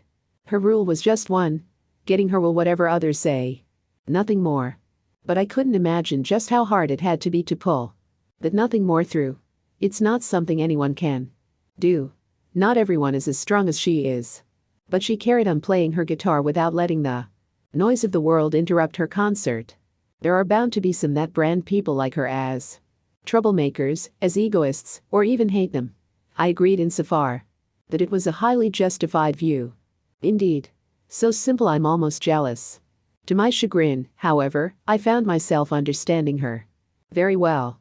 I couldn't help but be amused by such a reckless woman, who would hold a mic with one hand and show the masses the middle finger with the other. As one of her fans, I thought, one or two like her wouldn't do any harm to the world. Okay, you ought to apologize now. To you? I played dumb. Mirai-sen smiled, amazed. Idiot. No use apologizing to me, is there? You should apologize to the chit-sorting princess who's sneaking peeks at us from over there, said the queen in a loud voice. I turned around and discovered Tsukumori standing at the register where no one had been at the start of our conversation. Our eyes met. It hath come to my ear that your highness wisheth for an apology. Is it true?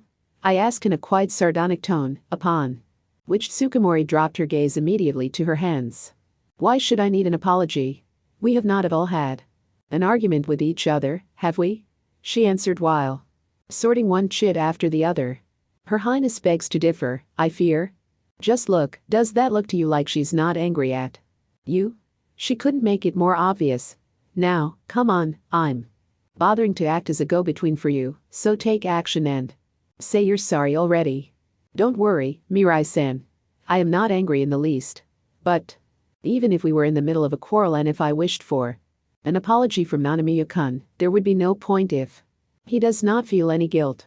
I would still prefer no apology at all over getting an idle one that is not meant by heart, said Tsukumori in one breath. Don't worry?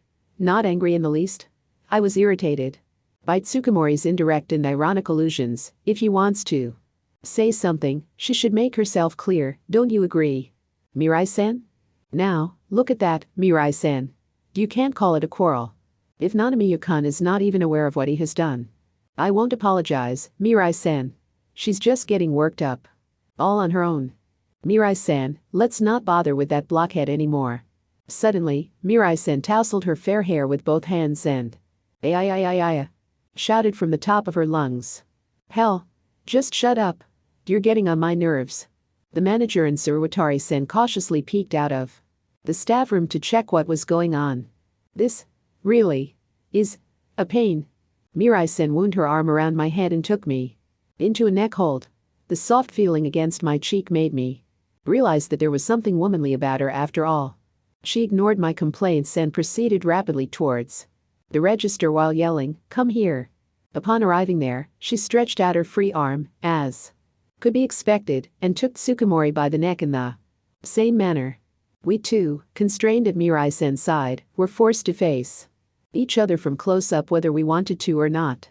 I did not want to see Tsukumori's face in the least, but unfortunately Mirai-sen's modest breasts were quite the opposite of her personality and thus obviously insufficient for blocking the view for me. I may add that she will never hear that from my mouth. Ever. You know, I'm really not that patient. I can't stand such a pain anymore. Forget about the remaining work and just get out. She yelled down at us, saying things about her temper everybody already knew. Nanamiya, you apologize to Yoko. And Yoko, you forgive him when he does, she said while scowling at us in turn. I don't care about the reason behind this quarrel, but make sure you make up with each other on the way to the station. Then you come to work tomorrow as usual. Got it? That's an order. Before I knew it, Tsukumori and I were exchanging glances. And a moment later sighing as if on cue. Hey, what about your reply? Faced with the overwhelming commands that rained down on us, we exchanged glances once more and had no choice but to nod reluctantly. Understood. Slowly lit by white street lights, we walked along a narrow alley towards the station. We were silent. Upon entering the way along the main street, our field of vision was filled with gorgeous neon light. The number of people increased in proportion to the illumination, and so did the noise. The headlights of the cars passing us by made us flare up in yellow. Far away a siren was resounding, whereas in the proximity a dog was raising a forceful bark to fight it back. And we were silent. Tsukumori was the first to give in to the oppressive air. She stopped abruptly. "You have been a little strange lately," she whispered, getting straight to the point. "Is there something bothering you?" "Do I look that way?" I asked back. She tilted her neat chin a bit and asked further, "Perhaps it is related to Konan-sen?" I did not remember having spoken about Konan in her presence. I have heard he visited the cafe when I was absent, but I figured that there were some things she already knew. "According to Mirai-sen, you two get on well together, just like a couple." What on earth had Mirai-sen told her about us? Not that I wanted to know. "That's none of your business," I spat out bluntly and averted my gaze from her. I didn't want to talk about Konan with her. "But it is." I insisted on settling the matter with Konan without her interference. "I say it's not." Of course I was aware that she had no way of knowing that. I didn't want to drag her in. "I can't just ignore it." Her eyes suddenly turned serious. "There is nothing about you that's not important to me." In Tsukumori's wide-opened and clear eyes I was reflected with an awfully disinterested face. "Stop it. Don't look at me with such eyes." While I was not at all in the position to complain to her for insistently probing into a subject I shunned, I was the one of us who wanted to hide his feelings. After all, I gave in to my displeasure and raised my pace. I hate insistent women.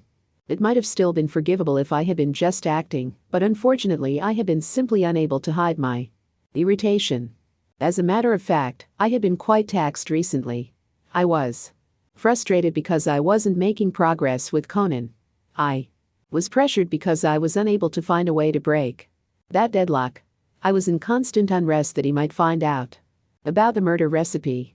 And most of all, I felt inferior to her. Suddenly, Tsukumori pulled my arm from behind. "Come here." She drew me to an old bench near a bus stop and made me sit down. Then she trotted off towards a vending machine a couple of meters away and quickly came back with 2 cans in her hands. She put on a smile. "You like this, don't you?" She thrust a cold and wet orange can out to me. I was so taken aback that I completely forgot about my irritation. Yoko Tsukumori really was not to be underestimated. Apparently she had been all ears to our talk in the classroom.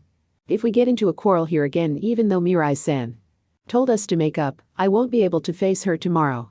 I snatched the juice away from her, opened the lid and took a long gulp of the cool orange-colored liquid. "We can consider ourselves lucky to have someone that worries so much about us. Don't you agree?" The sour but refreshing taste of the orange juice soothed my boisterous feelings effectively. "It's as you say. I'm sorry." Tsukumori sat down next to me. "No, please forgive me." Her hair end swayed. I tried being sulky for once. She giggled with her gaze still dropped. "Because you have been giving me the cold shoulder lately." She brought her face to mine with reproachful eyes. "Please come to my place again sometime. I promise I won't do anything you don't like anymore, okay?" she said jokingly. And laughed, but I couldn't help finding a trace of loneliness in her face. I recalled that she was all alone now. Tsukumori's house was large, and had to feel even larger without any cohabitants. Various worries crossed my mind. "But you've been quite occupied yourself, too, recently." As a matter of fact, I had gotten my plate much too full with Konan alone to care about Tsukumori, but I felt a little guilty upon seeing her lonely like that. Oh yes, because a certain someone did not only refrain from helping me but also ignored me completely. I had no time for recreation at school. "Well, you have my sympathies. I'm sure you aren't joking but really mean it like that." Tsukumori shrugged her shoulders exaggeratedly along with a small sigh. Sure enough, I had decided to give priority to the affair with Konan rather than Tsukumori's situation. "At any rate, I'll try to act normal at the cafe, so please tell Mirai-sen something positive, too." I ended our conversation and stood up. "Konan-sen and you are like brothers with an age gap," Tsukumori murmured. "Perhaps it was that, supported by the fact that you're 2 men, that made me feel unhappy and left out." I sat down again on the bench and peeked at her seemingly brooding face from the side. Conan-san and I are like brothers, you say? Haven't you also compared Mirai-san and me in a similar way? Yes, I have. Now that you say it, all three of you resemble each other. Of course I don't mean your looks by that, you understand? Care to elaborate? I was very interested in how I looked in her eyes. Let me think. I don't know if it's the right expression to use, but you three somehow resemble each other in your way of life. Our way of life, huh? I'm sorry that I can't put it clearly. No, I think I get what you mean. Way of life was a rather wide term, but if interpreted as something like our values, then I had to admit that theirs and mine weren't so different. I was sympathizing with them in many regards. Tsukumori's opinion was most interesting, which is why I felt inclined to ask more, especially about Conan. Tell me, what do you think about Conan? He's quite a strange guy, don't you agree? Tsukumori rested her chin on her hand and meaningfully sighed. He sure is. You don't look pleased, I stated. I don't really like him. I don't feel comfortable when he's around me because I have to be cautious of his attempts to read my character all the time. So it's really tiring to be together with him for too long. I wonder if all detectives are like him? She pulled her slender shoulders in as if she were attacked by a cold shiver. I haven't seen her like this very often. If it's Conan, however, anyone would show a similar reaction. That man was not normal. In comparison, I would want to be by your side for hours and hours. I wonder why that is? She cocked her head and peeked into my face like a little devil. Don't ask me, I averted my eyes after deigning her a look. I don't know about other detectives, but I'm pretty sure he belongs to a very peculiar category. He constantly leads me by the nose. I'm no match for him. Right. I was at my wit's end. Maybe he had been too strong an opponent for me from the beginning. But as a man who resembles him, you should understand Conan-san much better than I do, she said, right? Tsukumori formed her mouth into a crescent moon smile. My heart skipped a beat. Don't you think that he cares more than necessary about you and not me because he likes you? It's normal to feel special about people that seem to understand you, she added. My heart reacted fiercely to each of her words. That's a lie. I have no idea what he thinks. Indeed. From time to time I have no idea what you think either, Nanamiyu-kun, she giggled, shaking her hair. My mind was blurry, the trail felt so near and still I couldn't see it. What are you getting at? I fail to comprehend what you want to tell me. But I was confident that the trail was somewhere ahead. As I said, you two resemble each other. Tsukumori put on a mischievous smile and purred pretentiously. No, I've heard that already. When I gave her an urging look, she shrugged lightly in an uncomfortable manner and finally opened her mouth. My mind cleared up the very moment her words reached my ears. If you want to know what he thinks, just think about what you would do in his place. Because we resembled each other, our trains of thought should resemble as well, she added with a smile. Without waiting for her to finish speaking, I started thinking. I matched Conan's actions so far with my own thoughts. What would I do? What would I want to do? Ideas started flooding into my head without end. Sorry. There's something I have to do, I told her quickly. Pressed 120 yen into her hand and ran off home. I rushed through the night town without caring about her yell that caught up with me. I just wanted to be alone. I wanted to be alone and collect my overflowing thoughts. I hadn't found a clear answer to how I could settle that affair with Conan. I was going to think about that now. But I was on the right trail. This matter doesn't necessarily have to end with a clear result. And it's not important what the truth behind the incident is. Those were the two things I was sure of. Why? Because I thought so. Chapter 9. Bye-bye. Every now and then a train crossed the railway bridge. Each time that happened, the white railing I was sitting on started vibrating and an ear-shattering noise filled the tunnel. I was under a railway overpass at the edge of a residential area close to my school, which I had chosen because there would be no passers-by even during the day, and was waiting for the time. I didn't want to be interrupted by anyone. Under the railway, where no sun reached, even the concrete's gray looked darker and more inorganic than usual. I shuddered even though it was still afternoon. Probably due to the sound insulation of the concrete, the sounds of the vicinity seemed extremely far. When I silently held my breath, I was under the impression that I was in an isolated institution far away in no man's land. That might be the reason why I didn't notice him until he was nearby. On the boundary separating light and darkness, a tall man, with the appearance of a gigolo, grinned daringly, a cigarette dangling from his mouth. Yeah. Quite unexpected to have you call me out. What happened? His voice resounded from the concrete all around us. Oh, have you by any chance recalled some good piece of information concerning Yoko-chan? He flicked the cigarette away, which then traversed a parabola before hitting the asphalt. But will you, he began while cracking his neck, you sure have chosen quite a desolate place. Are you out for a duel with me today or what? He crushed the cigarette with his caramel brown shoes. Weak as I am, I would never feel inclined to a duel. I shook my head, but I do want to settle things with you. I restfully stood up and fixedly stared at the man a few meters from me. Let's put an end to it, I smiled. That's my line. He closed one eye and grinned broadly. Since you are the host, I'll let you have your say first. Conan leaned on the wall and crossed his arms. I would like to start not with a statement, but with a question. Oh, sure. As many as you want, no need to be shy. With me, he nodded easygoingly. Why did you become a detective? The next moment, he narrowed his eyes full of interest, while stroking his chin. I don't want to be rude, but you aren't the type that acts out of a sense of justice. That sure is rude. Whoa. Actually, I've taken to answering such questions with it's to save the day, while flashing a cool smile. Upon seeing my dumbfounded face, he laughed wryly. Being a detective is what I live for. He suddenly made a serious face. I chose a job where it's work and work throughout the year, all day long, and where I may lose my life due to a slight mistake. Because I'm still a civil servant, people insult me, calling me a tax parasite despite my poor salary. So, why did I sign up for such a thankless job? You know, it's to see all kinds of people in their relationships in all kinds of situations, whether they're joyous or grieving.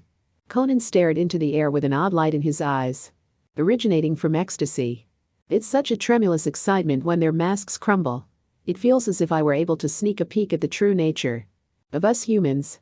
Their emotions tell the truth much more eloquently than any justification. When he finished, I couldn't suppress a sneer anymore. Oh, that's cruel, Nanami-kun. Now that I've answered seriously for once because you looked so stern. I bet you're thinking of me as some psycho now, aren't you? I immediately answered his scowl by shaking my head. By no means. Rather, I was relieved to hear so much nonsense. It suits you, you know? Oh ho, now that's an unconventional evaluation. I guess. After all, I am, too, a good-for-nothing like you. I know this time, he sneered, since the moment I first seen you. The second I saw his grin, I was convinced. As Tsukumori had assessed, we really were similar. So, anything else you want to tell me? He crossed his arms. There's nothing I would need to tell you. Oh? Do you acknowledge it just like that? What I've said until now about Yoko-chan, I mean? Conan doubtfully raised an eyebrow. You're getting me wrong. I'm saying that my opinion hasn't changed in the first place. Despite all I told you? Yes, despite all that. Oh, you're a trip. You're joking, right? Didn't you agree quite a lot to my doubts? Indeed, I did agree. Insofar that the case could also be viewed in such an interesting light. Thanks to you, I could catch a glimpse of how professional detectives deduce things by drawing one logical conclusion upon another. But that's all. My confidence in Tsukumori won't be swayed just by your assumptions. When I smiled, he glared at me for just a split second. Those are all just your assumptions. Frankly speaking, they're just baseless products of your over-creative fantasy.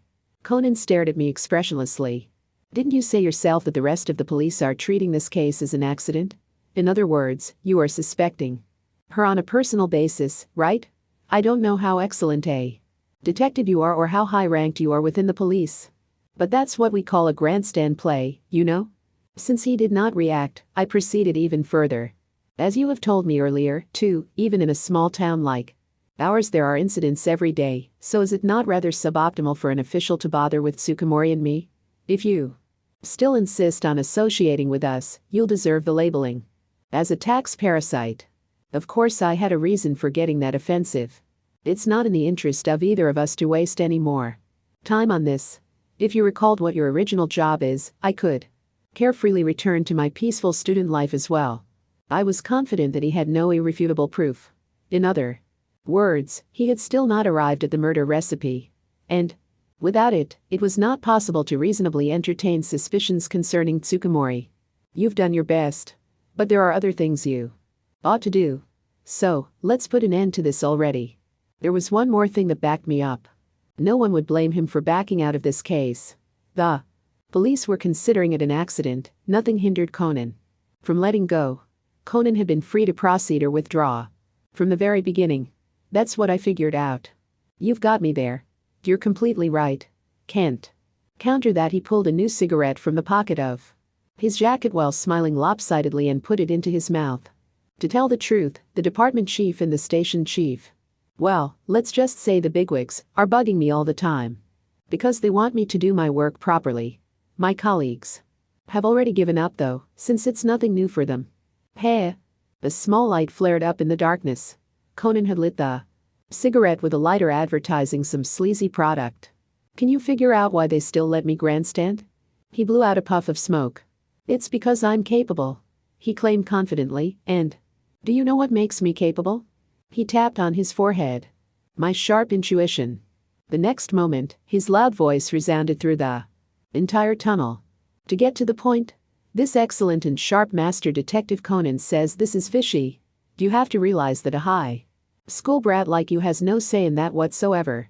His voice was reflected by the walls, by the ceiling, and rained down heavily on me.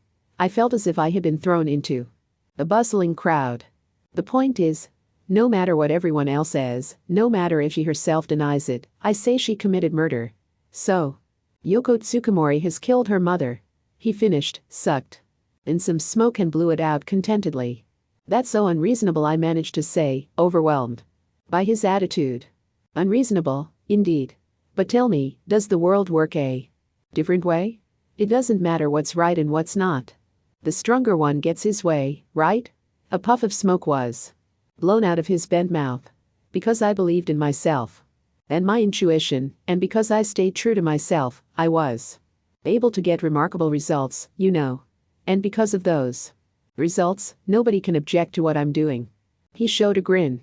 So, I'm sorry Nanami-kun, but I'm gonna do it the way I want. But it was his peculiar kind of grin that looked dead serious. Because that's how I've chosen to live my life. When I took another glance at his grin, I came to think that that way of smiling must be the embodiment of his nature. Put crudely, Conan was a lunatic in a clown's disguise. It's not easy to get by with an uncommon sense put to show. Therefore, he probably adapted to our society by acting frivolous most of the time. That grin must have been a remnant of that madness, which he could not conceal. Okay, it's my turn now. Conan crushed his cigarette with his heel. He thrust his hands into the pockets of his tight slacks. Why are you so eager to defend Yoko-chan? With a slow and firm pace, he drew closer on his long legs. Step by step, his leather shoes produced a reverberating creak that filled the passage. Don't you agree that it must be quite hard to believe so firmly in her without a lot of personal sympathy? I felt my stomach knot tighter and tighter at the sound of his steadily approaching footsteps. I'm not deliberately defending her, really. But it's simply absurd to expect me to believe that a classmate of mine is a killer. Isn't it normal that I can't and don't want to believe your doubts? Yeah, completely normal, he admitted casually. That was, however, only a preface to what was to come. But come on, in spite of everything, I'm still a detective, if I may say so myself. It's not absurd in any way if you were a little more doubtful of her, right? I mean, hey, the police are suspecting her, so there might be something to it. I think it wouldn't do you any harm if you agreed a little more with me, you know. Admitting that I have some points that make her suspicious. There's no need to be so dismissive about it, is there? Well, that's the opinion of an experienced detective who has witnessed all kinds of incidents, anyway. Now, what do you say? Said the experienced speaker, Conan, in a torrent of words with a peculiar intonation, giving the atmosphere around us his own touch. I'm a cross-grained person, you know. I'm also a little contrary on top of that. Therefore, I don't want to simply nod to something that doesn't make perfect sense to me. As a natural consequence, my hands became sweaty and my voice became tense. I guess so. It's already an established fact within me that you're that type of person. I registered that his smile seemed very content. But while you sure are a cross-grained lad, Nanamiya-kun, you are not an idiot, and you don't lack common sense either. So I can't understand why you are so understanding to her. With that personality of yours, shouldn't you rather search for Yoko-chan's flaws the more perfect she is? At least the Nanamiya I know is someone who doesn't believe anything he hasn't seen with his own eyes. It's agreeable if you are understood because the other party shows interest in yourself by doing so. If it's interest from a capable person like Conan on top of that, it can't be a bad feeling. However, I couldn't help feeling uncomfortable, for his assessment was just too spot on. That nasty feeling of having my whole body closely scrutinized, from tip to toe, gave me a chill. Before I knew it, Conan was standing right before me. In short, you know, I've already concluded that your unconditional support of Yoko-chan is due to special feelings towards her. And well, because you love her so much that, whether she's guilty or not, you just don't care. You're like, I shall believe in her even when the rest of the world turns against us. Do you see? Oh, how great is the power of love. Whoa. There, don't look at me like that. I'm not messing with you. Here. Actually, I quite like that way of thinking. No, make. But I love it. What a talkative man. It's not like I was dumbfounded. I was taking my hat off to him. I wondered if there was even a single person who didn't talk after being targeted by Conan. You are gifted with a superb imagination indeed. Well, it's a job that requires a good imagination. A smile was on his mouth, a truly amused one. But there's one more possibility why you could be protecting Yoko-chan. His smile disappeared. Namely, if you have certain proof that Yoko Tsukumori has not killed anyone. My consciousness was immediately drawn to the murder recipe. So do you? By no means. Too bad, he replied, not regretfully in the least. While my whole body was becoming stiff, he continued, in a most casual tone. By the way, I've been wondering what's in that left breast pocket? My right hand reflexively grabbed at my left breast pocket. Conan reacted on the spot.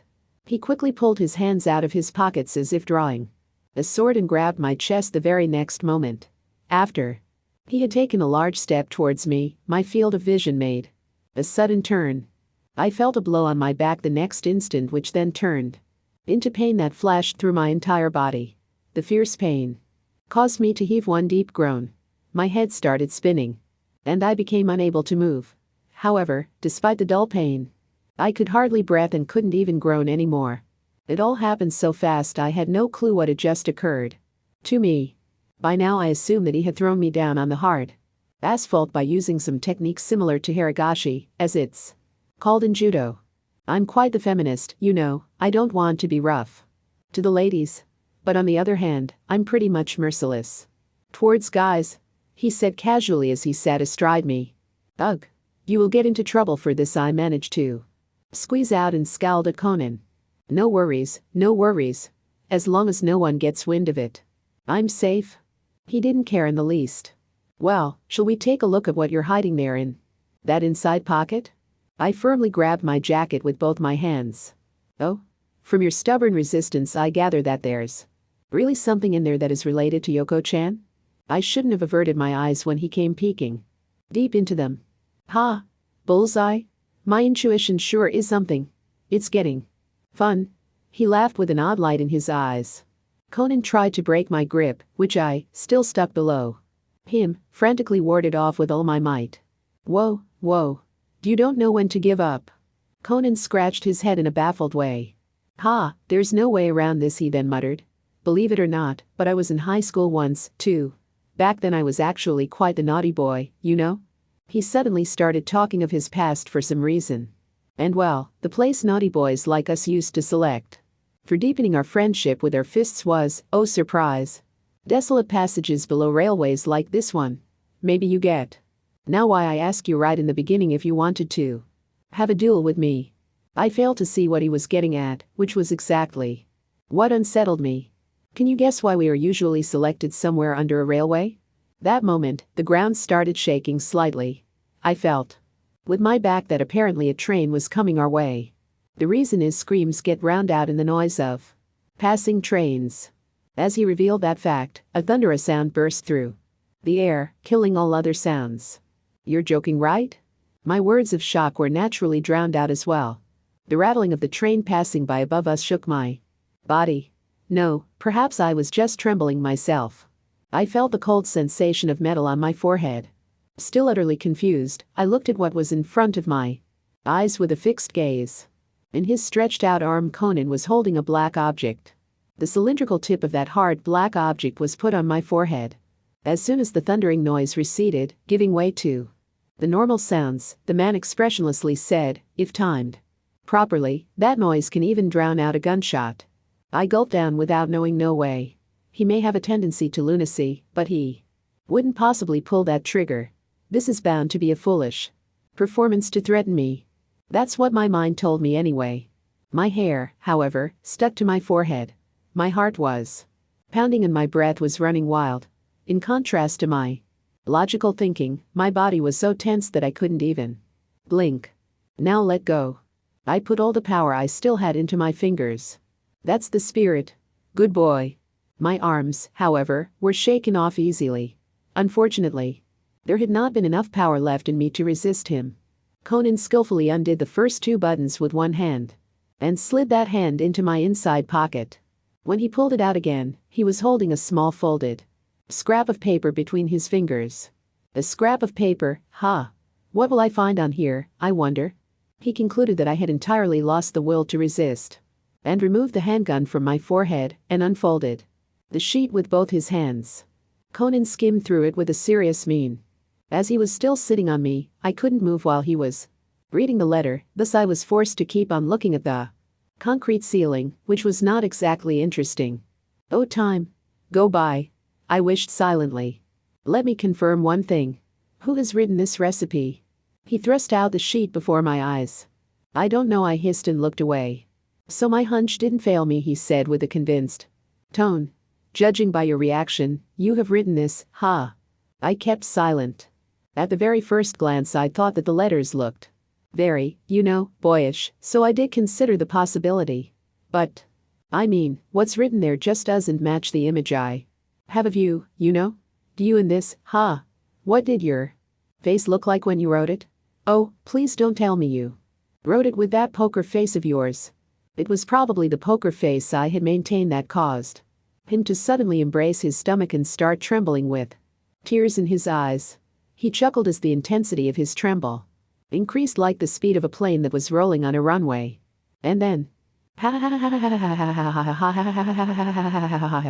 he burst into a grand laughter. The plane had just soared into the sky. His guffawing resounded through the tunnel. Laughter rained down on me from all sides with no mercy. I experienced the humiliation of being made a fool by a great mass. Ah, stop it, I'm dying. I'm dying laughing. I haven't laughed like this in ages. I think for a while I'm gonna break out into a laughter just by recalling this, he said while still laughing with groans mixed in. I have to admit that contrast got even me by surprise. Now, that was something new. Never thought that you, our grouchy Nanami-kun, would write such an oh-so-sweet letter that would startle even the purest girl in love. Again, he was unable to suppress it and laughed out loud. The title on the sheet he had thrust in front of me was Love Recipe.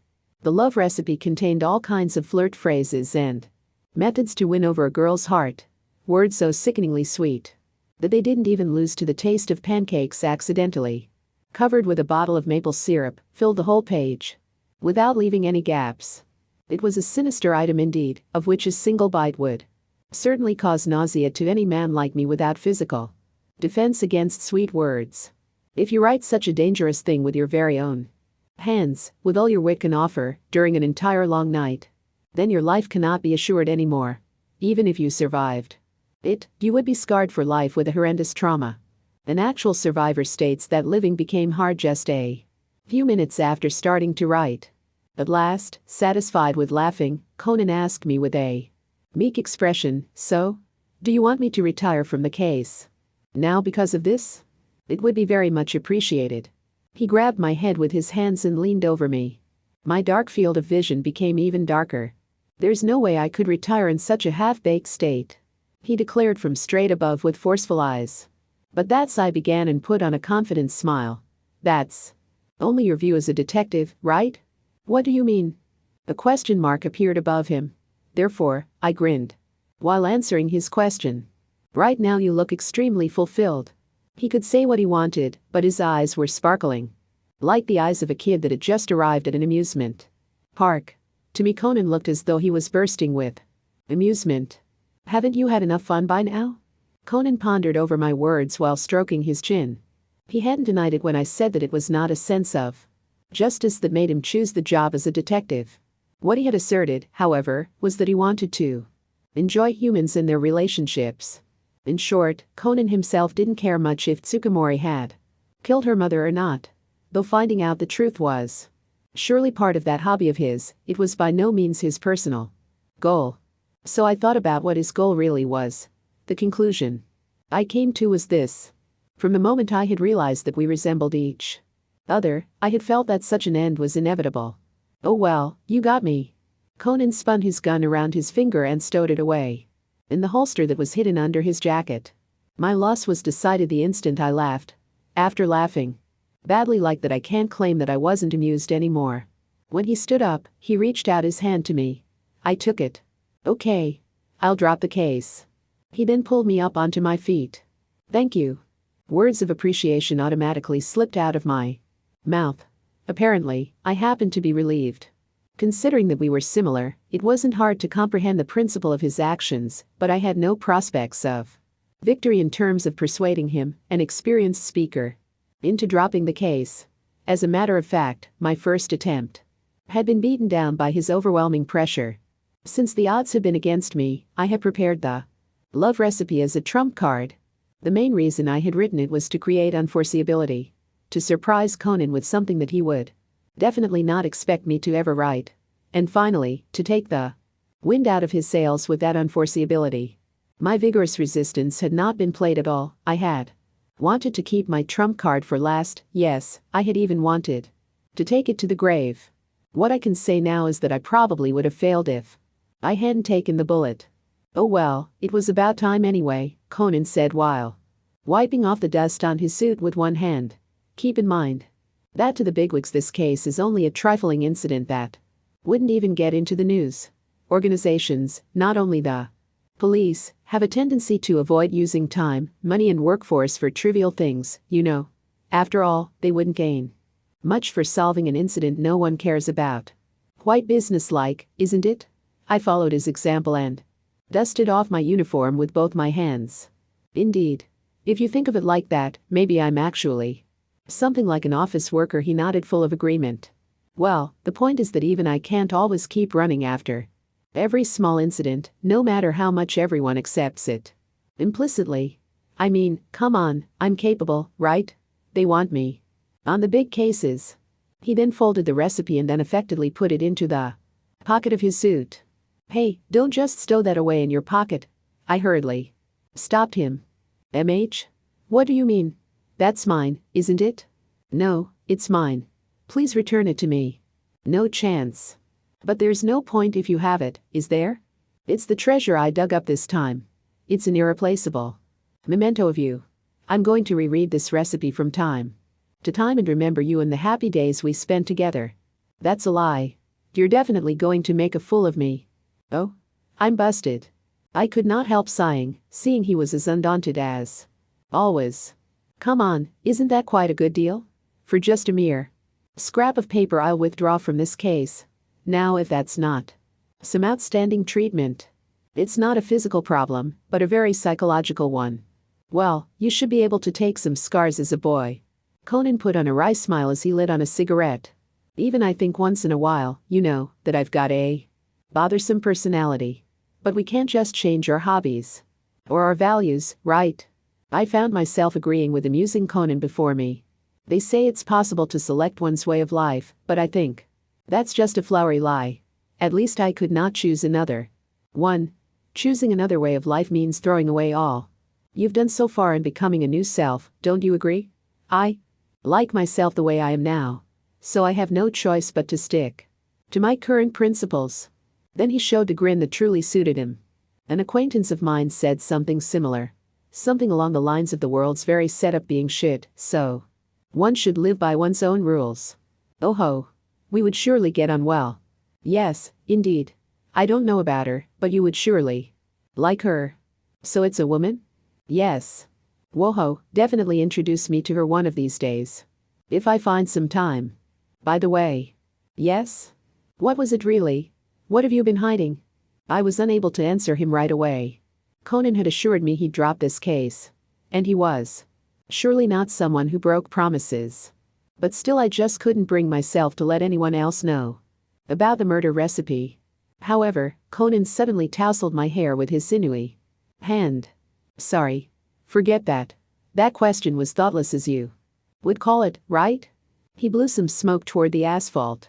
The railway started to creak, causing the entire tunnel to vibrate and erased all other sounds around us.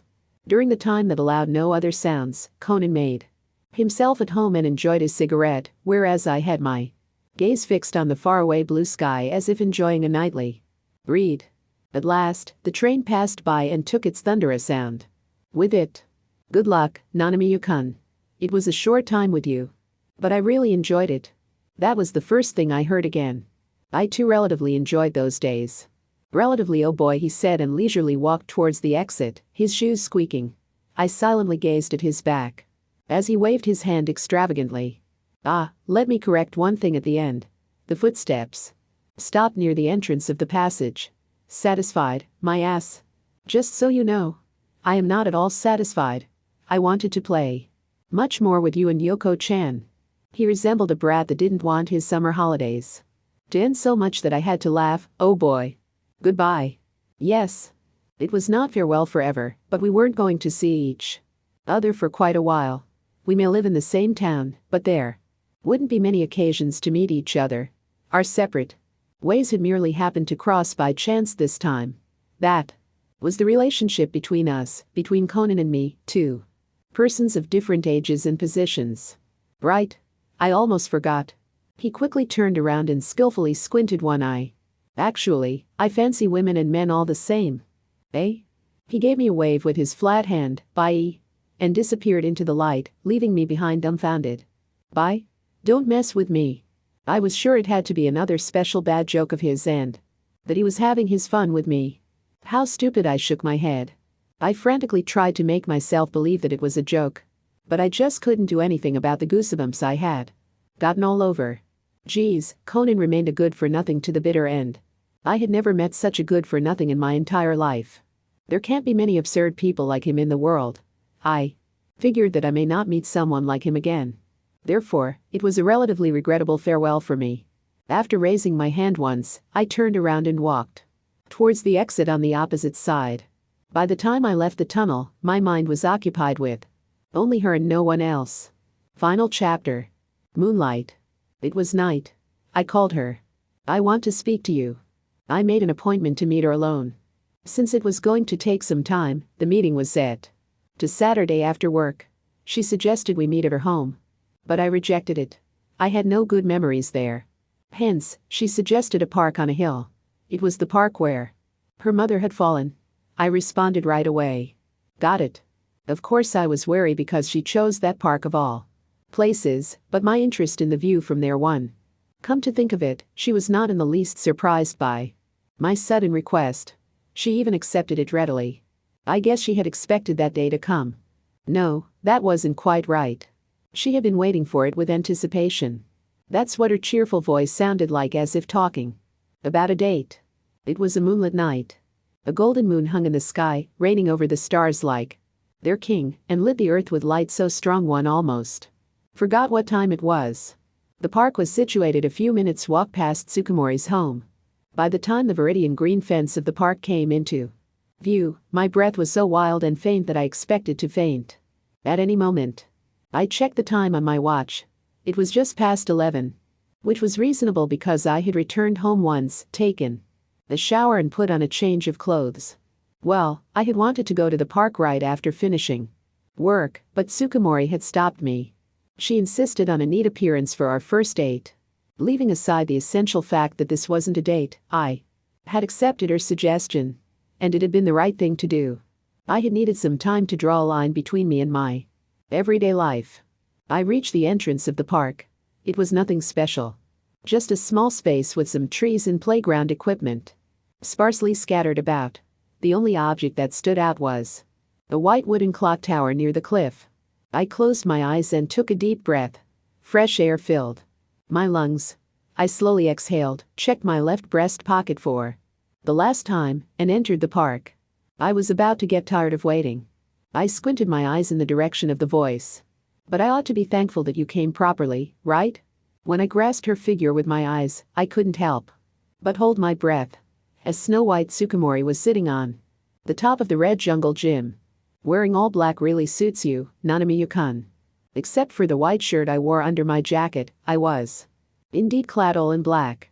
Tsukumori giggled, but that is exactly what I expected, so I matched my clothes to yours and dressed myself all in white. She wore a white dress and white pumps. She had also draped a semi-transparent white shawl around her shoulders and adorned her hair with a white ornament. From my perspective, Snow-White Tsukumori was holding the moon on her shoulders. Shall we start our date, then? Yoko Tsukumori crossed her legs and leaned on her elbow, her head slightly tilted. A lock of her beautiful black hair curled down to her mouth. It was a dreamlike scene. I quickly shook my head to rid it of the impression. The day after you asked me to go out with you, you said that it was necessary for both of us to deepen our mutual understanding, right? Yes, she nodded. You also said that it was fine for me to make a decision after we had come to know each other better, right? Yes, she squinted an eye. Unfortunately, I still don't understand you very well. We're still quite far from a date. What exactly do you want to know from me then? Everything, I almost answered. But judging by her confident smile, there was only one thing to say. You killed her, didn't you? The next moment, she leaped from the top of the jungle gym into the dark blue sky. Her shawl spread out to both her sides like the wings of a swan, then she landed softly like a feather that had fallen from those wings. What am I going to hear from you now? Well, you could call it. I pretended to ponder and continued with my usual poker face, the solution of the riddle. Called Yoko Tsukumori. Unperturbed, Tsukumori kept smiling like always. I see, that seems much more interesting than a date. But that's how I wanted her to be, my worthy adversary. At one time I had come to the conclusion that Tsukumori had not killed anyone because I was sure that she wouldn't do something that foolish. However, the situation had made a sudden turn with the appearance of a man of outstanding perspicacity. It didn't take long until my theory was negated due to several doubtful aspects and contradictions brought to light by Conan one after another. In a sense, it had been inevitable for my doubts to be revived, considering how well I knew her, and that the murder recipe was in my hands. One might ask why I had concluded that she was absolutely innocent in the first place. It is true that I had had several clues that suggested that her mother was guilty, like the fact that the murder recipe had been written by her. However, at the same time I had also been aware that those clues did not necessarily prove Tsukumori's innocence. I myself had been the decisive factor in my belief of her innocence. Only now I realized that I had probably strongly wished that she wasn't a murderer back then. One could say that my imagination was steered that way because I didn't want to lose the person I was so interested in. In other words, what made her innocent had been my own desire. I sat down on a railing while she got on a blue swing. I started explaining to her one reason after another why I doubted her. The suspiciously well-timed call from the cooking school. The fact that her mobile phone had been set to silent mode, her unnatural behavior when getting me a towel instead of starting the search for her mother, and the fact that the suicide note was written not by hand but on the computer. Furthermore, I told her about my hypothesis that she had wanted to make me the finder of that suicide note. Tsukumori quietly listened to my explanation and nodded once in a while without denying or acknowledging anything. When at last she had heard me out, she let her gaze wander in the night sky, seeming deep in thought, before she asked, with certainty, did you borrow those theories from Conan-sen? I nodded. As she had guessed, most of my arguments had appeared in the conversations with Conan. But I agree with them, so you can think of them as my own opinion. Tsukumori put on a surprised expression. That's the sort of thing you spoke about in my absence? She scowled at me and pursed her lips slightly. How mean? Do both of you doubt me? No, I shook my head. Conan-sen has nothing to do with it anymore. I'm the only one doubting you. She gasped in admiration. It is really surprising that Conan-sen stopped doubting me despite seeming so tenacious. What magic did you use, Nanamiya-kun? It's all thanks to the hint you gave me I'd beat around the bush and saved myself from mentioning the love recipe. As a matter of fact, if not for those words, I probably would have still been at a loss for what to do about Conan. Oh, did I happen to be a help? Smiled Tsukumori. Her soft glance resembled a gentle sister's who rejoiced over one of her little brother's accomplishments, which caused me to let out a deep, heavy sigh. I see. So she did give me a hint, I thought to myself. Considering how she had immediately realized that I was borrowing Conan's words, she had probably been perfectly aware of Conan and me doubting her all along. With that in mind, she seemed like a truly cunning actress. Reconsidering the evening when we were thrown out by Mirai-san, her blatantly offensive attitude towards me hadn't been normal at all, and the way she had brought up Conan had been rather unnatural as well. I stopped counting, but as it seemed, she had been playing with me again. I had to admit it. She was a much better actor than I. Because I was keeping quiet, she tilted her head slightly. MH? There had been no creaks in her smile from beginning to end. Despite me having labeled her a murderer, her smile was something like a trademark. In the mind of everyone else, Yoko Tsukumori was probably depicted as an ever-smiling holy woman. That was, however, not the Yoko Tsukumori I wanted to see. Right now I was brooding over how I might freeze that smile of hers. My fingers automatically groped for my left breast pocket. Right, there's something I want to give you. There was no way around using it after all. I slid my hand into my jacket. What I produced was a 4 times folded scrap of paper. What's this? Tsukumori asked while snatching it away from me. I watched Tsukumori look down at the unfolded sheet. With her gaze still cast down, she whispered, I am happy about anything you give me, but this is not exactly a thoughtful present. I can't help it. It's not a present, after all. I'm merely returning something to its owner. I didn't avert my gaze from her. It's yours, isn't it? I stared at her in the eyes, not daring to breathe or even blink. It's fair to say that I had protected this solely for this very moment. By no means I wanted to miss her reaction to it. She raised her head with a smile shaped like a crescent moon. Yes, it is, she admitted surprisingly readily. Then let's now talk about this murder recipe. This was the trump card I had successfully protected from Conan. She laughed dryly. So there is no way around it after all? Is there? Well, of course you would never miss out on such an intriguing subject, right? At first glance, Tsukumori was the same as always. Truth to be told, I would rather not, but I might be able to answer your expectations if that is your wish. But in return, promise me. But I asked myself, did she realize the slight change that had come over her? That you won't hate me, okay? She was smiling as usual, but her eyes were serious. I was observing a side of Yoko Tsukumori that nobody knew. It felt as though I had come a step closer to her. Of course, though, I was not at all satisfied with just that. I wanted to see more of her unknown side.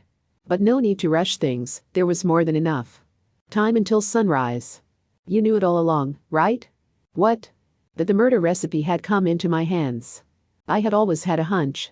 After all, she had suddenly asked me to go out with her even though we had not spoken to each other much, save for greetings. She had approached me shortly after I had obtained the murder recipe. But it was only now that I was convinced. Her poor reaction proved that she was not surprised at all. Tsukumori raised and lowered her brow multiple times in hesitation. I had noticed, yes, she nodded calmly at last.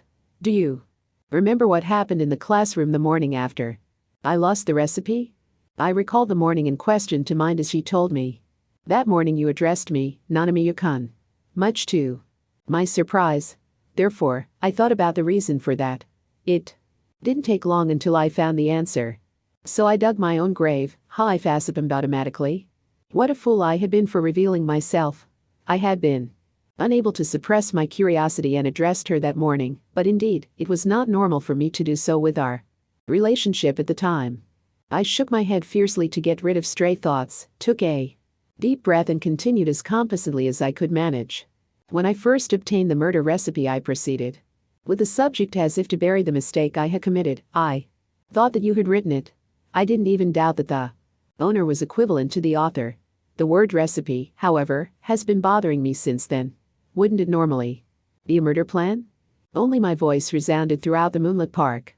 But when I learned that your mother was a teacher at a cooking school, I realized that the word recipe was probably very common to her, and sure enough, your mother has written it. A handwritten note of hers, which I presume to borrow from your home, matched the handwriting of the recipe. You never fail to live up to my expectations, Nanami-kun, she interjected and closed her mouth again. A meaningful statement, to be sure, but no denial of what I had said. Anyway, for that matter, I want to ask why your mother's recipe was in your possession? I leaned a little forward to sneak a peek at her expression. It was shortly after I started high school when I found her recipe purely by chance. It was calm and musing. I realized right away who my mother meant to kill. Your father. Yes. By the way, this is not the only murder recipe. There are more of them. Perhaps there are even some I haven't found yet. I didn't expect that. I was intrigued to read those as well. I think my mother didn't realize that I knew about those recipes until the very end. I kept it a secret from her. What were your thoughts about it? What did you intend to do after you have obtained the recipes? Well, while gazing vacantly in the air, she brushed away her hair beside the ear with her finger. Probably, she was searching for the right words. When I first read the recipe, I was surprised that she also had such an ugly face. I found myself staring at her. I knew her as a typical housewife, a woman who would always pay attention to her appearance and her behavior. That's quite hard to imagine from the impression I got from her during the funeral ceremony. The howling image of her broken mother soothed by a black-dressed Tsukumori flashed up in my mind. I was disturbed by how my fragile image of her crumbled to dust. I do not know what you imagined her to have been like, but you should not forget whose mother she was. Tsukumori put on a smile appropriate to adorn the cover of a fashion magazine. She was my mother. Like daughter, like mother? No, the proper order would be like mother, like daughter? Either way, the moment I thought about it in that way, it was surprisingly easy to have a new image of her. By analogy, the same must have applied to her father as well. My mother worked as a teacher in a cooking school, the largest one in the area. She held classes for countless students every day. Apparently, she even made appearances on a cooking show on local television from time to time, and she had published a few cookbooks. I heard she was quite famous in the cooking scene as the beautiful culinary scientist. My image of her mother was being remodeled. Now imagine such a woman writing such a cheap thing. I was completely stunned. She shrugged slightly, expressing her amazement. Cheap, huh? I repeated a certain meaningful word she had uttered. But you thought the same, didn't you? After reading it, I seriously wondered if she really intended to kill someone with it. It's not even close to a plan. Now, I think that she might have chosen the word recipe because she was aware that it was too crude to be called a plan. Ah, I see. I was entirely of the same mind. Indeed, for a murder plan, it's extremely unpolished and seems incomplete. You could consider yourself lucky if it succeeded once in 100 times. She agreed at first, but my continuation made her raise her brow. But I think that this lack of polish is exactly what makes the recipe useful. What do you mean? I was seeing the amateurish content in a different light than Tsukumori. I had thought about it like that since the very beginning. Who would imagine such a luck-based murder plan could exist? Tsukumori was at a loss for words. Of course she was. A few moments before, she had stated that she could have never imagined her mother writing something like that. If hypothetically that plan worked out favorably, wouldn't it indeed look like a mishap? That is an amusing alternative way of thinking about it. She nodded in an impressed tone. I continued, I know of one incident that virtually proves my hypothesis. The accident of my father, right? She answered before I could finish. You admit it? I was a little startled at her unexpected reaction. What is there to deny? It is only natural that one would harbor doubts about that accident, even having read the recipe only once. She shook the sheet beside her head, holding it with her fingertips. I finally noticed what it was that might have been bothering me about her. Until I found the recipes, I had no idea that my mother had such an impetuous side. I suppose that her motive was jealousy, even though my parents didn't care about each other because my father apparently had a mistress. Maybe she just couldn't accept it that he had a woman other than her. In that sense, women might generally be more jealous than men. You should be careful too, Nanamiya-kun. Even though it was about her mother, about her family, I sensed a kind of distance in her indifferent tone. As if she wasn't concerned. As if she was talking about some rumors from the neighborhood. My conviction deepened. I can't help but see you as the murderer of your parents, I said frankly, whereupon Tsukumori sneered at me. Even though I have no reason? She cocked her head while maintaining her smile. It's not like I'm paying no heed to your motive. I'm very interested actually. But if I look at it from a perspective that solely deals with whether it's possible or not, I have long since come to the conclusion that you could do it. Tsukumori narrowed her eyes to a crescent moon-like form. For a second. You have already admitted that what's written in the murder recipe rather closely resembles the traffic accident of your father. Now, if it was not an unlucky accident but a willfully committed incident, it couldn't possibly be carried out by someone who hadn't read the recipe, right? Tsukumori put her chin on her hand and probed me with her gaze. Or, put the other way around, it could only be carried out by someone who has read the recipe, right? I closed my eyes and took a breath. I know of exactly 3 persons who read the recipe before the accident of your father occurred. Firstly, the author of the recipe, your mother. Secondly, I, of course, because I obtained it by chance. And finally, I pointed at the report sheet she held in her hand. The person who lost the recipe, Yoko Tsukumori. You. Tsukumori remained wordless. I am convinced that you, Yoko Tsukumori, could have carried out such a plan, no matter how cheap and unrefined it was. She broke her silence and motionlessness with a whisper. Do you know how I am feeling? If I were able to understand your feelings so easily, I wouldn't be dancing to your tune all the time. I am really moved right now. I feel so much love from you. Because you understand me so much, though you are probably going to say I am wrong, with your usual cold tone. You're wrong. I fulfilled her request with an extra large topping of coldness. She really made no sense to me. Even though I had accused her of murder, she smiled without change, neither provoked nor alarmed. Her unaffected behavior almost made me think that she might not be hiding anything after all. Was it absolute self-confidence that loomed behind that composure of hers? Was he confident to ward off any accusations I could throw at her? This isn't enough. Unless I delve deeper and break her shell from the inside, I will never see what I seek. Something has been bothering me almost from the beginning I began. Aren't you entirely too objective toward your own parents? You're as calm as if you were talking about complete strangers. Tsukumori put on a slightly doubtful expression. Do you think so? I'm 17 and not of the age to be dependent on my parents anymore, am I not? Isn't the distance between parents and teenager quite similar in other households? I immediately objected strongly. No, it isn't. Tsukumori sealed her mouth and scowled at me. Oh come on, there's clearly something strange. I mean, your mother was drawing up a plan to kill your father. If you're a family, you'd normally try to stop her, wouldn't you? Tsukumori widened her eyes for an instant. Do you know why my first question was about your actions after finding the recipes?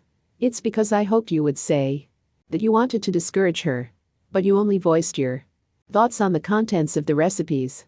She opened her mouth slightly, wanting to say something. Did you even once think about stopping her? The helpless expression Tsukumori showed that moment was a clearer answer than any words could have been. She huddled up, embracing her slender legs. While you had a rather blank relationship with your parents, without doubt, strangely enough there are no indications that you were on bad terms with them either. Reconsidering the many reactions I had gotten from Tsukumori in the past, I found that she was not unconcerned about the loss of her community, known as family. After losing her parents, she had seemed very fragile from time to time. I was convinced that she had by no means wished to lose her family. You found them uninteresting, didn't you?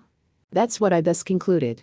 If I was forced to talk about something that didn't interest me, I assumed that I would speak with a certain distance as well. Rather than saying that I had no interest, it would be appropriate to say that there was no need for us to be interested in each other, she muttered. I didn't hate my parents. You know? Honestly. It is just that the Tsukumori family was built around the idea of individualism. It was an unwritten rule that we stayed out of each other's business.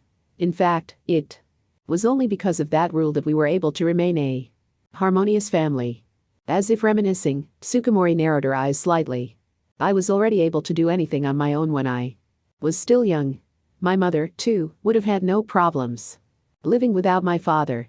As for him, he merely sustained the budget to fulfill his role as the man of the house, but he didn't interfere in the household itself. Whether you believe it or not, when I was young I thought of him only as a kind-hearted uncle who gave us money. Her smile bent in self-deprecation. Just as you noted, I did not think about stopping my mother. With a powerless smile, she cast her eyes down. I was able to accept the murder recipe without problems, because I assumed that my mother had her own thoughts and her own life. But I suppose that I should have stopped her. Just like you said. She clenched her fist, her white fingers digging into her palm. If I had been raised in a different kind of family, I might have acted differently. Tsukumori raised her face. But you know, she said with a vacant voice, that's the way I have been brought up since the moment I was born. Her eyes were breathtakingly clear. There was not a particle of regret in her honest and majestic appearance. In my opinion, Yoko Tsukumori was strong. But at the same time she was just as lonely. During that moment of sublimity, she was beautiful and ephemeral like a mirage, setting butterflies in my stomach aflutter. Weren't you lonely? She promptly answered my question with a shake of her head. Not at all, she smiled. Relying on no one seemed like a lonely life to me. She herself, however, claimed she had not been. Even now? I posed my denied question once more. Are you still not lonely even now that your parents have passed away? I found that to be an awfully desolate way of life. Maybe I was just seeing things, but Tsukumori seemed lonely to me as she sat there wordlessly. The next moment she put on a slightly awkward smile and looked up at the night sky. The moon reflected in her eyes gave them a golden shine. When she returned her gaze to me, she declared, I am not lonely. The teasing attitude she usually had toward me was absent. Because you are here for me now, Nanamiya-kun. I saw that neither in her eyes nor on her lips was a smile. She was entirely serious. This was the memorable moment in which I finally succeeded in freezing her smile. The clock tower was about to strike 12. She had no strong motive to kill her parents. At least, I could find none. Furthermore, my view that Yoko Tsukumori was not a girl that would do something as foolish as murder had already become an unshakable fact for me. And yet her parents were no more. I whispered, I don't know how to describe this feeling. Which words would be appropriate? I stood up from the railing because I couldn't sit still anymore and strolled into the park on my own, leaving her behind.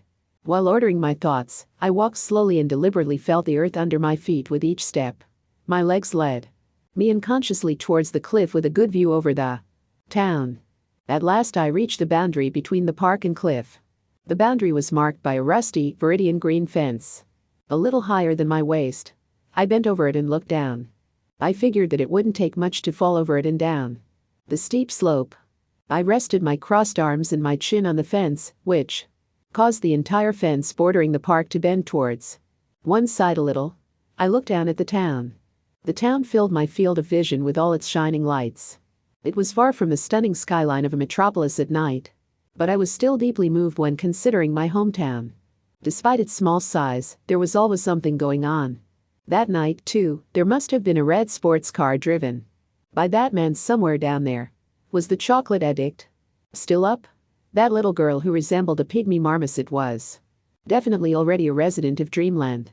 The faces of various people I knew crossed my mind like a slideshow. Isn't it captivating? This is what I meant to show you. Nanamiya-kun. The person who flashed up last and by far most vividly was in sync with the person who was beholding the town right by my side. A chilly gust ruffled her hair. She hugged herself because of the coldness. That scene reminded me of that rainy day when she had been in her cold, wet uniform. There was no way I could forget how in that night I had asked her why people killed others. Of course, I hadn't forgotten her answer, either. The instant I recalled that answer, my body spontaneously started to tremble, followed by a chuckle of mine. I found the answer at last. I finally realized what made you kill your parents. I whispered. She only commented calmly, I see. She was at the edge of my vision, and I was at the corner of hers, as I noticed then. Because you felt like it. As I laughingly said it, she answered with a smile of a girl that had just received some candy, "You're great." As she had told me that night, feeling like it was the only way to explain an action devoid of reason. I laughed because it was such a silly answer. Who would believe such a thing? The only ones able to comprehend it were me and Yoko Tsukumori. Suddenly, she drew closer. "If all you say is true, then I am a horrible woman," she whispered softly into my ear. "Killed my parents, deceived everyone, tricked you, and still living on without any worries." Then the semi-transparent shawl she had worn floated to the ground. But it cannot be denied. There are some rare cases of people that are not bound to the rules. People who are not restricted by anything, who are ridiculously free. I was taken aback. She had hopped on the fence without a moment's hesitation, causing it to slowly bend towards the abyss along with her. "Nanamiya-kun. You decide. If you don't punish me, the horrible woman Yoko Tsukumori will remain at large." Sitting on the fence, she did the unbelievable. She leaned backwards over the abyss. Her hair reached out toward the bottomless darkness. Only her white slender arms were sustaining her equally slender body now. The smooth curve of her snow-white neck was exposed right in front of my eyes. "Should you judge that I am not worthy to live, you understand, right?" A slight push against her chest would be enough to send her down the cliff. "Are you out of your mind? Do you understand what you are saying?" I doubted her sanity. "Who knows? I consider myself to be in my right mind." "Well, it is true though that I might be a little off in the head for liking an oddball like you." As if enjoying the bath in the moonlight, she shut her eyes with a tranquil expression. "I decided long ago to devote my all to my destined one. You can believe me on that." It appeared that everything included her life as well. "I absolutely fail to understand your current state of mind. What on earth is a destined person to you?" Her reply was short and clear. "My prince." Her words were accompanied by a transcendently blissful smile. Considering the utter absence of fear in her face, she was serious. Suddenly, the final appearance of her mother, which Conan had described to me, flashed through my mind. A shiver ran down my spine. I had accidentally imagined a very special scene. The stunningly beautiful scene of Yoko Tsukumori's dead body surrounded by countless purple blooming azaleas had been painted by my imagination. I gulped. I flushed from the core. Before I knew it, my fingers had reached out to her chest. My fingertips touched the bulge of her breasts. A short sigh escaped her, and she stretched the toes of her white pumps. My blood began to boil from the excitement that gripped me. Oh, what a sweet temptation it was. One mere finger of mine had the right to pass sentence on Yoko Tsukumori's life. Her neat snow-white dress looked like a burial shroud in my eyes at that moment. She had no doubt made all necessary preparations. I suspected her intended scenario was along the lines of heartbroken girl follows her parents into death. In other words, nobody would punish me if I pushed her down. She had called me her prince. If I really was a prince, my designated role would probably be freeing the princess who was being held captive in the castle. "Tsukumori, I am sorry for belying your expectations, but I'm afraid I'm not a prince. I am and will only ever be villager." That's the role that suits me best." My heart pounded against my chest. My wild breath urged me to run free.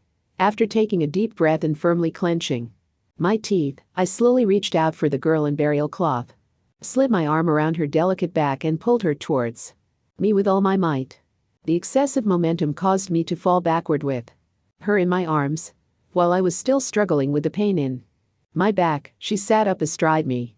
"Please don't forget," she began as she laid one hand on her chest, "that this is the life you have saved. You have picked up that puppy, so bear responsibility and look after it yourself." Remembering words my mother had said ages ago, my spirits hit rock bottom. Since when had I become such a nice guy? Did you test me? Don't worry, I am confident in myself. You will definitely not regret that you have saved me. She optimistically clenched her fist in front of her.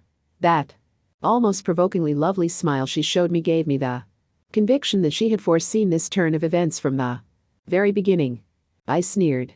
"I've long regretted that I met you. Sorry, but could you get off me?" She was boldly sitting on my pelvis for now. I just wanted to do something about her lack of manners.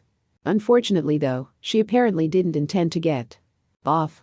She went on her knees, bent over me while putting her hands left and right of my head and started talking from right above me, with her eyes staring into mine. What are you going to do? What do you want to do? Do you want to tell the police about the recipe and the things I have told you just now? As her charming lips formed words, my hair was softly stroked by her ticklish breath. I won't stop you if that is what you want to do. Apparently, she was not specifically provoking me, while her expression was mild as always, her voice had taken on an earnest tone. You're quite daring, aren't you? I scowled at her from below. Is it because you are confident that you can trick the police? Or is it because you are belittling me? Wrong on both counts. She shook her hair smoothly. I just know more than anyone else that I am innocent. She was composed. Let us do a little test. If there was an incident that most clearly implied murder and I told you it was just an accident, that happened because of a chain of unfortunate coincidences, would you believe me? The hair that fell down from right above swayed in a nightly breeze and tickled the tip of my nose. Of course not. Because Tsukumori maintained perfect composure, I hesitated for a moment. Right? You don't believe me anyway, so I just let you do whatever you want. The next moment, she formed a soft smile, accompanied by dancing feathers in my imagination. But please remember that there is only one truth for me. Can someone who laughs so purely be a liar? I honestly did not know. Besides, you are the one I chose. So there should be nothing strange about respecting your decision, even if it differs from the answer I would wish for. Chose? I repeated suspiciously. The sound was different from the destined one sort of chose that she had used before. I estimated the nuance to be something along the lines of entrusted. There is one thing you have gotten wrong, Nanamiya-kun. What do you mean? It is not at all a coincidence that you have the murder recipe. Eh? I raised a voice of surprise. Please recall the day when you found the murder recipe. It was still vivid in my mind. It had happened after school. I had found the murder recipe in her notebook, which she had dropped on the ground. She suddenly giggled. I am a very capable person, if I say so myself, am I not? Do you think that someone like me? The face she showed me then was going to remain clear in my memory for a long time. Her face looked staggeringly cruel. And yet so beautiful. Would lose something as important as the murder recipe? No way. Such a mistake was unthinkable if it was for her. For she was the only absolutely perfect human in the world I knew of. On that day back then I had participated in a meeting. The regular meeting of the class officers. The male class officer of our class was me. So, who was the female one? It was the person before my very eyes. Now that I think about it, she hurried back to the classroom right after the meeting had finished. I figure that she did that in order to buy time, so she could make sure the murder recipe would fall into my hands by chance. How could I overlook such a basic thing? That she had been searching for the recipe the following morning was most likely just an act to make me believe she had lost it by chance. 2. It looked like I had been dancing to her tunes since the very beginning. That humiliating fact numbed my limbs and even brought terror upon me. Not a groan could be heard from me. In this shocked state, Tsukumori got off me while giggling. There is not one thing that didn't work out the way I wanted. There is not one thing that I couldn't have obtained if I wanted. My wishes define how matters settle. Normally, those statements would have been extremely haughty. But they sounded like logical facts when it was Yoko Tsukumori speaking. But don't you think that such a life is incredibly boring and listless? Is there a point in leading such a life? She walked towards her shawl on the ground. You cannot be excited about a present when you already know what is inside. She slouched her shoulders slightly. Nevertheless, I did not decide against being the Yoko Tsukumori everyone desired, because it is simple to play the model student, and it did not feel bad to live up to their expectations. After picking it up, she draped the shawl around her shoulders again, skipped towards me with light steps reminiscent of a ballerina and landed right beside my head. Then a thick shadow covered my field of vision entirely, so that I was almost left with the belief that the moon had been covered by dark clouds. In fact, she had bent right over me with her hands at her hips. Do you want to know why I entrusted you with the recipe, Nanamiya-kun? It was already an almost annoyingly definite fact to me that when she put on such a scheming expression, the answer could not be any good. It is because you looked more bored with your life than anyone else I have ever met. she said as if she had found something dear. I averted my gaze. Bullseye. As she had guessed, I had always lamented over how boring the world seemed to me. My imagination used to be my haven, to heal me from the boredom of my daily life. I picked up the murder recipe and stood up. You exceeded all my expectations. Talking with you turned out to be exciting, Nanamiya-kun. Every day became thrilling. As soon as you entered my life, my heart throbbed more than in anyone else's company. I realized right away that you were my destined one. Thus, it was easy to become crazy about you. Then everything had gone according to her plan, and I, as foolish as I had been, readily took the compelling bait, the murder recipe. With heavy steps I walked back to the fence as if drawn to it. By the sound of her steps I noticed that she hurried after me. Ah! The fence creaked. She had strongly gripped it and was looking down the black clear space right at my side, leaning over. She quickly realized that there was nothing she could do about it anymore, straightened up again and turned to me. Won't you regret that? My right arm was fully stretched out over the fence. The white paper plane was drawing circles in the air as it slowly descended into the bottomless darkness. The plane was probably going to get caught somewhere on the cliff, be exposed to weather for months, and finally return to dust. It's okay. There's no need for it anymore. I was the same. I, too, hadn't searched for the truth behind the murder recipe because of a sense of justice. Ah, will you at last believe me that I am innocent? I turned towards her smiling face and declared coldly, do you have sawdust between your ears? Of course I'm still doubting you. She narrowed her eyes in doubt. You don't make sense. Why did you throw away the murder recipe then? Who would buy such an absurd story? I mean, how should I answer the police if they ask me for the reason why you killed your parents? Do you think I would get through with? Oh, it looks like she felt like it. Without knowing her well, understanding her motive would be very difficult. Having seen Yoko Tsukumori's true face, I was the only who could ever nod, facing such a claim. But do you have another choice? It is the answer you have worked out after all. Leaving aside whether they believe you or not, she said in a playful tone. That's stupid. I would only embarrass myself, answered. As I shook my head. The magic had been lost since the second I had thrust the murder recipe, my trump card, before her and revealed its contents. I had realized that, in the end, the murder recipe was nothing more than just a scrap of paper. She had taught me that it was not the recipe itself that was of value, though I had cherished it like life itself, but the fact that it was Yoko Tsukumori's murder recipe. At that moment, after recovering from the shock of having been led by the nose by her all the time, a different emotion overcame me. As much as it didn't match my character, that emotion could be described as the protective instinct. By her own admission, she had entrusted the recipe to me because I had looked more bored with my life than anyone else. Because she had concluded that I would no doubt show interest in the thrill the murder recipe offered. Definitely unintended, but I had undeniably provided considerable entertainment. In short, she had been seeking for some kind of thrill for her boring daily life as well.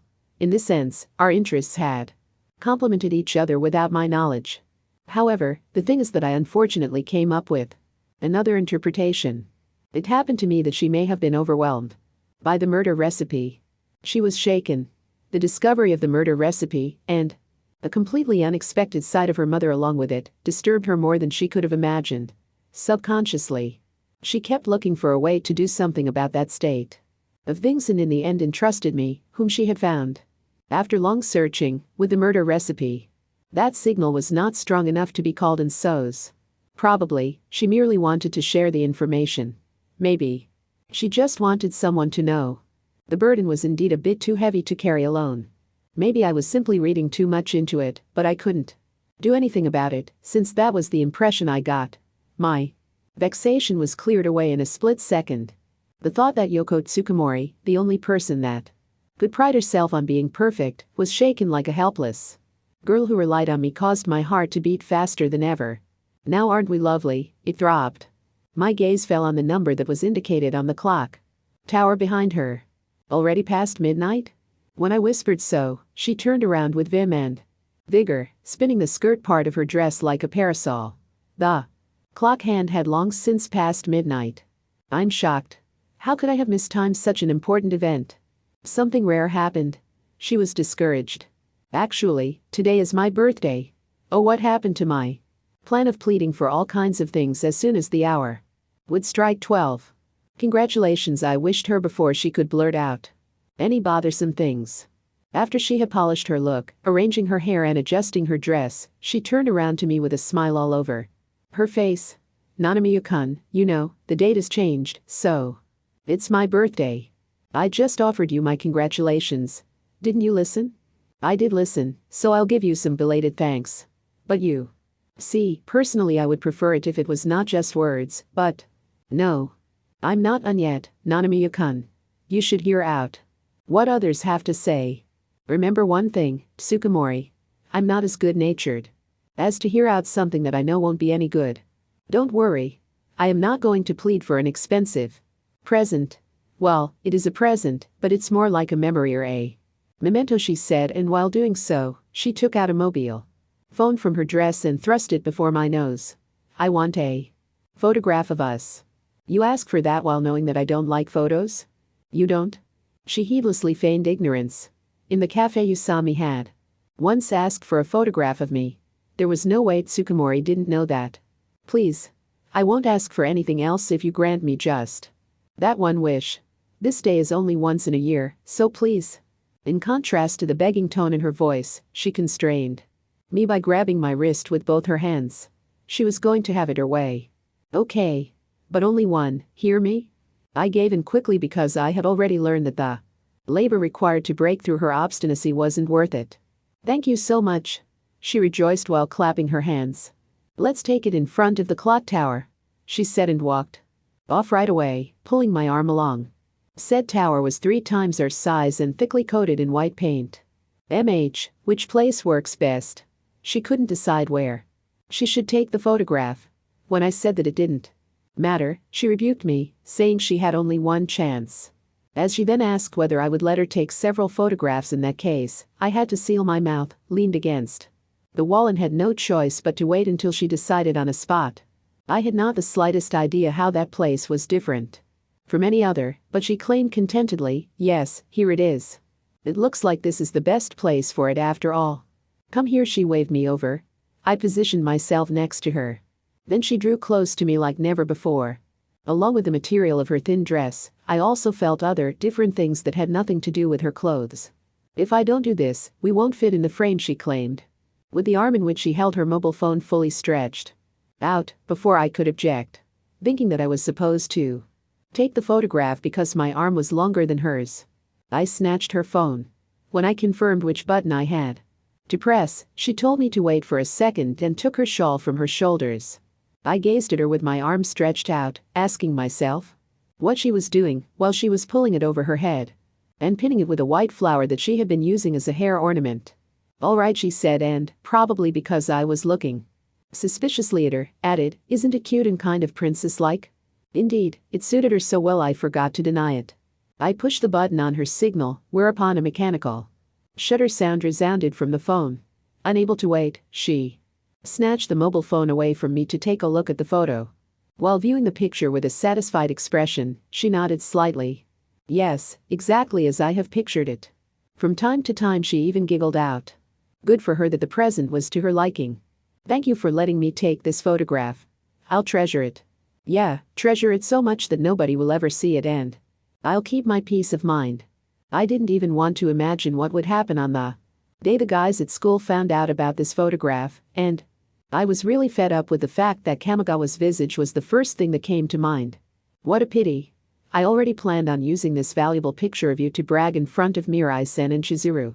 Thank God I forbade her to do so. Oh well, I'll enjoy it all alone then, viewing it as the wallpaper of my mobile phone during classes with a broad smile on my face, giving it a good night kiss before going to sleep. Should I delete that picture right now? I'm joking, really, she laughed mischievously. That's how it feels when someone has the better of you. Do you want to take a look, too? With pleasure. As it was the photo of me she was going to hold on to from now on, I felt obliged to check how I looked on it. I approached my face to the screen of her phone, which she held before her chest, while bending my knees a little. Her next words reached me just when my ear was somewhere near her lips. After waiting that I had seen the picture, she whispered, Did you see? We look like bride and bridegroom at a private wedding. They do in front of a church, don't we? I stared at the screen. Depicted was a black-dressed man and a white-dressed woman who happily clung to each other. With only a little imagination, the shawl on the head of the woman looked like a bride's wedding veil. And mysteriously, as soon as I viewed the woman like that, the man, too, looked as though he wore a dress suit. Imprinting is a really dreadful phenomenon. I noticed that. The clock tower looked like part of a church. If the bride had held a bouquet, it would have been a wedding ceremony. No matter the way you looked at it. I reflexively reached out to steal it out of her hands, but she evaded me, turning around like a dancing petal. Give me that phone. No. I am sure you would delete the picture if I gave it to you. Of course I would. I reached out to her again. However, she sped away like a tiny winged fairy dancing with her toes over a water surface, so that the distance between us grew and grew. She then climbed on a slide. Nanamiya-kun, I am here. She waved innocently from above, almost like a child. Yoko Tsukumori was wild and free when she revealed her true colors. Way too much to handle for a spiritless person like me. I'm leaving. This night it tired me. Wait. She shouted from above when I went past the slide to leave the park. I only turned my head and looked up at her. Why did you come alone tonight? Lit by the moonlight and shrouded in a veil, Snow White. Tsukumori looked majestic as Jeanne d'Arc must have been. Why didn't you tell anyone about the murder recipe? There were more than enough opportunities, right? Just take Conan for an example. Don't you think he would have been able to make people lend an ear even to your absurd story? She asked in a slightly gloomy voice. The only thing that was in her eyes as she looked down at me in the pointed silence without moving a muscle was I accidentally bent over laughing. Why? Because I immediately realized how easily I could answer her question. To think that I hadn't even known myself properly until recently, despite being so cautious about anyone else, I really was a fool. Now my answer was clear. Whether she had killed her parents or someone else, whether she was guilty or innocent, even if there was to be an incident that most clearly implied murder in spite of being just an accident that happened because of a chain of unfortunate coincidences, those questions didn't matter. She raised her brow at the edge of my field of vision. That's a simple question, I said towards the night sky. I am the only one in the world who has the right to doubt you. We didn't need any others. It was more than enough if only I knew the real Yoko Tsukumori. At last, the cold night wind carried a heated whisper to me. I'm not lonely after all. My eyes must have been wide open when I turned them to the slide that was lit by the silver spotlight. She was smiling with tears in her eyes, almost weeping with joy. As I didn't know what I should reply, I closed my mouth and burned the appearance of an unknown Yoko Tsukumori into my memory. Suddenly, she cowered down. Then she slid down without even caring about her clothes or exposition of her skirt, started to run and jumped straight onto my back, upon which she wrapped her arms tightly around me. While burying her face in my back, she said with a somewhat muffled voice, "You are the only one in the world to whom I grant the right to doubt me." She sounded joyous. I am not so tolerant as to let someone cling to me without permission, but her arms were so tight around me that I couldn't shake her off. She was like a shackle chaining me, which represented our current relationship ridiculously well. I gave up resisting and looked up at the night sky along with a sigh. The fine silver light from the moon shone down on the earth like silk threads, which were absorbed by the earth without a break, as if the moon was trying to dye all the creatures on earth in its white light. Compared to the moonlight, any other type of light seemed ever so weak. No matter how bright the stars twinkled, no matter how much light the streets of the town emitted, nothing could match the all-enveloping moonlight. Without noticing, I reached out for the moon while knowing that I would definitely not reach it. The decision I made that night might have been wrong. Perhaps I was going to regret it for a long time. No, perhaps I would not even have the opportunity to regret it. Because I had come to know Yoko Tsukumori. I closed my eyes without moving my head away. The moon that night was very soft and warm.